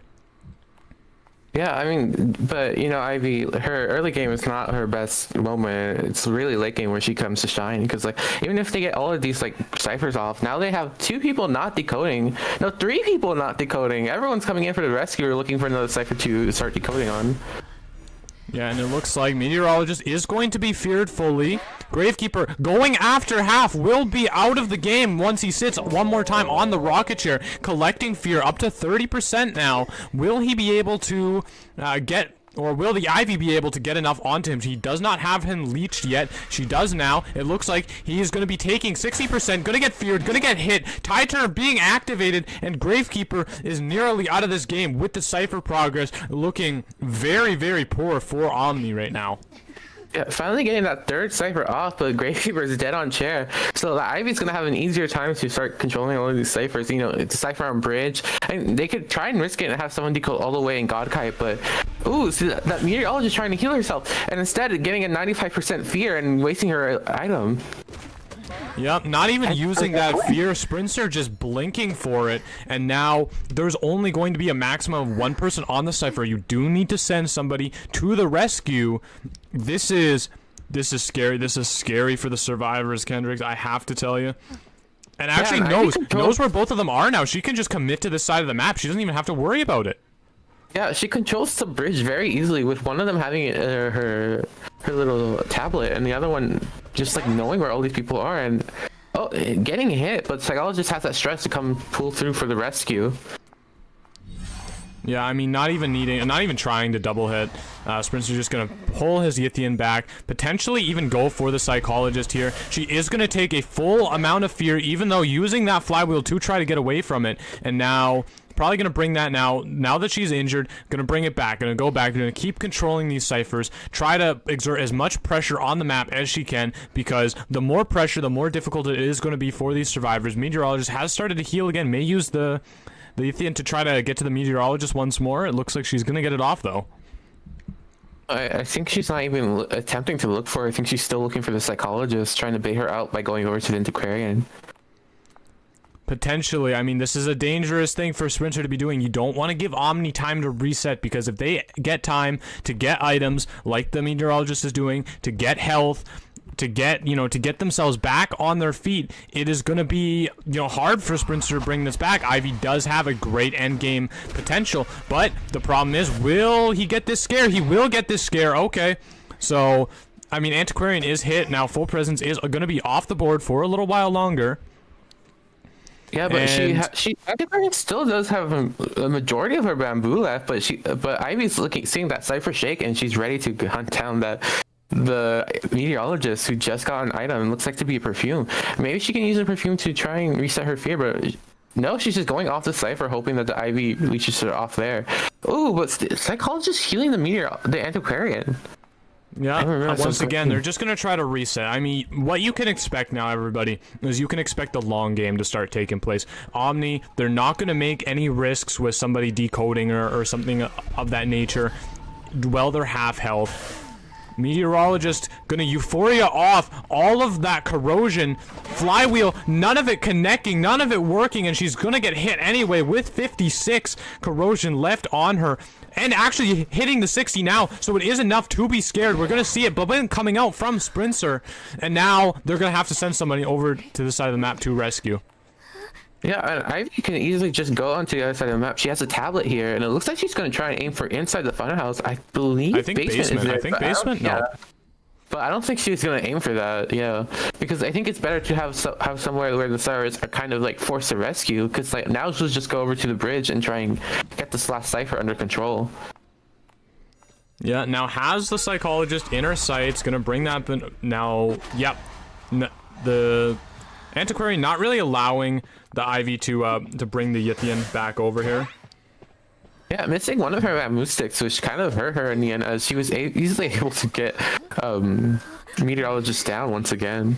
Antiquarian collecting some fear. Oh, it was actually an after half. I didn't realize. Yeah, but Antiquarian destroying that tablet and gaining some more fear because of it. But at the same time, now we have the Psychologist trying to finish this last Cypher, which is 88, 90%. But she's about to get, like, her leech is about to come online soon. But she does not have borrowed time. Yeah, she will just get hit and probably just finish it right here. I mean, Sprinter, of course, knows, is actually leaving the other Cypher being pushed by the Antiquarian right now. Omni really banking their plays that this Psychologist can kite out a lot more time. I mean, of course, 80 corrosion is above 60, which is the magic number that Ivy does need, but she has used her cooldown, so she won't be able to do it quite yet. Is really far away from the Psychologist. It looks like the Cypher is going to be primed, but there is no borrowed time from the Psychologist able to be utilized, so you got to wonder what the plan here is, and it looks like it's just a pop, sacrificing the Psychologist in the process. Yeah, at the same time, this poses another issue, because if Ivy probably knows where this dungeon is, and Antiquarian can't possibly decode the gate fast enough before the Yithian gets there. So what is she to do? I mean, it has to be a dungeon play, Ken. I that's all I can really think of that Omni can even potentially do. I mean, potentially they could try to use the roller coaster here to dodge out a full presence. Looks like that's not going to work, and it's going to be a forced survivor elimination from Sprinter. Starting off, Team Frogfin with a bang, taking 5 points, the biggest possible amount here of a lead in this first half of round 1.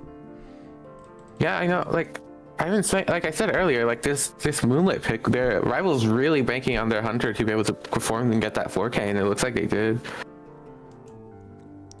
Yeah, I mean, really great performance. Omni there just looked like they were not prepared for Sprinters. Ivy, I think Sprinter probably spent some time practicing that since the last time we saw it, because the last time it definitely did not look as smooth as we see it now, and that is one of the greatest feathers in the cap of Frogfin, is that they are able to take something and really improve it vastly and swiftly. Yeah, I mean, like, as we saw earlier, Sprinter was just focusing on controlling all these ciphers, like, constantly switching targets over and over, until finally he had to commit to Psychologist, because he most likely knew she did not have borrowed time. Yeah, it didn't bring borrowed time. I mean, that triple borrowed on the side of Omni actually really coming in as a bit of a hindrance there more than anything. instead of having that borrowed time available to use. Fortunately, the Endocrine pit came back to bite them in the butt, as how do you call it? She couldn't actively try to open the gate as her I believe it's a 30% debuff hindered her, and so she had to go for the dungeon, but Ivy was directly upon it. Yeah, I mean, not a lot you can do in that situation. I mean, I really think the best course of action that they had was to try to rescue somehow try to rescue the psychologist, and then, I mean, Antiquarian still had a lot of stick available to her and could potentially have popped that cipher on bridge after taking the aggression from the Ivy, because Ivy would obviously be going for the Antiquarian to try to prevent that. Like, that seems like the best idea to me. Yeah, but the issue was that the Ivy was just waiting for that fear to get close, so that, well, she would be directly in the middle of the circle of fear, and so that means, like, once she popped the cipher, she would instantly, you know, the fear limit would be reached, and she'd come crawling to Ivy, letting that Ivy, you know, not worry about the Antiquarian. But at the same time, you know, psychologist had to use her resources to try and, you know, wait until that cipher pop was primed on the other side of the map, and then it's just over. Yeah, I mean, really great. I just want to compliment Sprinter once again, because, like, the last time we saw his Ivy was not long ago, Ken. It was not long ago at all, and just he has improved. Not to say it was bad before, by the way, but, like, not to say it was bad before by any stretch of the imagination, but it has improved tenfold in just a couple of days since we saw it last. And wow, I mean, just totally taking Team Omni off guard there. Throughout the tournament, you know, I've been sitting in the receive sometimes, refereeing for them. I've been listening to how, like, even in the in-game moments, they're, like, looking to improve anything they can from a previous game or even a previous match that just happened mere moments ago. So you can see all this effort really come through. Yeah, absolutely. And now we're going to kick the ball back over to Team Omni on the Hunter side. Pit Stoppers in the hot seat now and does need to replicate exactly what Sprinter has just done with that forced survivor elimination. And we're seeing Rival already kind of comping against that. They have an Embalmer, they got a Magician. Like, they're probably just preparing, okay, let's go draw characters. Maybe even a Wildling could come out in the future to make sure that they just kind of seize any sort of survivor out the gate that they possibly can, and that will secure them a round win in the first round, which is a huge advantage going forward. Yeah, going forward, as you can see, Seeker Puppeteer Corner, the Pit Stoppers really wants to stop, like, all of these characters that can probably stop a Goatman from getting his successful 4K. But at the same time, Embalmer, Magician, and First Officer, you know, those will probably give Goatman a little bit of a hard time. You know, maybe not Embalmer, but Embalmer, like, late game for his Coffin, you know, trying to secure that one escape at least to ensure the round win. Yeah, I mean, definitely with that Embalmer. I'm a little bit surprised by the First Officer pick, but it still does make a lot of sense. Novelist being the last character that they are opting for. You know, this comp, not super anti-Goatman, is what I'm noticing. I think the map, out of everything else, would be the biggest obstacle a Goatman would have to overcome here, not specifically the characters. Novelist not being amazing, Magician being very counterable, same with First Officer, and Embalmer, of course, doesn't really have any kiting tools to his name, only that Coffin he can use to buy the survivors more decoding time. Yeah, as you see here, like the Novelist, First Officer, Magician, you know, they're definitely great characters to try and, you know, deter some time. But that Embalmer, they're really banking on that one escape. I wonder what Pit Stopper's gonna pick, because if the map is not that great for Goatman, you know, maybe we'll see an Opera Singer or Hullabaloo come out. Because, you know, Opera Singer might, you know, face some trouble, but if she wants to easily get to the Embalmer, get Embalmer out before the game can even reach late game, then that might be his best option. But at the same time, Ivy could easily teleport around and, you know, try and replicate that 4K from Sprinter. I mean, if I was able to choose any single character in the game right now as Pit Stoppers and be competent with them, to get a forced survivor elimination on this map, it would be Dream Witch. Like, I really believe in a Dream Witch pick here. Not sure if Pit Stoppers has that. I mean, you could honestly even go, yeah, like I think we expected the Go Man. Go Man, of course you have to take it. Like, Rival basically is begging for a Goatman pick here because like look at this team. Nothing here counters Goatman at all. So like, of course Pit Stoppers is gonna pick that. But obviously the biggest hunter, the tallest hunter, the hunter that everybody has been playing against first round in this entire tournament is the hunter everybody is also the most practiced against. So you really remove that kind of guessing and into the unknown factor from Pit Stoppers here.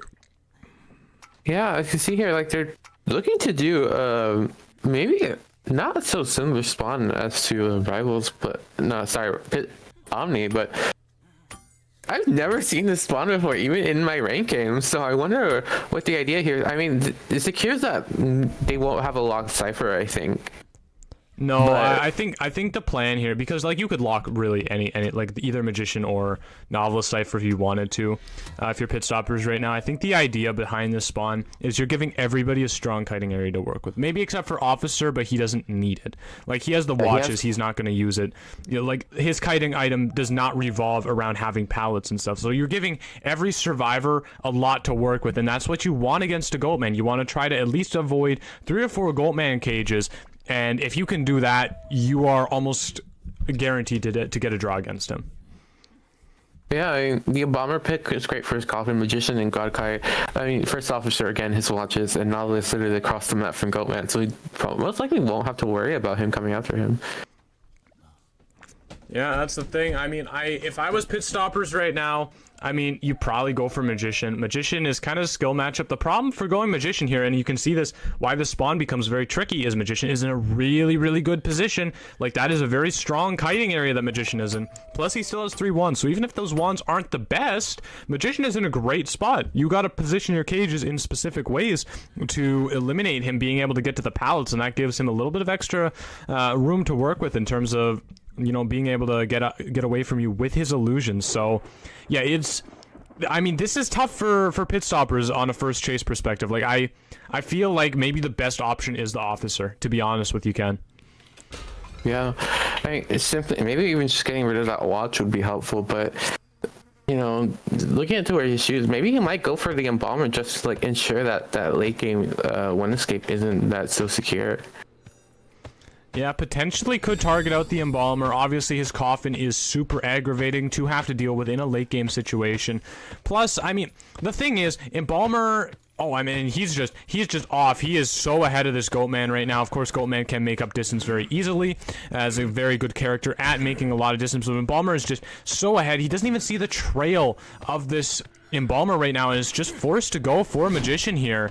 The character that we were kind of saying, maybe he doesn't want to chase first, maybe a little bit of an obvious chase, and you don't actually want to take it. And it looks like that the analysis was potentially correct because, I mean, Magician kiting out the first cage with only a wand. Yeah, but now he's trapped here in this corner. Getting the cage down successfully before they hit, leaving him with a chip hit, being able to take 2 more hits while in a cage. Yeah, taking that 1 more hit right there. Now, anything, even cage or no cage, Pit Stoppers will now be able to get down Mr. Frogfin here, the Magician, with 1 swing of the hatchet. So it looks like he probably will try to at least use a cage, make things a bit easier on himself. Magician using his final illusion, giving himself away a little bit there, but all in all, getting this cage out. Yeah, but Pit Stoppers just needs to hit him once. Ooh, missing that Terror Shock. Getting ready to hit him again. Misses one, but gets the other. But 3 ciphers have been pretty much done from the side of Frogfin here. A 4th one even starting. Abnormal, which has been brought by Pit Stoppers to try to give himself a bit more of a winning chance in this game. Maybe not even getting any use right away. Yeah, now we can see that First Office is coming in, but he does have Wanted Order, which poses a problem because now Goatman can come in and try and stop him from the rescue, but that just uses the watch to secure that he'll at least get someone near. Yeah, it looks like he is just gonna opt to not even bother breaking these cages, not giving the Goatman an idea where he is. Finally does it. Only takes 1 chip damage, which means this is good. This means first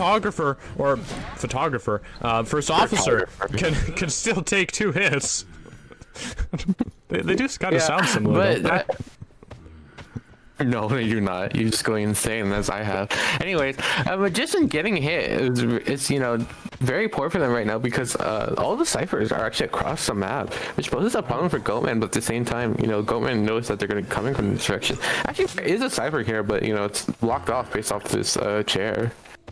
Yeah, I mean, this is really bad for Pit Stoppers right now. He needs a forced survivor elimination in this position, and this is hard to get that. I mean, Magician just kited well. It's your position great for a tie, and this is almost what we just expect from Goatman now, is just a tie. That's what he's able to get for you in the first round, because the survivors, they just understand how to go against him so well now. But actually, teleporting the first officer away, Roland being sent back into the funhouse there and not able to get the rescue on the Magician. Yeah, that funhouse cipher not being that decoded, but at the same time now he has to worry about the cipher across the map. Yeah, I mean, and we see that he is going to go for that now. Has actually maxed out resentment, so he can do a double cage if he does catch wind of someone being in that area.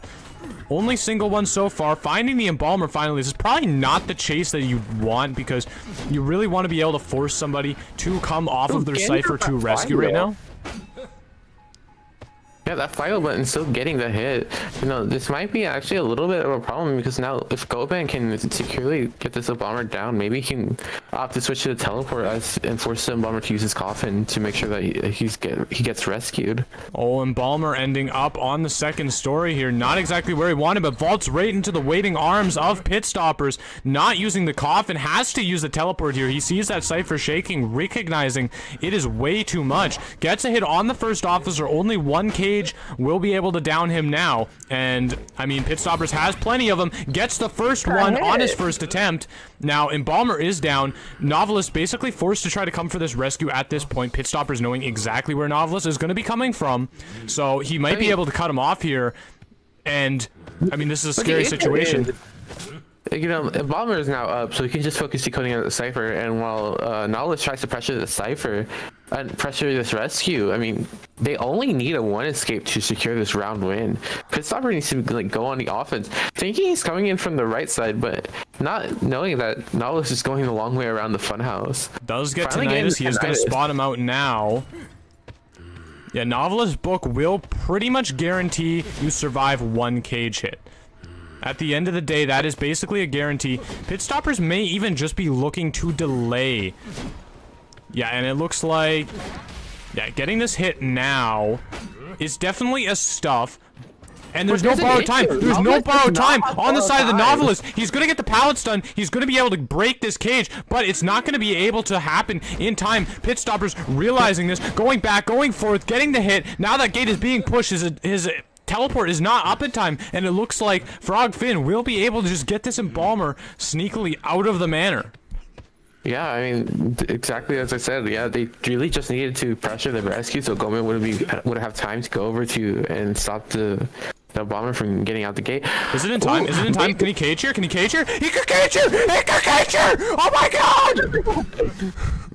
He gets it! Having his coffin, but where is this I don't think dungeon's over there. He doesn't have resentment though. He has no resentment to get to this Novelist in time. Embalmer's gonna be able to get this rescue. I mean, yeah, but the issue is, you know, now they have to try and get away from Goatman, but he's obviously gonna know where they are, as they just got off a chair. Yeah, just got off a chair, and furthermore has detention, which means he doesn't even need a cage to whack you down, and there goes the Embalmer, now basically forced to go for this Novelist here. This is oh my gosh, I can't believe I'm witnessing that. I thought the Goatman had no chance, but just barely getting the Embalmer, pulling him back into this match, and now suddenly Pit Stopper is in a forced survivor eliminating position. Yeah, I mean, this Novelist has like no choice but try and get to the open gate, as Embalmer is being bled out. Yeah, not a lot of resentment on the side of Pit Stoppers, though. This is the big problem for him. And Novelist is halfway to another book. If he gets that book, it is almost a guaranteed ticket into that exit gate. So he really has to be careful to not allow it to be farmed, and he doesn't! Novelist falling down! And the surrender coming out, it's gonna be a tie! It's gonna be a tie in the first round. Both hunters achieving 4 eliminations. Wow! I can't believe that just happened, Kendricks. I really, wow. Yeah, I was gonna see here, like, it's very apparent, like, Pit Stoppers is definitely, like, putting in the work to try and meet the, rivals. You know, like, even with the rough start, Pit Stoppers pull through at the end. Wow! What a comeback from Pit Stoppers! And that is unprecedented. I can't believe it. I can't believe I just saw that. Just catching Embalmer by the smallest of margins. And now round 1 is a tie. This advantage was guaranteed, I would think, in that round is now evaporated completely, and we're even Steven going into the second round here, Ken. You know, this only ensures that we will go into a round 3 no matter what. So, I mean, maybe we'll even see an overtime if we get another draw. Actually, wait, no. Yeah, it only ensures round 3. But if, you know, both teams need to win at least once when they get to round 3 to ensure that we go into overtime. Because, like, right now they're tied for points, and if they keep on tying, you know, maybe we'll have to come down to the stopwatch for the final round. I mean, only time will tell, ironically, but I'm still speechless over that last game. I can't believe Pit Stoppers just reached into his hat and pulled out a 4 elimination for that. Like, I really, that was amazing. Yeah, you know, you're very much more excitable about the competitive scene more than me, so I can definitely understand why this match will definitely be the highlight of this tournament. I mean, man, I'm glad this is the last day in a sense, Ken, because, you know, between Pit Stoppers and Fafa a couple days ago, I don't think my vocal cords can survive. Yeah, I mean, that clip of you saying that it's a stuff from that Fafa got is definitely, you know, doing a little bit of numbers on TikTok. You know, people are even saying, like, are very apparent of your commentating style, and it's very, very interesting because you're very invested in these teams no matter what. Like, even if they could be a low tier, high tier, whatever, as long as they're, you know, matched, you're ready to ensure that they get the proper attention that they need. Yeah, I mean, I'm always here. I'm always excited to watch Identity 5. You know, I think that's just what it comes down to. I'm just here. I'm excited to watch the game be played, especially at a top level. Honestly, it's so fun, especially when we get to see stuff like that, you know, people keeping their dreams alive just by, like, the slimmest of margins, flying by the seat of their pants and managing to just, you know, pull off crazy things. I love it. I love it more than anything. So, that's just what it is. Yeah, going into the tournament, I knew that you were gonna be, like, you're looking out for teams that, you know, can easily face one another, especially as the matchups are randomized, you know, praying that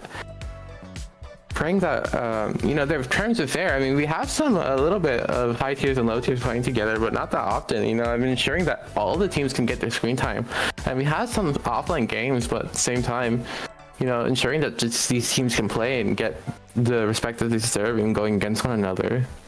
It's very interesting, to say the least. Yeah, absolutely. I mean, this has just been a phenomenal time doing this tournament. I really still can't believe we're in the last day, honestly. Like, it felt like it's really felt like a blur to me. I'll be honest. I still remember, you know, sitting back after, you know, we finished the first round and being like, oh my gosh, that took forever. But, like, ever since that moment, it's like, man, things have just whizzed by at, you know, lightning speed. Yeah, I mean, it's definitely been a bumpy ride. My experience is a little bit to blame, but, you know, the support of the staff team, you know, shout out to them. You know, you probably saw some of them play with me earlier today, but, you know, they've been very helpful, very kind. Like, even after I had, like, a little moment of doubt where I where my mistake. Yeah, I mean, you know, we're always here to support one of each them other. stepped up and yeah, one of them stepped up and started, you know, help me out with more managerial things because they actually run a tournament themselves. I don't know if you guys heard, but Flower Fields is hosting their own tournament starting July 27th, if I remember correctly. So be on the lookout for that. Yeah, I mean, we might be involved. I know you and I have tossed the idea back and forth a couple times. It's still up in the air, but maybe. Yeah, it's a month away, you know. Maybe we'll definitely be well rested by then. Yeah. But hopping back into this match here, you know, from you know, projections onto the future, well, I guess we'll probably go quite a bit in depth into that at the end of this stream. But yeah, we're gonna have a hospital ban from Frogfin here, and Omni in return is gonna pick Chinatown. Chinatown making another appearance. And yeah, no substitutes from either side, and it looks like we are going to be seeing Team Frogfin on the offensive first, their hunter being the, you know, the player that they are putting in to the ring to get a good result at the beginning. They're going to be going against the Omni survivors once again, who are going to be looking to just probably pull anything out of the last out of this match, you know, which would be an improvement compared to last time. And yeah, we'll just have to see. We'll just have to see how it goes. Sprinter obviously being one of the greatest hunters ever to touch the game on this server, so getting anything against him is an accomplishment. Yeah, I see here these teams are running up. I wonder what they might play on Chinatown, as Ivy is banned for the hunters, so Sprinter can't pull out that Ivy once again to try and secure that 4K. But Psychologist, Gravekeeper, Meteorologist are also banned for the survivors, so we won't be seeing them return anytime soon. Yeah, I mean, you do have a couple of strong Goatman counters banned here on the global ban side. You know, you gave up the Gravekeeper, you gave up the Psychologist. I don't really think that's gonna matter though at the end of the day, Kendricks, because I mean they're just gonna ban Goatman. Like let's be real. Like Goatman's just gone. Goodbye, Goatman. No, I don't think I've ever seen a Goatman be played on Chinatown. Yeah, he's not even that good here, to be honest, but like you just still have to ban him anyway. I mean, maybe they'll go for an Opera Singer ban. Like, it's Goatman or Opera Singer. Like, those are your two ban options, and it looks like they are going to go for that Opera Singer ban. Yeah, the Opera Singer ban ensuring that they can safely bring Flywheel. And pulling out the mechanic after a Seer and finding this to get banned. It's Yeah, really I mean, ensuring that how do you call it, that this Fire Restorator won't come through and try and ruin anything he has planned, which I assume might be a hullabaloo. potentially, I could see the idea behind that, although we do see Antiquarian being picked on the side of the survivors. This is a character, I mean, Antiquarian was allowed out last time, and Sprinter dealt with it just fine, so I guess he's just okay. He's not afraid of the Antiquarian, which is, Well, I mean, I think crazy. when it's a character like Antiquarian, you really just want to make sure that she comes in for like the last resort, because by then, you know, survivors have wasted their resources, and then you can focus all of what you have left on her. Yeah, I mean, just yeah, Antiquarian, and a very scary survivor, especially on Chinatown. She has a wide variety of objects she's able to whack it into, but it looks like we are going to see Professor as the last pick from Omni here. I mean, once again, just very well-rounded lineup. No Opera Singer on the table for Sprinter. I mean, do you think he's just going to go for the Goatman then? Hullabaloo doesn't, you know, you try and pull out the Hullabaloo, but a Goatman might be a little safer if it's a big map to work through, as how do you call it, the mechanic spot may pose an issue. Yeah, well, you know, I think into this team comp, once again, the map is the main issue for the Goatman. It's not really the survivors, it's going to be the map. And I have said this once before, and it was just last game when Pitstoppers brought out the Goatman, and we all saw how that ended. Pitstoppers managing to snag all 4 survivors, you know, just in the end, picking up all of the kills that he needed, and, I mean, we may see Sprinter do much of the same. Yeah, as we can see, we're just watching here as they try and go through these bans and picks. Pulling out the Wax Artist, you know, this Chinatown is a great map for Wax Artist, ensuring like he has some decent side control. Yeah, it's a good map for Wax, but Wax, maybe not the greatest character these days. Definitely regarded as more of kind of a drawing idea. So I mean, you gotta wonder, maybe that's what Frogfin is going for, just to draw it on the hunter side, gain an advantage for the survivors. I mean, at the same Or time, with you the know, survivors, rather. yeah, this wax artist may be able to pull out a surprise trick here, as the sponsor the survivors leaving Mech out in the open with Professor in hotel, as no, switching in for Antiquarian for the Antiquarian. support. Okay, that makes sense. Yeah. You know, but the wax artist is a great choice to go against this Professor, you know, just stopping him from being able to even use his scales. But I think the scales, if you, like, remove the wax if you do it properly now? you do it properly, but, you know, it's a very hard thing, you know, like a flywheel. I mean, it's a hard thing, but I'm sure Lays can manage. Yeah, that's true. But we see here, all survivors have flywheel. You know, that opera singer man really, Really allowing them to like, bring that. Because, like... Yes, that's the word. I mean, Opera is a character... Basically, everybody... I mean, this is the reason Flywheel's basically getting nerfed, but, you know, in high-level games like this, the Opera Singer is the only reason you don't bring, like, quad Flywheels. I mean, even First Officer doesn't have borrow time, by the way. He has Flywheel. Yeah, well, Professor Mac, First Officer, literally only Antiquarian has flywheel. I think that's to ensure, like, if she goes down late game, that they can easily bring her back up, and if she has bamboo, she can secure a decent kite for the survivors to get out the gate.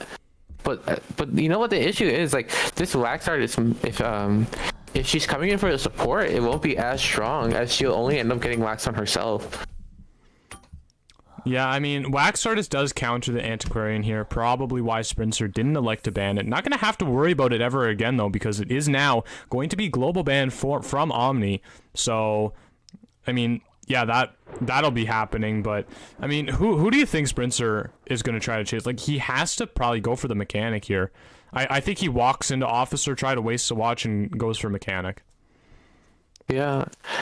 Just to ensure, like, get out these resources while he can, because he also has to deal with that mech bot. If he lets that roam free, then he might face a little bit of a Cypher rush.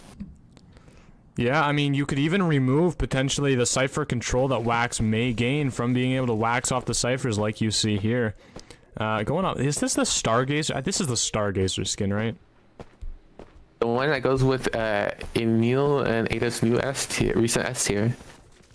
Yes. I'm looking for this Professor, actually, just waxing off Cyphers as he goes.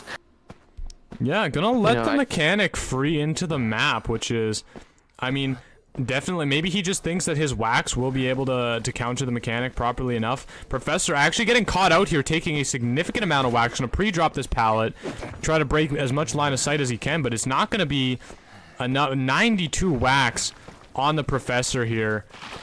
And yeah, he's gonna get waxed off. Flywheel not even prepared yet. Yeah, this wax art's not having insolence, but instead trump card detention and also fast pallet breaking, which might pose an issue for any survivors that hope that the pallet is enough.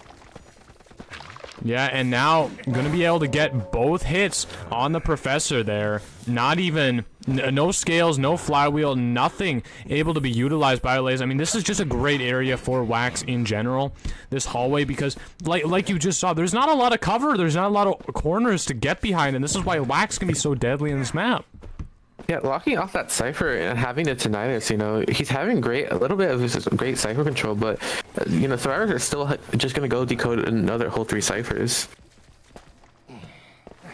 Yeah, I mean, definitely our First Officer betraying that he has no borrowed time. Sprinter's obviously going to realize that with the Tide Turner and Flywheel both being used in the same instance. First Officer going to take a double down. And this is game changing for Sprinter. This is the main way you are looking to win the game as a hunter, especially as a Wax, is you get those double downs. You deny as much Cypher progress as you can, and it looks like that's exactly what we're seeing from Sprinter now.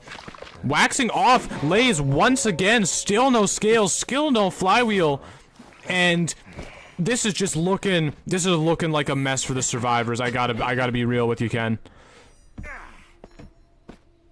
Yeah, now we can see here, like, he has the First Officer down, and he knows where, how do you call it, where, who is this? This mechanic was decoding, and she might be coming in for the rescue. Yeah, I mean, it's almost forced at this point. You need to buy out more time. No, not going for the rescue, just giving him tinnitus. But he knows where this first officer is and ready to come pick him up. Yeah, gonna be able to get up for himself, taking a lot of wax. Actually does get hit, and the wax is gonna be coming through with the wax bomb. What a smooth wax bomb. I don't think I've ever seen a wax bomb that smooth. Like, he was just lightning fast with that thing. Yeah, now we can see here, like, he's just in control of the smooth cipher, and the one that Mechanic is actually decoding. He knows Mech is there, I believe, but she's just hiding to trick him and make sure that he thinks that he's coming from the other direction. But no, she's actually coming in from where he was earlier.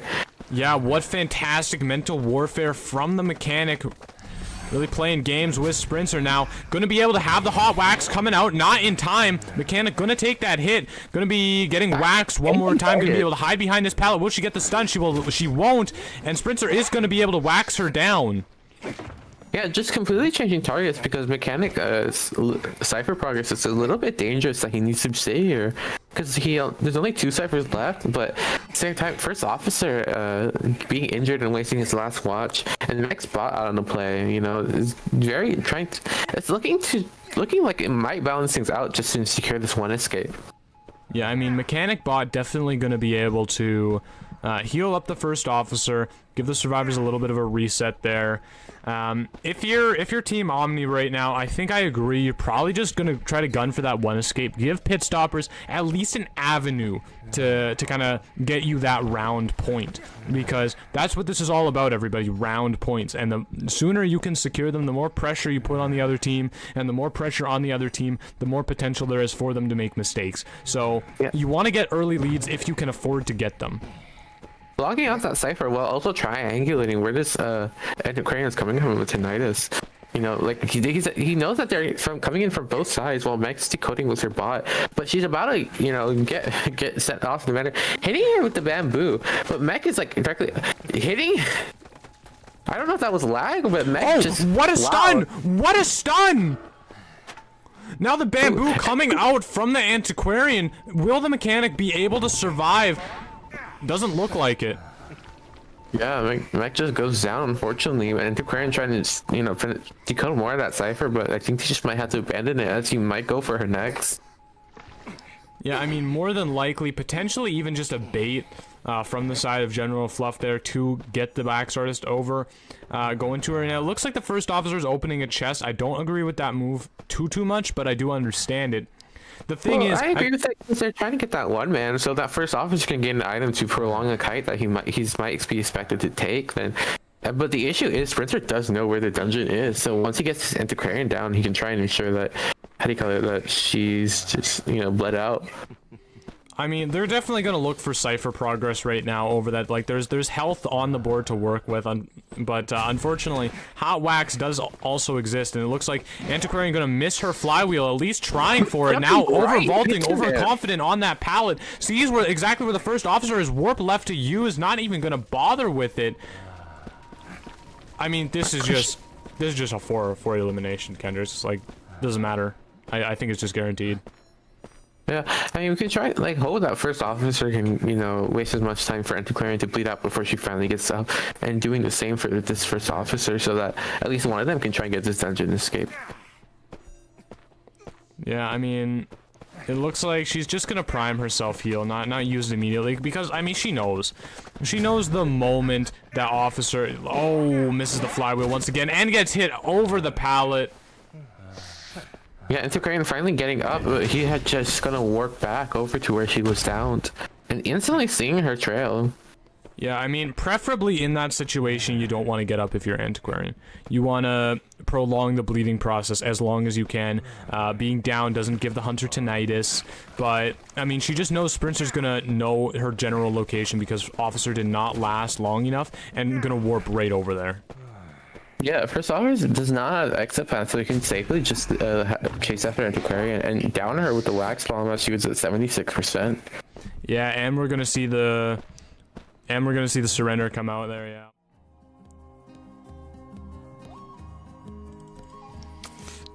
Yeah, I mean, that's once again pit stoppers gonna be you know, the ball flipped back to him, and he is in the difficult position of having to be perfect in this next match to keep things even with rival now.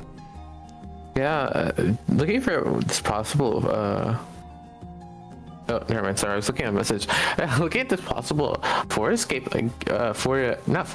elimination again. Her pit stoppers would only just draw the round, making it so like round 3. If anyone gets 1 point advantage over the other, they just instantly win the whole thing. Yeah, I mean, yeah, a very precarious position for the Omni survivors, but if anyone can bring it, or not the Omni survivors, the Omni Hunter, their pit stoppers, but if anyone can do it, it is him. Has, you know, obviously a lot of practice dealing with pressured situations like this, so I mean, I have absolutely no doubt pit stoppers is going to be able to come out and, you know, match exactly what Sprinter just did. Yeah, you see here, someone's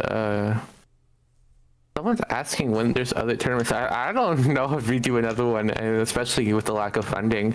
But there is Flowerfield starting July 26th, and I believe we have the UVL League coming up soon. Yeah, I mean, if you want something more official, of course, IVT, you can register for it like in a week or so. So, I mean, that you'll be going up against more or less like pro teams if you do that. So.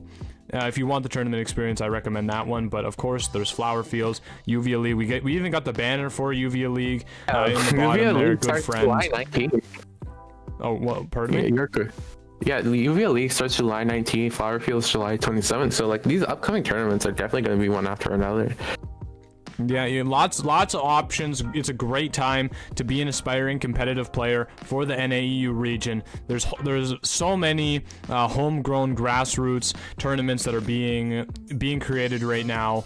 I mean, it's a great time. It's a great time to be an NA5 aspiring pro in this region. Yeah, as you can see here. You know, all of these teams like looking to sign up. We had many applicants for ours, and I really felt bad rejecting a lot of them. Yeah, well, you know, at the end of the day, we got I believe over double what we need, and we ran with 32 teams, everybody. So we got over double that in terms of applications. So I mean, the interest for this kind of thing is there. It really is. And we can only hope by, you know, supporting tournaments like this one, like Flower Fields, UVA League, that we can, you know, get even more official tournaments and, you know, really create a great ecosystem for the esports of this game on this region. UVA League, actually someone in the chat asked how would someone sign up for it. I know IVT, there's a Discord as well that you can find from the official Twitter, I believe. And for the UVA League, we actually have the Discord link in our bio for this stream, as they have been a strong supporter, as the creator of the UVA League is actually on the staff as well with the creator of the Flower Field. So, you know, we could definitely have people supporting people in this community, which is very odd for reasons. As community's not very welcoming.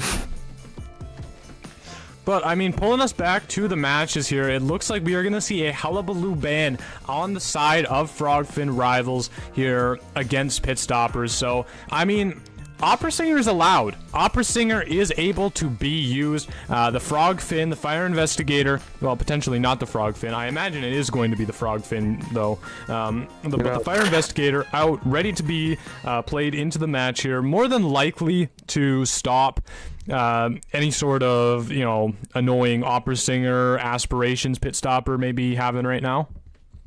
Yeah, I mean, you can see here that the Seer Mechanic and Gravekeeper ban, he really wants to ensure like these strong characters are out of here, as Aeroplanes and Fire Investigator come in, as well as a Mercenary with the Hullabaloo ban. Like these teams know, like with this Hullabaloo gone, they can successfully run a character like a Mercenary and Aeroplanist, as they won't be like, even Opera Singer might have a little bit of difficulty facing off against them. Mercenary is definitely not like the best, though. Like, you can use the elbow pads. The thing about Mercenary is that he makes distance. Opera Singer eats distance for breakfast, lunch, and dinner. Like, it's gone, the moment, especially if she is able to really use her dashes extremely well, which we've seen many great Opera Singers just using them in the proper way. So she just makes up distance like that. Same thing goes for Aeroplanist. But I mean, This is a pretty spooky comp to be playing Opera into, I would say, just because of that Fire Invest. It is kind of a skill thing between the Mercenary and Aeroplanist, and Meteorologist has the blow away as well. Like, again, it's a lot of skill matchups, but if you're really good at the Opera, you can do it. Yeah. See here with finally the Meteorologist pick and stay here 4th place so that she can come back again. You know, rain come back again. Yeah, I mean, lots of rain available. I mean, rain could be good for the Mercenary. Well, we'll have to see. We will just have to see. I'm really curious what Pit Stoppers may play into this. Yeah, Pit Stoppers might be going for, like, I believe he has Ivy or Opera Singer available. Maybe he'll pull out Surprise Pick as the Wax Artist from last round. Yeah, I mean, we'll have to see. Wax Art, I was very skeptical with the Wax Artist pick, but honestly, it worked out really great for Sprinter, so we may see Pit Stoppers do the exact same thing, of course. Wax being very strong in this map. We could even see a Wheel. A Wheel probably being pretty bad into this, actually, now that I'm thinking about it, but Wheel is a possibility on this map, but it's just going to be that Opera Singer. Yeah, the Opera Singer eating up the distance, but... Excuse me, but Meteorologist might be able to ruin her chances. Meteorologist, Fire Investigator, and Airplanes, I believe, can ult cancel or dash with their abilities, if I'm correct. Yes, I think you are correct, but it's difficult. It's difficult, but you know, these are pro players. You know, as you said with the Professor, you know, it might be easy for them, but you know, as we saw with the Professor, it might also not be easy for them. I mean, see, that's the thing. These are pro players, but so is the Hunter. So at the end of the day, is it really easier? It's manageable, I would have to say. But it looks like we are seeing a Tide Turner on that Aeroplanist along with the Mercenary. Meteorologist actually opting to run Knee-Jerk Reflex over the Flywheel, and yeah, over the Flywheel that the Fire Investigator has brought along with them. Yeah, I mean, like, these teams are, like, knowing that it's possible Opera Singer, they opted to go with the Meteorologist actually breaking windows, but still having 2 Flywheels on the team, which is not the best, as Fire Investigators and the Airplane's abilities are limited, so they can't recharge. All of these abilities are limited, which may pose a problem down the line. Yeah, potentially if the Opera Singer is able to force out a lot of items, although... I mean, this team has fairly decent cipher decoding, so I don't really see an avenue where the lack of items becomes a problem for them. Yeah, I would assume so. I mean, Aeroplane is giving that small 2% boost with each cipher he touches. You know, not the best, but it's still something. Mercenary has a cipher. It's actually Mercenary and Fire Investigator have a cipher decoding debuff. But Fire Investigator actually gets a buff after being chased long enough. So maybe if he's not first chase coming in for that rescue, might be good. Yeah, I mean, potentially we'll have to see.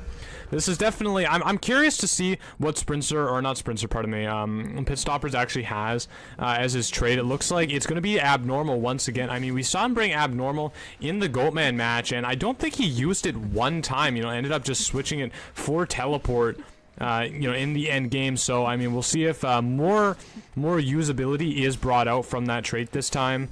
Definitely is probably what you want to be bringing. Does give you a lot more winning chances, especially in a setting where you need to get that forced survivor elimination. Like, if you're Pit Stoppers right now, you need it. Yeah, going after this Frogfin, named Frogfin, you know... Oh, wow! Gets that hit before the bag can be utilized, and now, I mean, Frogfin having to kind of kite on his own, actually making a big transition here with the bag, knowing that there's no shadows for the Opera Singer to utilize, but actually misses a dash here. This is really big. Charge attack coming in, misses it. Will she be able to get it? Vaults the pallet into the Opera Singer, uses the Flywheel, but it's not enough, and he goes down eventually. Yeah, I mean, both bags have been utilized, and she'll just break this one as their meteorologist might be pressured to rescue, but no, actually Mercenary is here as well. You know, as she has to have normal one of these ciphers to at least get usage, and it might be, yeah, going after the Mercenaries, knowing that it'll take longer for him to, you know, try and get that back. Yeah, gonna be able to extinguish the bag here as well, which is pretty nice. Mercenary, you know, just opting to really chain the Opera to this chair as long as he possibly can. Finally going in for that rescue right before half now. And Opera looking for the double down, but just Mercenary elbow padding away. Yeah, just gonna get it with the elbow pad, of course. And the Shadow Dance has been missed. Frogfin able to evade it, and now we get back into a mind game situation. Vaulting over the pallet. I mean, Tie Turner is about to expire. It expires now. Terror Shock coming through from Pit Stoppers. Not really buying any extra time on top of that Tie Turner, and that is really the important part, everybody. That 20 seconds was already guaranteed. And now, I mean, the Fire Investigator might actually be in a worse spot now than if he had just taken that hit and moved away with the Tie Turner. Yeah, maybe you gotta try and to move back to his other ball, but she had just broken it. And at the same time, you know, I can see over there, I think the meteorologist was decoding his cipher. So really, he had no other choice than just take the hit and just try and go somewhere else. But Operation are actually making a mistake in carrying him far away from the cipher that was being decoded. I mean, potentially. I mean, when we look at the cipher progress right now, Kendricks, it really is not that great. Gonna be able to take down this Aeroplanist, and now, I mean, the big problem for actually going for this double down. Will she be able to get it? Flywheel is coming through, and yeah, gonna just leave, because you can't leave the Fire Investigator on his own for too long, because he will cycle back to that other bag that he does have, and I mean, obviously we don't want that. Well, if we're Pit Stoppers here. Yeah, really just refusing to break this pallet, ends up paying off, gets another Terror Shock on top of the one he already got onto Frogfin. Yeah, you can see here, I believe Aeroplanists and Meteorologists are, not Meteorologists, Aeroplanist and Mercenary were healing together, but just opting to heal the Merc as Meteorologist gets teleported on and being forced to leave. Using her window building, but not actually getting the pushback, which against the Opera Singer is actually really bad, as she could easily make up distance from just sitting there. Yeah, I mean, did have to sacrifice the cooldown on her ability to do it, but it's well worth it to get a hit on the Meteorologist. Actually losing it once again, it's going to be definitely a lot more costly this time. May even opt to just not go for the Meteorologist anymore. Meteorologist potentially successfully hiding, using the Cloud, is given away by the blue confetti on the ground here. Yeah, using the Cloud just to get upstairs, and actually confusing Pit Stoppers a little bit. Yeah, not really sure where this Meteorologist has gone, and now, I mean, basically just going to go take the guaranteed Cypher Shaking to find another target. Yeah, actually finding the Aeroplanist, which means Mercenaries across the map over there in Restaurant.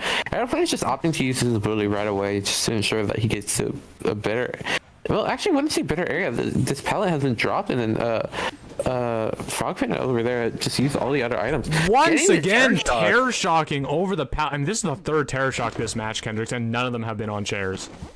Yeah, and Meteorologist just healing herself with her ability. Now, I believe she might be looking for an item or looking to finish the cipher. Yeah, finishing up that cipher. Mercenary is forced to come in. They are only able to work on one of the two ciphers that they have remaining.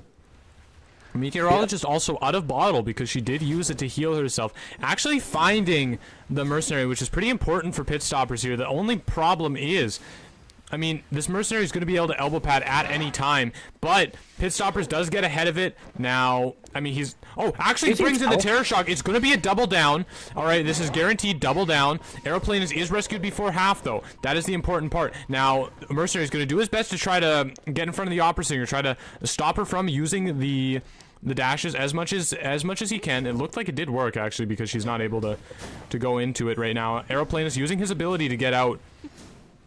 Ooh, Opera's knowing that the Cypher is actually really close and looking to just stop all of this progress because and letting Aeroplanes roam free. As Mercenary and Meteorologist... Oh, there's still Shadow Dances over here. And down goes the Meteorologist. Aeroplane is starting a new cipher, but I mean, it's really all for naught, as now we can see the Opera Singer making her way back over to the Mercenary, being able to pick him up. No one can rescue this poor Mercenary. Yeah, this Mercenary is just down. I think how many shell shocks are affecting his self-healing speed? I think only 2. I'm pretty sure only 2. Maybe even 1 only. Yeah. Actually, I think only 1. didn't he get hit up on the rescue, and then he got hit before making the second rescue, and then finally he got another hit to go down? Isn't that 3? I thought... Oh, maybe it is 3, you're right. Yeah, I know your character better than you. That was the last time I played Mercenaries. I don't know. I haven't played rank in like a month. Me neither. Well, I played Hunter rank, but not Survivor. But yeah, I mean, we can see Pitstopper's very well aware of where the aeroplanist is right now. Of course, the thing is, if he picks up Meteorologist right now, she's gonna struggle free. Like that's the problem he's facing. Actually ends up taking this teleport just to check Cypher progress, I think, and is gonna come back. Yeah. He doesn't want this Meteorologist to rescue the Merc. Yeah, the thing is, yeah, just letting her get up and just trying to fix the Cypher, because she knows that aeroplanist most likely doesn't. Yeah, she knows 100% that he doesn't have borrowed time. Yeah, I mean, she also knows he doesn't have an item. Oh, that is also true. Both of them don't have it. Going back and actually going for a Meteorologist, which is, you know, I think she's trying to ensure that the 4 escape does not happen, but... Yeah, I mean, really trying to... yeah, just really trying to ensure there's no 4 escape potential. I mean, we are going to obviously see this one Cypher be primed. I mean... Yeah, just a bit of a tough spot, especially getting into Hotel here. Yeah, but the thing is, now she just has all this free kiting space, because I believe it wasn't used, and Operating does not have her teleport up. Yeah, actually, looks like, considering going over to the other gate, gonna opt to not do it. Teleport is not gonna be up in time to reach that, so it looks like this is gonna be a 1 escape for Frogfin. Pitstopper's tantalizingly close to it, but not ending up with the 4 elimination he did need. Yeah, I think actually not harassing that Cypher near restaurant might really bit him in the end, as they were able to finish it, ensuring that the Cyphers were how do you call it, so far apart. Yeah, well, I mean, at the end of the day, hindsight's hindsight. I mean, if you wanted to, I think a way of forcing it Pitstoppers may have not considered would have been to just commit to the aeroplanist there, and the reason commit to aeroplanist over the over the meteorologist is because meteorologist just has, like, it's closer to the gate. Aeroplanist has less places to go. Meteorologist was able to make it to that hotel, and I think that was the, you know, that was the end of things. That was the nail in the coffin for Pitstoppers, was Meteorologist making it to that, you know, extremely good kiting area. Obviously, that's not something you're thinking about in that moment, but that is something that could have been done to probably force a win. Another thing, you could have just gone over to Aeroplanist with just regularly, and then teleport back once Meteorologist got up and attempted to rescue the mercenary, as getting her down without the self-heal would just ensure that she can shadow dance back and then try and catch out that aeroplanist. Potentially that as well. A lot of different ways. I mean, you know, of course we saw that Pitstoppers chose to use the resource to just scout the Cypher progress. I feel like he kind of did that under the impression that the Cypher was primed, to be honest with you. I don't know what goes in the heads of these pro scenes, but I trust him more than I trust myself. So it may have not been the best call, but he got a win. So if he just needed a 3 elimination, it would have worked. But he sadly needed a 4. Yeah, I mean, and he was on the precipice of that 4 elimination. You know, it really is just Frogfin playing that endgame situation basically perfectly, and really making it difficult for Pitstoppers there. Yeah. Let's see here. So that just means that, since this is still technically a best of 3, that Frogfin just needs to win the next round. I believe if they get a 4 elimination or 4 escape, they automatically win. You are correct. But speaking of next round, we're seeing Omni banning the church. Red Church not gonna be allowed out. Not wanting to deal with that.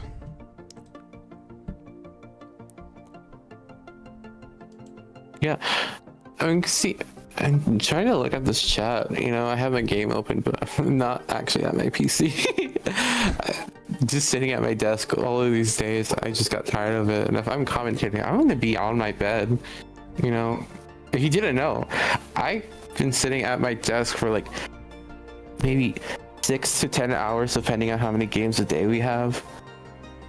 It's a lot. You know, that's almost like an office job. God. Yeah, well, I mean, running this tournament is basically a full-time job. Like, unironic for the two of us, we have basically been doing like 8+ hours every day dedicated to this tournament.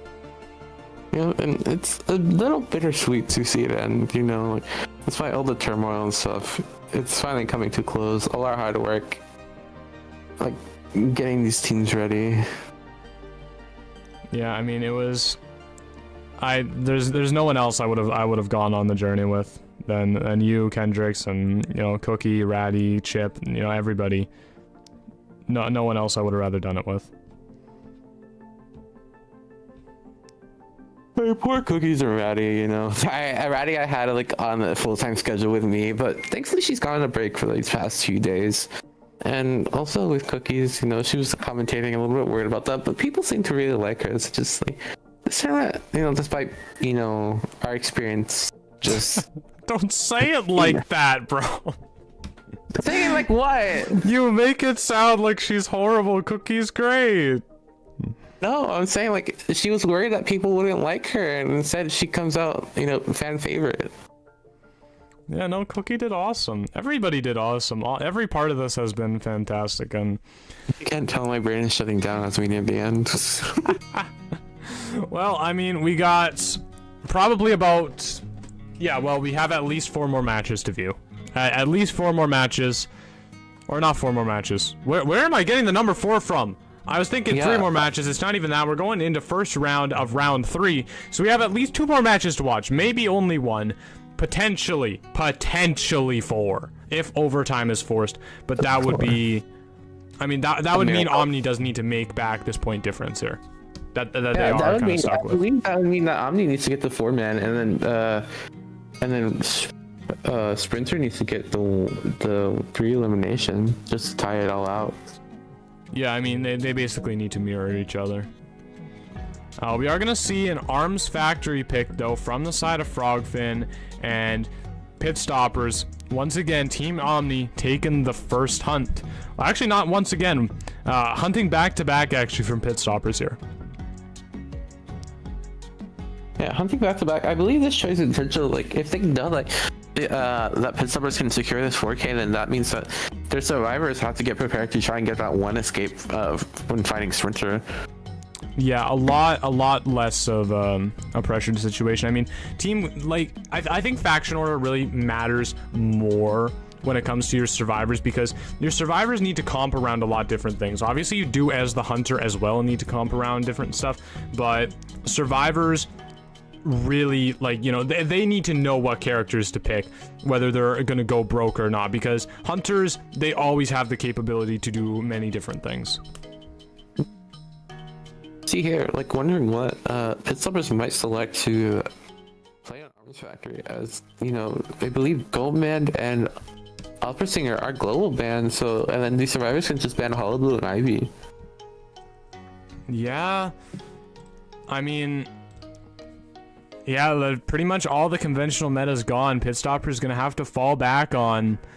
Well, we'll see what the survivors ban, but more than likely gonna have to fall back on some comfort picks here. I can't look at chat, but I feel like Cookies is angry at me. Cookies, you'll be fine. I'm good. You'll be fine.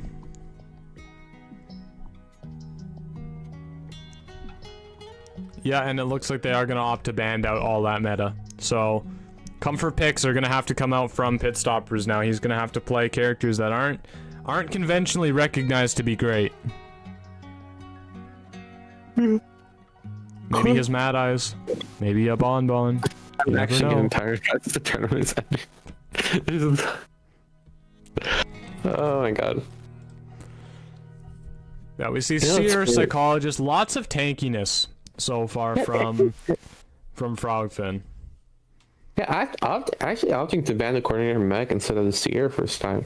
Explorer as well. I mean, I believe that might be who would that maybe if no, it wouldn't be a Caesar. Somebody that doesn't mind having to deal. It could genuinely be a Bonbon. God, you get to see your second Bonbon game on the last day. Yeah, Antiquarian does hurt the chances though, but like a 4-bet, this could genuinely actually be a Bonbon. Yeah, a Bonbon coming in. I mean, you guys saw my professional Bonbon gameplay earlier, but now you'll actually see a professional on Bonbon and professional Bonbon gameplay. Yeah, I mean, forward... Explorer is the only one that doesn't make sense that much for a guard. Maybe... Yeah, maybe Frogfin getting a bit of wind to that idea as well, because Gravekeeper, Antiquarian are not things that Guard loves to play into. Seer doesn't really care, and you usually see Seer as a first ban. Psych doesn't, you don't really care because you have the bond. Like, her third health is annoying, but it's not, like, that annoying. Just the thing about Antiquarian is she can remove the bombs from the floor, which is a big problem. Yeah, but... I don't know who else would be, because Explorer with this recent buff where he won't get targeted by things that auto aim is very interesting, because I think that's what might be most troubling, or it might be his decoding progress as well. Yeah, I mean, we could see it is Arms Factory, kind of small map. We could potentially see a Dream Witch coming out, although I really doubt that that's what he would ban if he was playing Dream Witch. Yeah, Smiley Face, maybe. Smiley, I don't know. I mean, maybe a Peddler for the first time. I mean, has somebody's played Peddler before? It could be a Peddler. It could be Mad Eyes, I guess. I mean, he has played Mad Eyes. It's not a horrible Mad Eyes map. Yeah, I mean, that's why I also made Explorer ban as well. Just it's hard to see him when he's tiny in all those consoles. Yeah, I mean, it is. It really is. Oh, no way. Congratulations. How will you celebrate this happy day? It only took until the final match of the entire tournament, but I'm finally getting my Bonbon. It's the final match. He doesn't believe in pen power. Oh my gosh. That's kind of cool. Oh, I'm so excited. Oh, he's even got a Schwam. He's even got a Schwam persona build. That's awesome. I love that. I don't know who that is, but good for you guys. It's a pro player. Wow. Uncultured. Be gone. Tomatoes. Put tomatoes in the chat for Ken. Tomatoes in the chat, everybody. I was still allowed to run this tournament. Anyway. Oh, oops, I didn't update the score. There we go. Alright, well, I'm so happy. I can't believe this is real. I just was resigned to Bonbon just not existing, but looks like Pit Stoppers is gonna indulge that dream perhaps a little bit. Yeah, I mean, spawning in that corner is honestly a little interesting. Blocking off the Seer Cypher, I believe, while also having access to Gravekeeper and Psychologist very easily.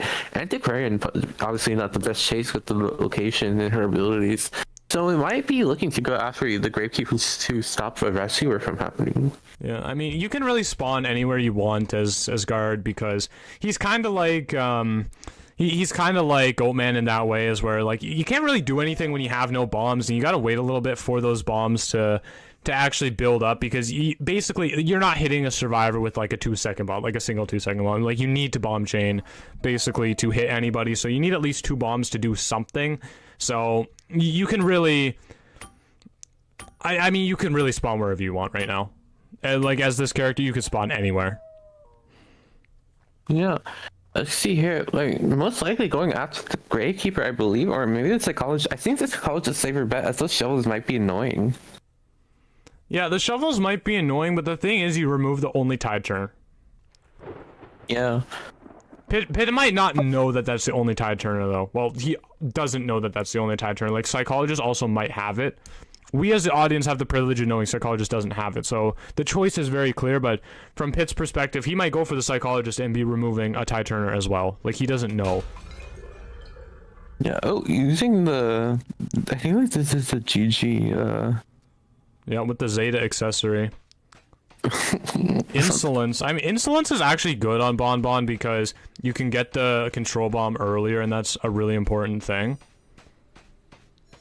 Before the chat mocks the Insolence Bonbon, it's actually good, I promise. Going after the psychologist, just going after just to ensure that a possible easy down. Yeah, and it looks like, I mean, this is a great place. We'll see what the psychologist can do. 2 bombs coming out, not being able to hit them. Gonna try to hit another bomb. Yeah, gets the triple chain. Now already with that control bomb available to him, so he's gonna be able to get another chip damage pretty quick here by using that. Yeah, with such an early hit, I would just consider knowing the Gravekeeper who's right there. Actually, trying to go for the predict with the. Yeah, there we go. Now we see that coming out. We got Warp on the table as well. Another thing.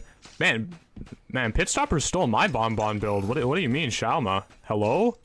This is exactly what I use on him. Not going for the hit until that stress is completely gone. But the ciphers are not too horrible as the kind of stress ensuring like an extra decoding time. Yeah, I mean, 2 ciphers done. This is honestly fine. And yeah, placing the bombs down on the chair. Now, this is a great thing for Bomba because he knows exactly where the rescuer is coming from, so he's going to be able to have lots of time on his hands and to be able to try to, you know, to do something, to try to stop whatever they're trying to do. And we do see he is getting, so far, 2 hits onto the Gravekeeper, a third one, a fourth one, getting the double down now successfully on the Psychologist. Sears Spectate coming a little bit too late. There, the control bomb comes out, and now it is going to be a double down from the Guard 26. Really great position for him right now because the Ciphers are not that progressed. Yeah, with all of this, all these resources being used, you know, Gravekeeper Shovel, this is Seer cooldown, ensuring that the Psychologist doesn't survive another hit. It's very in his favor. Antiquarian actually healing the Gravekeeper as we speak. Yeah, big problem right now, everybody, is the Seer. Because Seer can give himself the owl at the moment that the Bonbon's about to hit him. So he's still actually a stable rescuer against this Hunter, even though in theory Bonbon hard counters him. But, I mean, Pitstopper just knows where everybody is right now. Like, he's kind of spotted out that the survivors aren't close because he doesn't have Tinnitus right now. So he can just kind of freely leave this chair, maybe even warping somewhere in the future. Or right now, probably just going to warp over to Frogfin the Seer. And actually, because the Seer's probably going to use the owl on himself, removing the idea that the owl can be used for a rescue now. Oh yeah, Seer actually dodging all of these bombs pretty well, even using the flywheel on the last one. Yeah, even using a flywheel, not getting the hit with that 5-second bomb, it looks like. Seer doing a really great job in this area. Pretty much nothing been forced out. Oh, that was close as well, but no cigar for Pitstoppers. Has to use a control bomb. First hit coming through with that. Yeah, but the issue is, like, this Bonbon has kept his distance with all of these walls, ensuring that this here doesn't, you know, accumulate a lot more rage than he needs to. Yeah, and so there's the owl. The Ciphers, once again, they're starting to creep up for Frogfin here. Really, a lot of time used to try to get this Seer down. This is just not an area that's you know, conducive to chasing as a Bonbon. Finally going to be able to get him down to a state where he can hit him with a normal attack. Decides to break this pallet here. Really kind of reducing the Seer's options. Gets a third chip on him. Kind of... actually... Yeah, missing that control bomb is actually huge. Oh, finally going down though. But everyone is in the middle of the map, so he knows where at least someone might come from. Yeah, I mean, he definitely knows where the rescue is most likely to come from, and that's a really scary thing for Green because, I mean, well, maybe less scary because it is Antiquarian. Are they looking to sell? It looks like they are. They're trying to secure that at least that one escape. It looks like it. I mean, definitely having eyes on Green right now. Just gonna warp over to him. not gonna go for that exit gate. So Frogfin will be successful in getting, yeah, in getting one survivor out of this game. Detention also not in the cards for the Bonbon. We could potentially be seeing a dungeon play happen. Lots of stick ready for the Antiquarian to use. Flywheel expended and Antiquarian down. Yeah, securing this 3 escape, which means that it's up to survivors from Omni to get that 4 escape, or else they most likely will lose this 3rd round, ensuring that the Frogman gets the win. Yeah, I mean, there's definitely there's an avenue, because how many points? I think how many points is... I believe with this it would be just a 1 point difference if they 2 point difference if they can't secure the 4 escape. So right now, if we count all the points tallied, it's a 2 point difference. I think so. So beginning each had 5, and then oh wait, no, it might be a 3 point difference. I'm doing this math in my head. So they both started with 5 from round 1. Round 2, Sprinter got that 4K, starting 5 another Frogfin, and then they get 1 more point from the 1 escape from Pitstopper. So that's 11 for round 2 for Frogfin, and then 8 for Omni. And this one was another 3 escapes, so that's another 1 escape. So 12 for Frogfin, and then 11 for Omni. So it's actually a 1 point difference. Yeah, a 1 point difference is not surmountable. Yeah, but the thing is, they still need that 4 escape, because otherwise it's a draw round, and then Frogfin just wins. Or if it's anything less than how does Frogfin win? Because if it's a 1 point difference, like, they just need to win this round. Yeah, and then go to overtime. Yeah, then we could go into overtime. I mean, that'd be crazy. Well, no, if they get a draw, then I believe yeah, no, sorry, if they get, so they draw the round, which means that, no, then Frogfin would win, because it's 2 points apiece. yeah, because they need to, like, the thing is, Omni needs to win this round, but they need to make up a point doing it. So they need a 3 escape or better. I'm pretty sure. no, if they get a 3 escape, then, oh wait, no, yes, they need a 3 escape. I was thinking the hunter was hunting for some reason. They need a 3 escape. They need a 3 escape to win the round.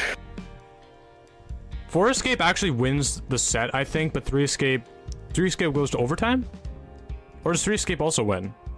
No, because that only makes up 1 point. So 3 escape is overtime, 4 escape is a win. I'm gonna ask my staff. Give me a second, I gotta crawl over to my PC. I'm pretty sure. See, this is next time. Okay, next tournament. If we ever do a next tournament, we need a breakdown of this stuff somewhere, because it's hard to do math in your head, or it's hard for us to do math in our heads if you haven't noticed. I asked. We'll see. Oh, I spelled win wrong.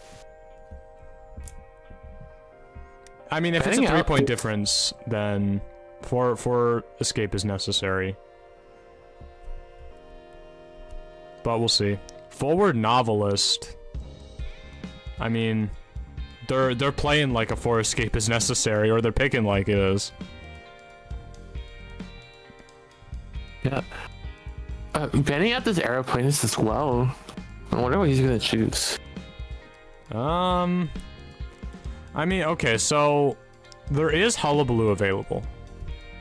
And given Sprinter just needs to draw, I find it hard to believe he doesn't just pick that. Only for the Acrobat, I see double Acrobat plays. This is currently, okay, 11, 12, rival. Omni needs an escape to win the game. Let me check. Currently 11, 12, rival.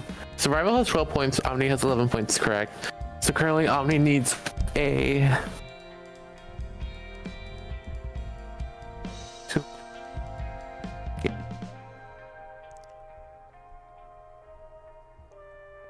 Well, I mean, at least we were right on points. It's only a 1 point difference. Oh, a painter they pick. They need 3 escape to win the game. To win the round or the set? Well, I believe if they get a 3 escape, then it would tie up the rounds, right? And it would tie up the points. So it'd be overtime. No, because if they get a 3 escape, then it's 14-13. Oh, is it? Oh, you're right. Yeah. Oh, you're right, actually. So yeah, 3 escape or better wins the set. Yeah, anything less Frogfin wins. So it's just, we have no overtime. Yeah. Well, I mean, you don't not choose Hullabaloo then, right? Like, if you're Sprinter right now, how could you not choose Hullabaloo? It's available. Banning the coordinator, the outplans, the fire escape, yeah, we could definitely see a Hullabaloo. I mean, the only deterrent, I mean, they've picked this deterrent right away, but that is the forward. That would be annoying. Yes, indeed. Yeah, I mean, yeah, well, I guess we'll see what Sprint. I don't imagine a world where you don't still take Hullabaloo because, like, he's such a good draw character. Like the forward only maybe being the problem. Acrobat, maybe you don't love it. Painter, maybe you don't love it. No, just a Disciple. Okay. Well, see, I feel like we've been here before, and I've said some. I've never been a fan of the Disciple pick when you need a draw. Yo7.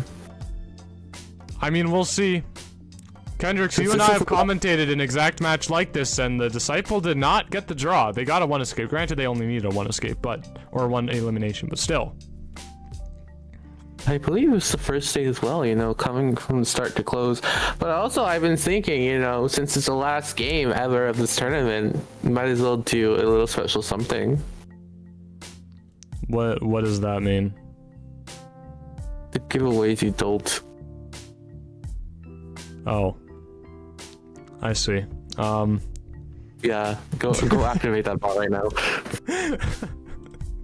I forgot about those. Okay. Well, we haven't been doing a we haven't done a giveaway at all today, so we'll do a big one. We'll do a big one as the last one.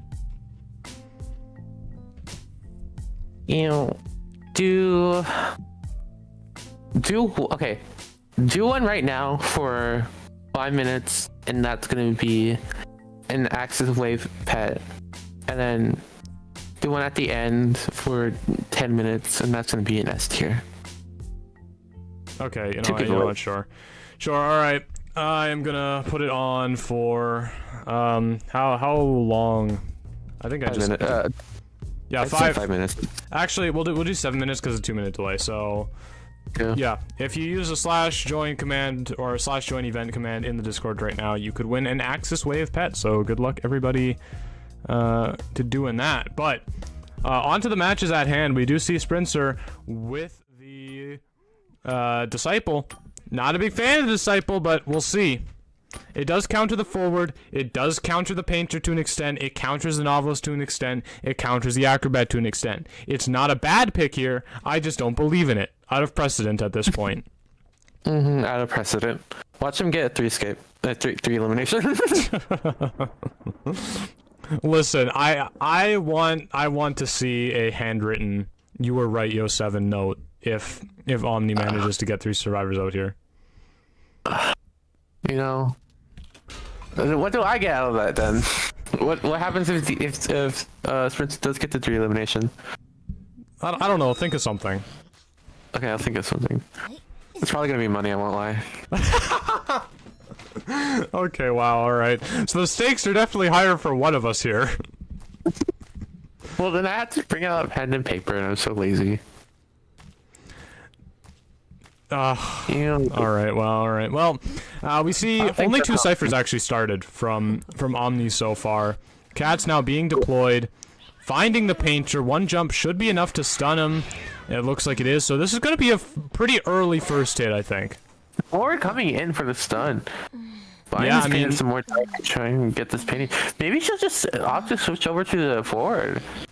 No, I'm probably just going to try to get the Painter out. The Painter has gotten a full length painting now, so he can use that to potentially dodge and stun. She does have excitement.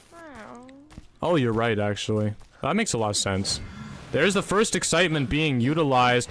Pallet has been dropped, but that is not enough against an Ann, and the painter will be knocked down.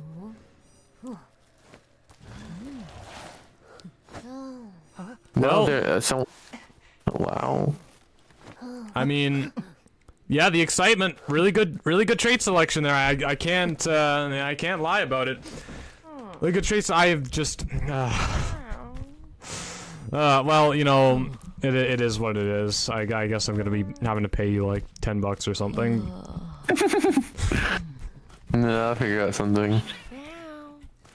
All right. I mean, Forward really trying to prolong this as long as possible. Novelist even in the area. They're really pulling out all the stops right now. Actually misses. Actually ended up teleporting the Ant closer to the painter, and down he goes right away. Huge misstep from the side of Omni right there, and able to get out of that pallet just in time. And now Painter's gonna be on the chair a second time. Ciphers, only 2 of them completed, 3 not even started basically. This is, yeah, this is a difficult spot, Kendricks. I can't even lie to you. Yeah. See here, Fluff is actually undercutting Cypher on your right, but Ford is the one that's coming in with Acrobat. Looking for a stun, but her excitement is up back soon. Yeah, I mean, stun before the excitement has happened. Of course, they do know the excitement is there. Getting that second jump off of the Novelist, it's going to be soon enough to use it. Forces Forward to use some football here. Painter does have another painting, but knows that excitement is in the cards this time, so probably going to be pretty prudent when using it. We see Pallet has been brought down. 1 jump on the side of Sprinter. Yep, and uses it. Same time, which is really unfortunate. Painter on this final chill, but Ford has a tiny amount of football, which he might try and use to get the Painter free. But he has to at least try. But I mean, it looks like that's not going to bear any fruit. And now down goes the Forward. Down goes the Forward to join the Painter. The Ciphers just not looking very nice, and now in front of basement. Yeah, this is just. It's gonna be really hard to pull a win out of here.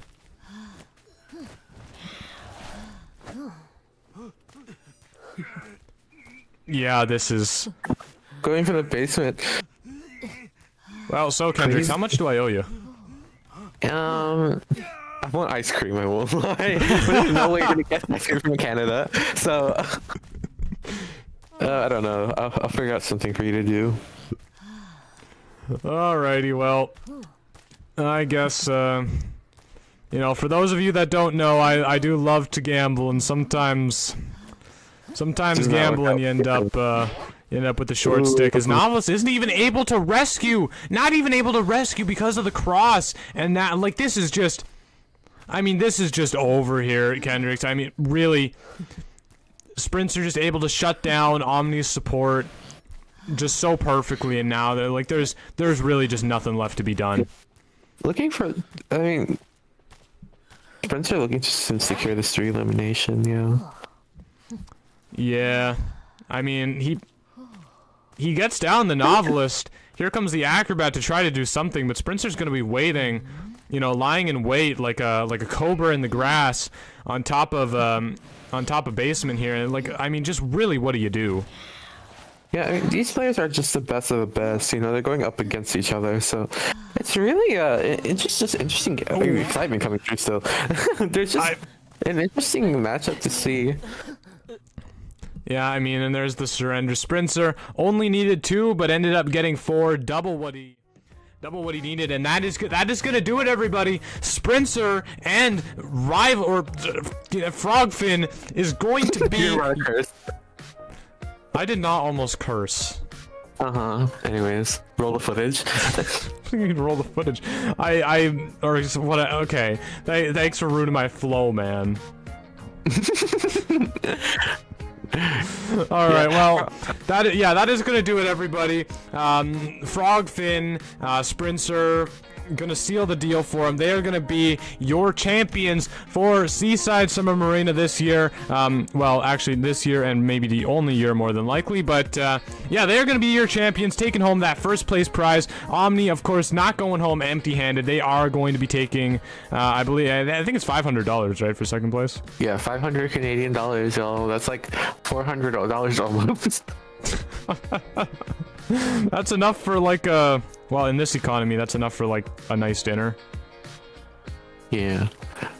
Well, anyways, you know, after this game, you know, another giveaway. We're doing it, yeah, doing the other giveaway for an S tier. So you should probably set that up, as someone already won the previous access pet.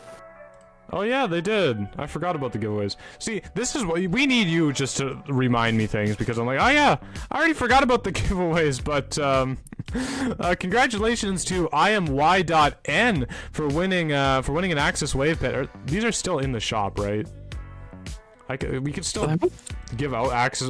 Are these still here? So yeah, they are there. Okay, they are. They're gone in 5 days. Kendricks, I won't lie. I thought we were about to be very embarrassed there. Okay. You will win an Access Wave pet, just make sure to claim it within 5 days before it disappears. Yeah, and Yo7 is activating the, you know, the next giveaway. How long should I do it for? Let's do 15 minutes, you know. Alright, 15 minutes, you win this one. Yo, let's do something big. Let's do like a lobby. Like an A-tier lobby. An A-tier, crazy. I don't think people would want. I think. Okay. I mean, maybe. Okay, if you want an A-tier lobby, or you could. Okay, A-tier lobby, or you could have like anything of less value. What's an A-tier lobby cost? I think like 3,000. Yeah, 3,000. Yeah. Bro, that's like. That's still more than an S tier. It's like $50. Yeah. So yeah, you can win an A-tier lobby or anything of less value, S-tier skin, you know, whatever you want, basically. So, yeah. Simon, don't we have a little interview to do? We do? Yeah. With the winners. Oh. Yeah. This is why he's the manager. I'm just a commentator. He knows things, I don't. Give me a second to set it up. We'll probably be back in like a minute. Alrighty, well. While we wait for that, everybody, I don't know who we're interviewing. I guess we're interviewing someone from Frogfin. I guess. Yeah. Now you know. It's been it's been very easily seen. I think from the events that just transpired, Kendricks is the one holding things up behind the scenes. Everybody, like I'm just the silly face of this tournament. So I mean, he's really the one putting in a lot of work. So make sure to give him some love in the comments section, please. But yeah, I mean, we have once again here Frogfin himself, Schmitty. I mean, welcome back. Congratulations for winning the entire event. Thank you. Yeah, well, I mean, well, let's just get right into it. So, well, how do you feel right now? How do you feel after winning the whole thing? That's a good question. We're happy we won the tournament. Disappointed in our performance in the last match, but we're nonetheless we are happy, and it's been a really fun tournament. The best tournament I've been a part of. So I really appreciate for you hosting this. Yeah, well, I mean, that's good to hear. Of course, we want to make sure everyone's having a good time. But speaking of last match, let's talk about it. Did you expect Pitstoppers to bring Bomb on round 3? We were expecting Witch, best Witch on the server, and then his bans were showing Bonbon. We were like, these aren't Witch bans, these are Bonbon bans, and we know how Pit's probably the best Bonbon ever to grace the server. So by the end of the third ban, we were like, okay, this is a Bonbon, and we started strategizing. Because we picked Ada, we would never pick Ada versus Bonbon, but when we realized, oh, no Witch, we were like, okay, now it's time to protect Ada. It's time to. So we expected Bonbon after the non-seer ban, and then after a couple other bans. Yeah, I definitely think it was, or at least I caught on to it as well, and I was thinking, oh, maybe a bit too transparent there with the bans. Do you think that was why you managed to actually get an escape on him in that last match there, because you were able to pick a couple of pretty good bonbon counters in the last half of the character pick section? Yeah, 100%. Our first 2 picks were like, I think we picked Sierra first 2 picks, and we're like, okay, he can't go witch in this, and then his bans were like bonbon, so we were like, okay, let's prepare. And to be honest, we played very well the bonbon. We had a miscommunication at the final end of the match. We should have tied that easily, but Pitt was able to out IQ us in that match, so it ended up getting 1. But it was a fun match, and yeah, we did at the end expect bonbon, but it was sure a shock. We have not played bonbon since the rework of the chair, so it was also a good thing to see. Oh, I mean, how do you find the rework of the chair for him? It makes him definitely stronger. It forces us to save. If we sell versus a bonbon, that puts the bombs on the chair, we're setting up failure. Yeah, for sure. So we have to go in for the save, and Pitt is maybe the smartest hunter in the server, so he's going to capitalize on that. So yeah, absolutely. Now, I do want to ask as well. So, you guys played against Pitstopper's opera singer, I believe, in the second round, correct?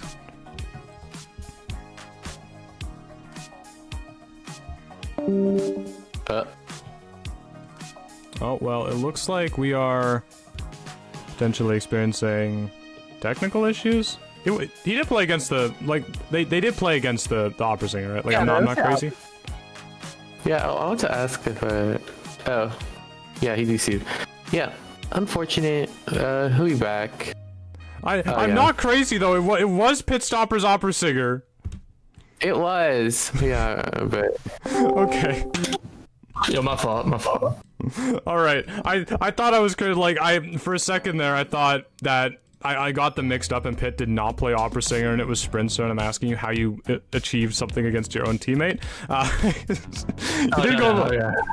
You did go up against Pitstopper's opera singer in the second round, and you guys got a really great result on it. Like, do you think you can maybe walk me through the thought process there of going against that? Yeah, so we're a team that's very confident versus Sangria. I would say we're probably the best Sangria team in NA when it comes to fighting Sangria. So when we play on a map like Chinatown, we like to test our limits. We like to test survivors, like, okay, can we do this for Sangria? We assume Sangria. So when we went to that match, I didn't expect to take kite. I'm a fire investigator. I should be able to kite 5 ciphers. So when he chased me, I was kind of off guard. I started my kite a little late, and my kite was ended really poorly. From then on, it was just fighting for the 1. And at the end of it, the moment he chaired Roland, Green was just taking over comms, right? And he just explaining everything what we should do, what you do. When Pitt flipped back, when he TP to Green is the moment we got the 1. So yeah. If he did not flip back, we probably get 4-manned. But because he flipped back, we were able to take advantage. Green was a masterful game caller in that match, and I wish the comms were recorded for that match. But yeah, a very hectic match. My kite could have been better, but I'm glad we got the 1. It shows the resilience of the team. Yeah, I think you guys did a really great job, because it does definitely take a great team, I think, to see those little cracks in Pitstopper's gameplay there and just take full advantage of it. Yeah. Yeah, but I mean, staying on the topic of round 2, I mean, we saw Sprinter play Wax Artist in the second round. Actually got a really great result with it. Like, were you expecting to do so well with that pick? Were you expecting maybe a draw from it, or what were you expecting? Yeah, Sprinter went to the series like, I'm gonna go 3 hunters that I need full practice on, and we'll see how it goes. And when he went Wax on China, we were expecting, okay, you just tie it out, we'll win this. Well, our survivors will win, you just tie. And he did get the 4-man. Sprinter is the best hunter in the world, in my opinion, right? You gotta glaze him. So we were expecting a tie, because that's how Wax usually goes. But when he got the 4, we celebrated, and then we locked in for the next match.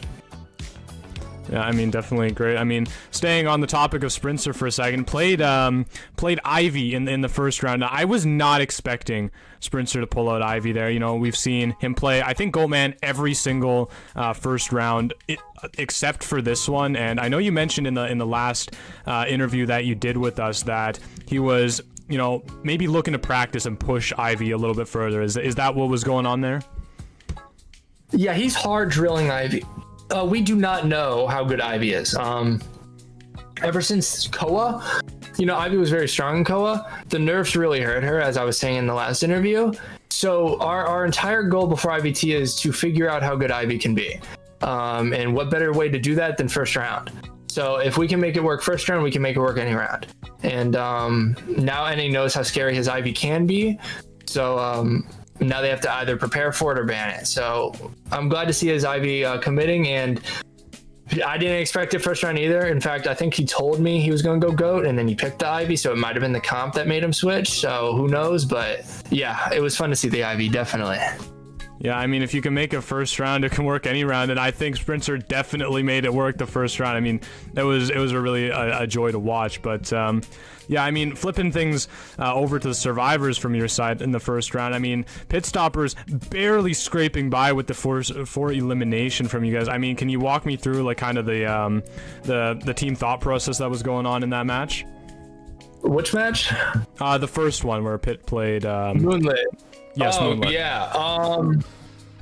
I kited pretty well. And then this is for all the people that want to get in competitive or whatnot. Use your items. If our rescuer Roland had just watched when he got TP'd on, we tie that easily. But he didn't, so we ended up being 4-manned. We could have played that better. The mindset was we had him in a checkmate. The last two ciphers are across the map from each other. You can't really do anything. Everyone has items. We have a coffin. There's not much you can do. However, he did capitalize on the fact that one of our survivors did mess up. And when a survivor messes up across the map on Moonlit, it spells out disaster. So Pit really capitalized. That shows how smart Pit can be. Any other hunter in the server, I promise we tie. But Pit, we end up getting 4. So 4-man. So props to Pit. We played that poorly, but he was able to outsmart us. I mean, it was a really fantastic match to watch. I hurt my voice once again commentating over that one because it was really fun. I do want to let you get back to I'm sure, you know, team celebrations, but I do want to ask one more thing, not directly related to this games, but I wanted to ask your opinion on Escapeologist. Like, how do you think he's gonna shake things up? Escapeologist is one of those characters that I feel is overhated. People just see him in rank and they're like, dang, this guy sucks. And I'm sitting here like, put it on a 4-man comm, third round in a tournament, he's gonna cook. So I think he'll do very well third round.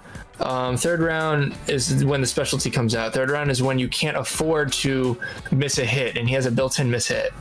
So having a Escapeologist, having that power can be strong. However, Escapeologist, there are a lot of better picks. So like until we see him proven in tournaments, I'd rather just go Painter. I'd rather just go Knight. I'd rather just go Weeping. I'd rather just go Postman, because they have proven themselves and they offer a lot to the team. Whereas this guy just offers a moving of a chair.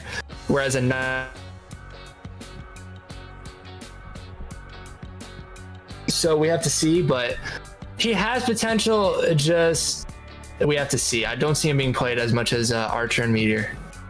Yeah, I mean, that's a really, you know, that's a really complete answer. I really thank you for that, because I mean that's generally the consensus that we've kind of, or at least I've arrived on, and after speaking to a few other really good players that we've had on in the post-match interview as well, is pretty much exactly what they say as well.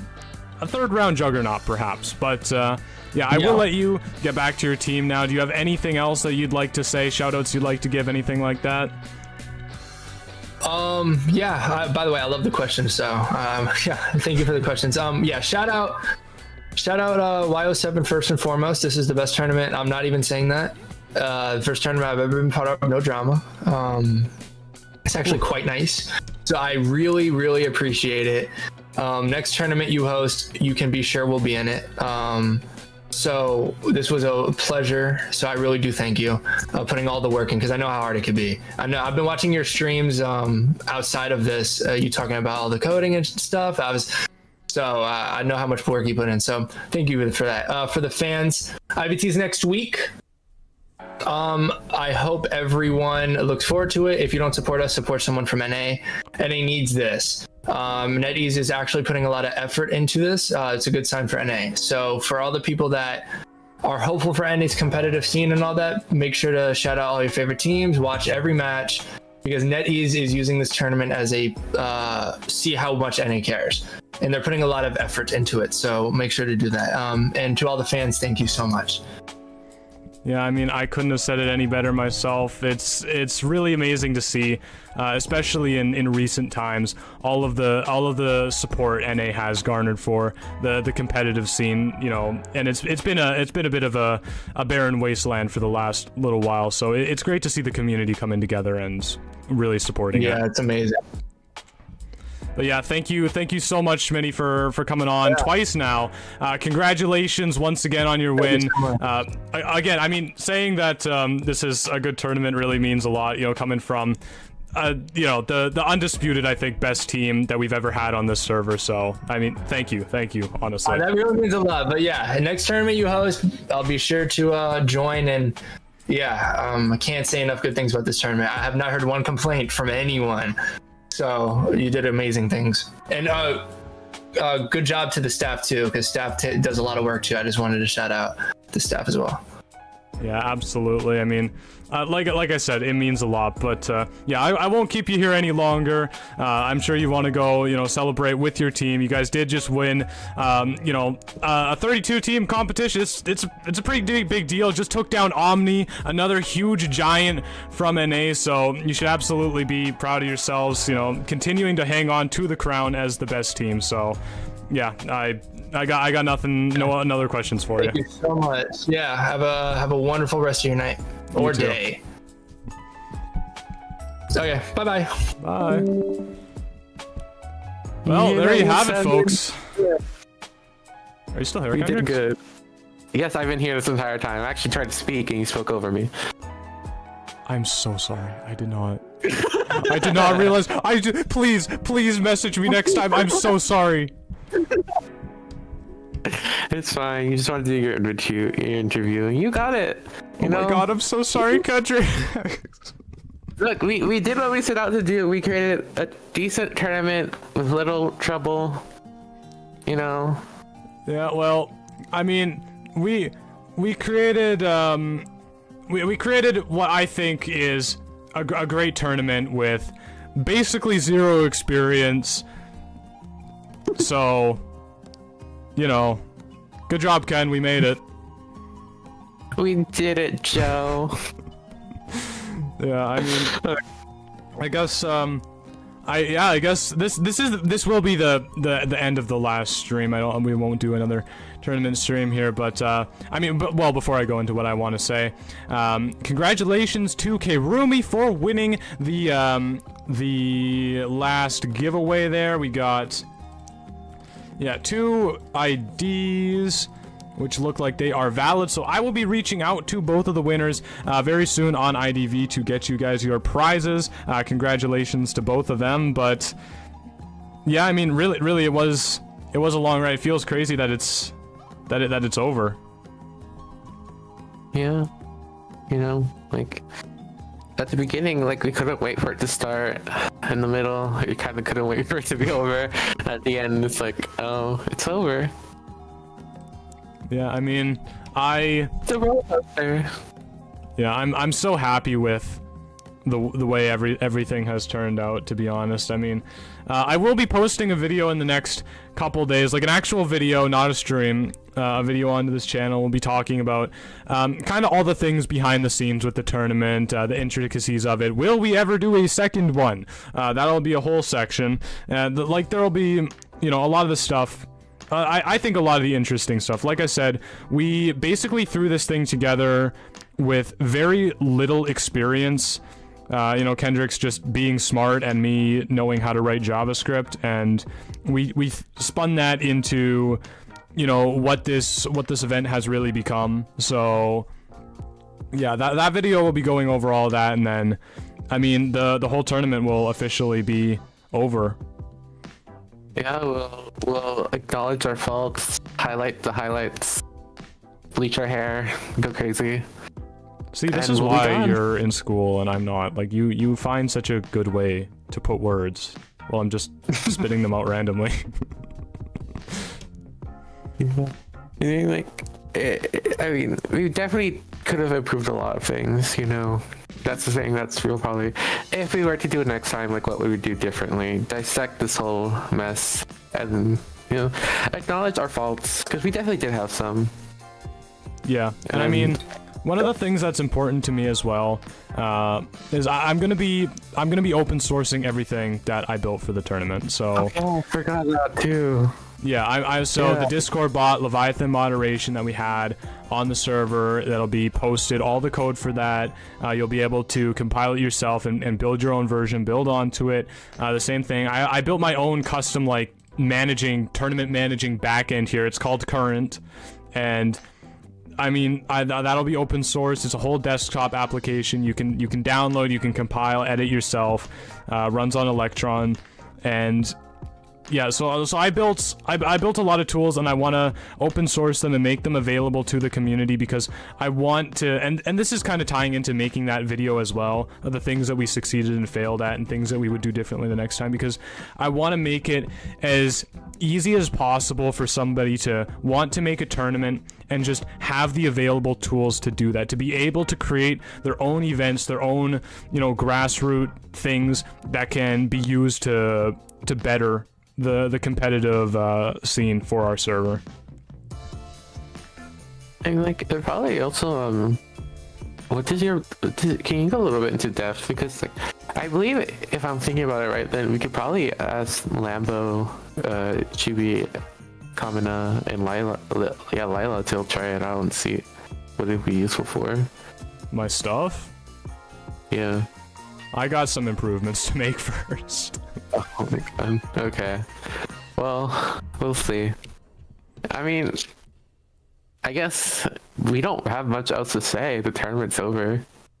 Yeah, I mean, thank you to everybody that, you know, showed up and watched the stream. I really do appreciate it. I expect YouTube will absolutely just nuke anything I try to upload now, because it will be like, wow, it didn't get as many views as this $2,000 giant IDV tournament. Let's, like, not push this to anybody.